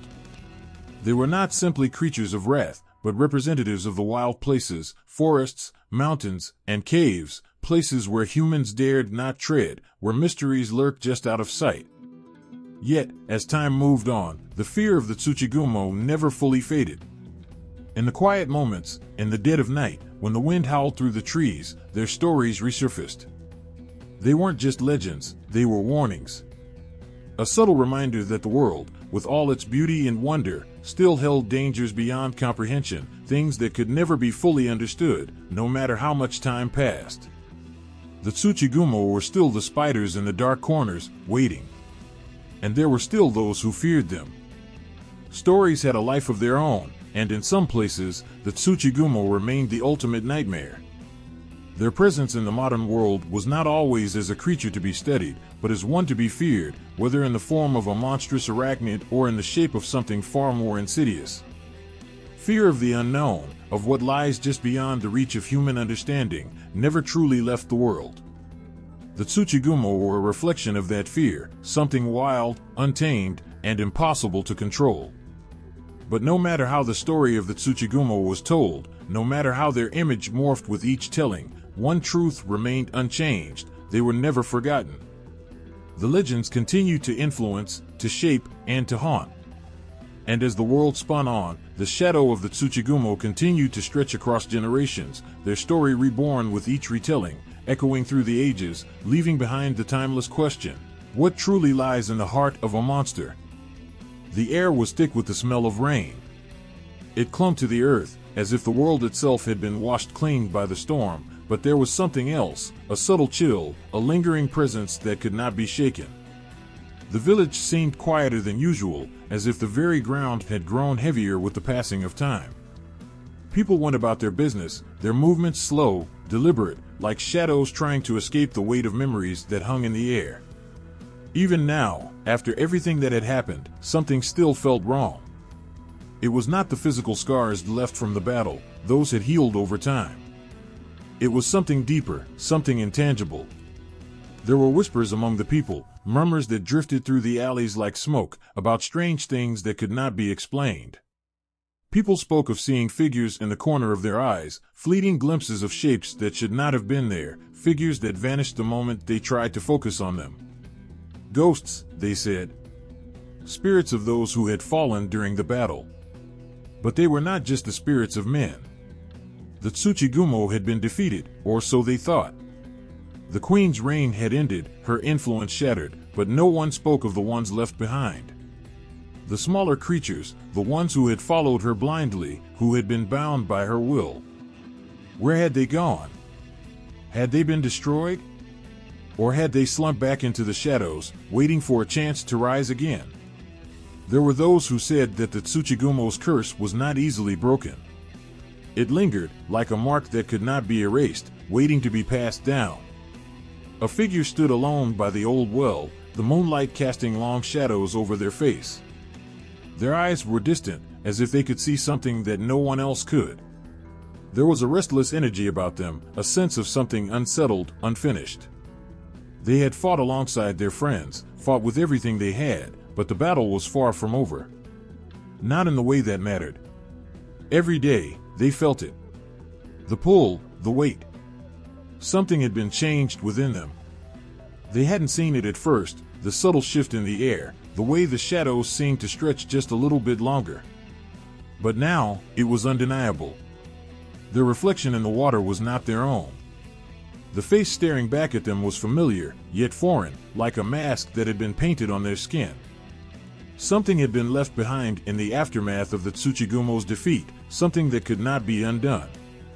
The curse was not a physical thing, not in the way that poison or infection spread. It was a mark upon the soul. It had planted itself deep within, and now, no matter how hard they tried, they could not shake the feeling that it was still there. The touch of the Tsuchigumo queen, her curse, lingered, crawling beneath the skin like a forgotten memory. There were nights when they could hear the faintest sound, whispers in the dark, too quiet to make out but too clear to ignore. Were they real? Or had their mind been bent by the things they had seen? Even their dreams had changed. Once, they had been peaceful, simple. But now, they were filled with the sound of skittering legs, the sensation of being watched, hunted. Every night, they would wake up with their heart pounding in their chest, breath shallow, feeling as though something had been just out of reach, waiting to claim them. And each time they looked into their own eyes in the morning, they could see it there, the faintest glimmer of something that wasn't quite right. The people around them noticed too. At first, it was small things. A strange look in their eyes, the way they would sometimes pause in the middle of a conversation, lost in thought. But as time passed, those small things grew. They began to withdraw, pulling away from the others, as though something inside them had closed off. They weren't the same person they had been before the battle. And it wasn't just them. There were others too, those who had been closest to the conflict, who had fought on the front lines. They too could feel the weight of the curse upon them. Some, like the one by the well, had tried to ignore it. But it was impossible. They could not outrun it, not even if they traveled far from the village, away from the place where it had all begun. It was as if the curse had become a part of them, threading its way through their blood, tying them to the Tsuchigumo's legacy. No one dared speak of it openly, not in the daylight. But at night, when the wind howled through the trees and the moon cast its pale light across the land, the conversations would turn to the darker things. The people wondered if they had truly defeated the Tsuchigumo, or if they had simply driven them back into the shadows, where they waited to strike again. Was the battle truly over? Or had they merely traded one kind of nightmare for another? In the quiet of the night, the figure by the well finally spoke, their voice barely a whisper, carried away by the wind. "It's not over, is it?" The shadows around them seemed to stretch in response, bending toward them, curling around their feet like hungry hands. The curse was not finished. It would never be finished. It had taken root too deeply, embedded in the world like a splinter that couldn't be removed. And as the figure stood there, staring into the moonlit water, they knew the truth. No matter how far they ran, no matter how much they tried to move on, the Tsuchigumo's curse would follow. It would always follow. The spirits of those lost in the battle would never truly leave, and the shadows would always stretch a little too far. The Tsuchigumo were not gone. They were merely waiting. And one day, they would return. And when they did, the world would remember them all over again. The moon hung low in the sky, casting an eerie glow across the land, its silver light trembling on the surface of the quiet river. The air was thick with a strange stillness, as if the world was holding its breath, waiting for something to change. Beneath the weight of the night, a figure moved alone through the streets of the village, each step quiet, deliberate, as if the ground itself held its gaze. This was no longer the same person who had once walked these paths. The shadows had changed them, carved new lines into their heart, and shaped their spirit in ways they had never imagined. The burden they now carried was heavier than any weapon, any armor. It was a responsibility that would never fade, a duty that stretched far beyond anything they had ever known. They had seen too much, felt too much, to ever be the same. The battle had ended, but the world had not returned to its former peace. It was only the beginning of something else. They had learned the hard way that the line between the human world and the yokai world was thin, fragile, and easily broken. It had been their strength, their determination, their willingness to sacrifice everything that had kept that line from shattering. But now that the fighting was over, they understood something deeper. The balance they had fought to preserve wasn't just a matter of brute force or courage, it was about something much more delicate, much more fragile. The yokai were not all enemies. Not every spirit, every creature, sought destruction. There was a delicate harmony to be found between their world and humanity's, but it was a balance that needed constant tending. The weight of that realization hung over the protagonist like an anchor, pulling them in different directions. They passed by the homes of the villagers, watching the lights flicker in the windows, the laughter and chatter floating out of the open doors. These people, they had fought for them, bled for them, and lost things they would never get back for them. And now they were left to pick up the pieces. The villagers had no idea how close they had come to losing everything. They would go on, living their simple lives, blissfully unaware of the price that had been paid to keep them safe. But the protagonist could not forget. And they did not want to forget. Their journey was far from over. They had learned that peace was not a static thing, it was something that needed to be fought for every single day. The Tsuchigumo queen was gone, but the webs of her influence had not been entirely severed. Other yokai, other spirits, could rise again if they were not kept in check. And someone needed to watch over that fragile line between the worlds. In the silence of the night, the protagonists found themselves standing before the village's old shrine. It was nothing more than a weathered stone structure, worn and crumbled with age, but it was still standing, a symbol of the old gods, of the ancient forces that had once ruled the land. They had always known it was there, but now it felt different, as though it was waiting for something. Their hand reached up, brushing against the cold stone. For a moment, they stood there, lost in thought, the weight of the world pressing down on their shoulders. The decision had already been made, even if they had never spoken it aloud. They were no longer just a person caught in the middle of a fight between yokai and humanity. There was something more, something that had to stand as a barrier, a protector, someone who would not only fight against the darkness but also defend the fragile peace that held everything together. The weight of that role settled into them like a cloak, wrapping them in both the promise of protection and the sorrow of sacrifice. They had lost so much along the way, things they could never get back. But the battle, the real battle, was not over. It had only just begun. In the distance, the sound of wind began to pick up, rustling through the trees. The voices of the villagers faded into the background, and the world seemed to shift. The protagonist's heart beat faster, the weight of responsibility heavy in their chest. They had felt it before, the call of the yokai, the tug of something ancient and wild lurking just beyond the edge of their perception. But this time, it wasn't the call of an enemy. It was something else, something far more mysterious, as if the world itself was reaching out to them. The voices whispered through the wind, not in words, but in feelings and sensations. The sense of something old, something powerful, watching over them. They were no longer a mere participant in a world of conflict. They were becoming part of something much larger, something that spanned beyond the village, beyond even the conflict between yokai and humans. The protagonist had been chosen for this role, whether they wanted it or not. The curse had shaped them, but it had also prepared them. In that moment, a realization struck them like a bolt of lightning. They were not just a protector of the people they loved. They were a bridge between two worlds, the only thing standing between chaos and balance. And the gods, the spirits, the yokai, none of them would let them forget it. With a slow, deliberate motion, the protagonist turned away from the shrine and walked toward the edge of the village. The path was dark, winding through the trees, but they no longer felt afraid. The village was quiet, safe, for now. But that peace was fragile, and they had been entrusted with guarding it. They would not fail. Not again. They had learned that the cost of peace was not just battle, but vigilance, patience, and sacrifice. As they walked, the distant sounds of the night filled the air, the rustle of leaves, the calls of unseen creatures. But now, it felt different. The shadows that once loomed over them no longer seemed as threatening.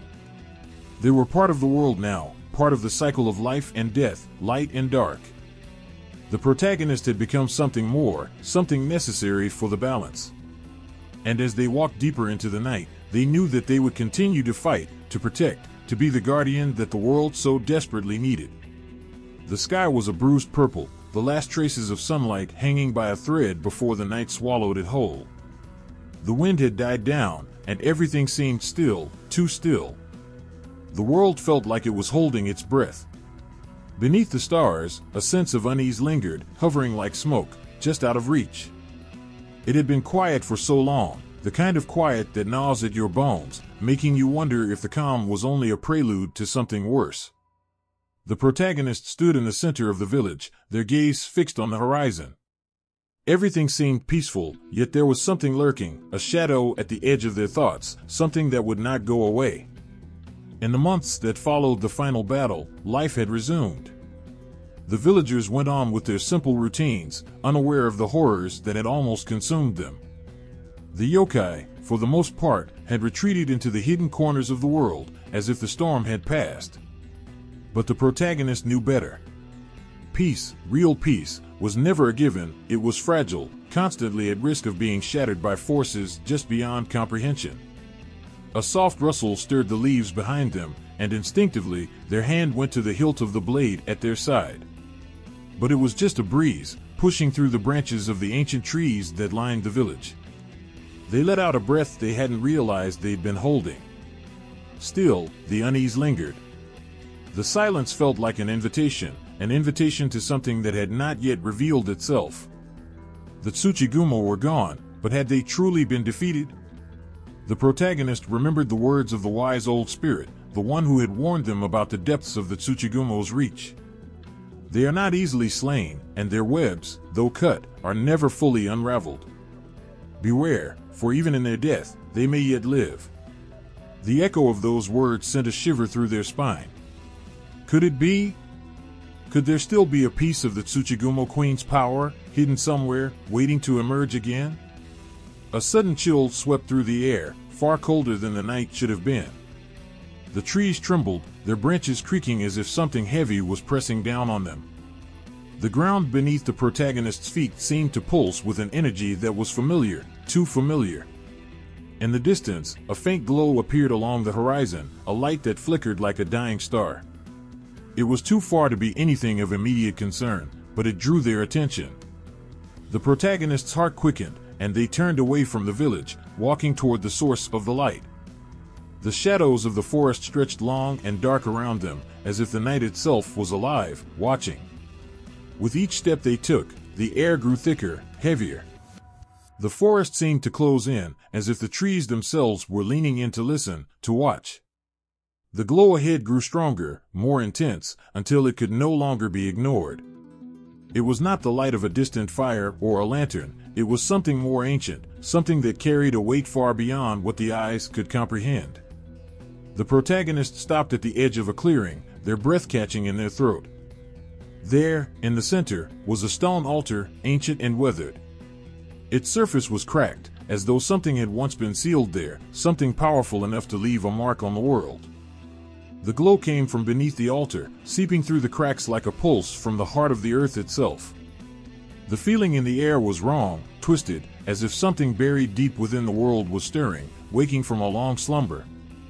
The protagonist stepped forward, the ground cold beneath their feet, the sense of dread growing stronger with every step. They reached the altar, their fingers brushing against the cold stone. It seemed to hum, like a tuning fork vibrating with unseen energy. Then, just as suddenly as it began, the light flickered out. The ground beneath their feet stilled, and the forest fell silent again. The protagonist's breath came in short gasps, their mind racing. What had just happened? What had they felt? Was it a warning, or was it something worse, something that had been waiting, biding its time? A shadow appeared in the corner of their eye, fleeting, almost too quick to catch. They whipped around, heart pounding, but saw nothing. The feeling, however, remained. A presence. A watchful, unseen eye. It was as if the very air had thickened, pressing in on them, suffocating them with its weight. The Tsuchigumo queen was dead, the battle won, but this feeling, this nagging sense of being hunted, would not go away. The protagonist turned, taking a step back from the altar, their mind spinning with questions that had no answers. Had the Tsuchigumo queen truly been vanquished? Or had she, like the shadows of this cursed land, simply retreated, waiting for the right moment to return? They could feel the pulse of something in the air, something ancient and malignant, like a thread pulling at their very soul. They had known that peace could never last forever, but the lingering sense of unfinished business was like a weight, dragging them back to the same dark place they had fought so hard to escape. A soft breeze stirred, the whisper of the wind carrying a distant, faint voice. It was hard to make out the words, but the tone, there was no mistaking the promise of something more. It was a promise of power, of darkness, of a force that would rise again. The protagonist's fingers tightened around the hilt of their blade. They could no longer ignore it. The Tsuchigumo were not gone. Not yet. Somewhere, in the shadows, in the forgotten places, they were waiting. And the protagonist, as the protector of the fragile balance between humans and yokai, would be the one to stop it, if they could.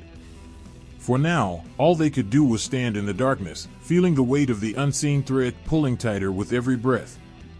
And wonder, as the night deepened around them, whether the true battle had yet to begin. The wind moved softly through the trees, carrying with it the scent of damp earth and the quiet murmur of distant waters. It was a sound that seemed to echo from deep within the heart of the land, a pulse, steady and unyielding. Beneath the thick canopy, where the sun barely touched the forest floor, the world felt different. The air was thick with meaning, a quiet reminder that everything was connected in ways not always visible but deeply felt. The protagonist stood at the edge of the same village, the one that had once been threatened by the chaos of the Tsuchigumo and their endless webs. It seemed almost surreal now, how quickly the world had settled into what appeared to be normalcy. The houses were quiet, the fields fertile once again, the laughter of children drifting through the air. Yet there was something more beneath it all, something ancient and unspoken, a quiet understanding shared by those who had seen the darkness and lived to tell the tale. The legend of the Tsuchigumo, with all its violence and treachery, had come to an end, at least, that's what they had told themselves. The webs had been broken, the queen defeated. But even as the people returned to their lives, the protagonist could not shake the feeling that the story was not over. How could it be? The Tsuchigumo had not been born from a singular moment. They were woven into the fabric of this world, part of its pulse, its very soul. The balance between humans, yokai, and nature had been disturbed, yes, but not destroyed. A bird cried out overhead, its wings cutting through the sky in a sharp, piercing arc. The protagonist watched it fly away, a fleeting silhouette against the vast, open expanse of the sky. It was so free, so far removed from the worries of earthbound creatures. And yet, even in that fleeting freedom, it was bound to the land, to the wind, to the rhythm of life that pulsed in every leaf, every gust, every heartbeat. Everything was connected. It had always been this way, from the first thread spun by the Tsuchigumo queen to the quiet whispers of spirits lost in time. The world was made up of these delicate connections, each one seemingly insignificant on its own, yet together they created something far greater. The yokai, the humans, the nature that intertwined them all, it was a delicate web, too intricate to fully understand, but too important to ignore. The protagonist's mind wandered back to the final battle, to the moments before the sacrifice. When the dust had settled and the cries of the wounded had been silenced, when they had stood over the remnants of the Tsuchigumo queen, they had realized something that had eluded them all this time. The fight had never been just about defeating the enemy. It had been about understanding the world they lived in, understanding that destruction, though it may seem final, was not the end of the story. Life would find a way to continue, even after the most terrible of battles. The webs of life would grow again, stretching and twisting, building new patterns from the old. A flicker of movement caught the protagonist's eye. It was just a shadow, a fleeting figure darting between the trees, but it was enough to make their heart race. For a moment, they thought it was another of the Tsuchigumo, perhaps one that had survived the queen's fall, but when they looked again, the shadow was gone. The forest was quiet, peaceful. Yet in that silence, there was something that whispered to them, a reminder that nothing, not even the most powerful enemy, could truly break the web. It could only shift it. They knelt, brushing their fingers along the earth, feeling the coolness of the soil against their skin. In that moment, they realized the truth of the world, that all things, living and dead, yokai and human, were bound together by invisible threads. The Tsuchigumo, with all their malice and hunger for power, had been part of the same web. The humans who fought against them were also woven in. The spirits who whispered in the wind, the shadows that flitted between trees, each of them was a part of the same story. It wasn't about good versus evil. It was about balance, about the constant push and pull of forces that both nourished and destroyed. The Tsuchigumo had been a part of that balance, just as much as the trees and the rivers, the birds in the sky and the creatures beneath the earth. They had been a dark force, yes, but they had been necessary for the cycle to continue. Without them, the hero wouldn't have known the depths of their own strength, the limits of their courage. Without the Tsuchigumo, there would have been no understanding of what it meant to protect the fragile balance between the worlds. The protagonist looked up at the sky, feeling the weight of the stars above them, so far removed from the earth they stood on, yet still connected. Somewhere, far in the distance, there were others, people who lived different lives, yokai who wandered forgotten paths. All of them, unknowingly, were part of the same story. Everything was part of the same endless cycle of life, death, and rebirth.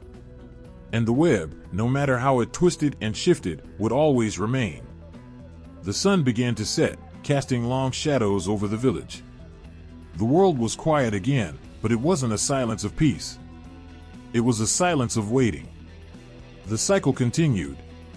Even in the absence of the Tsuchigumo, even with the victory, there was always something waiting to rise again, another threat, another force, another challenge. It wasn't something to fear, it was simply the way of the world.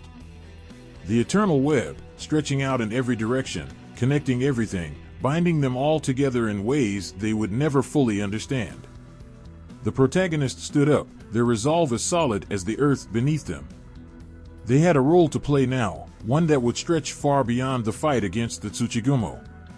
They were not just a protector of the living, they were a guardian of the balance, a keeper of the web. And in the quiet moments, when the weight of the world seemed too heavy to bear, they would remember the lesson, that everything, even the darkest of creatures, had a place in this grand tapestry. The threads that wove together the lives of humans, yokai, and nature were not so easily broken. They were eternal. And so, with the last light of the sun fading behind the mountains, the protagonist stepped forward into the night, their heart steady, their eyes clear. The story was far from over,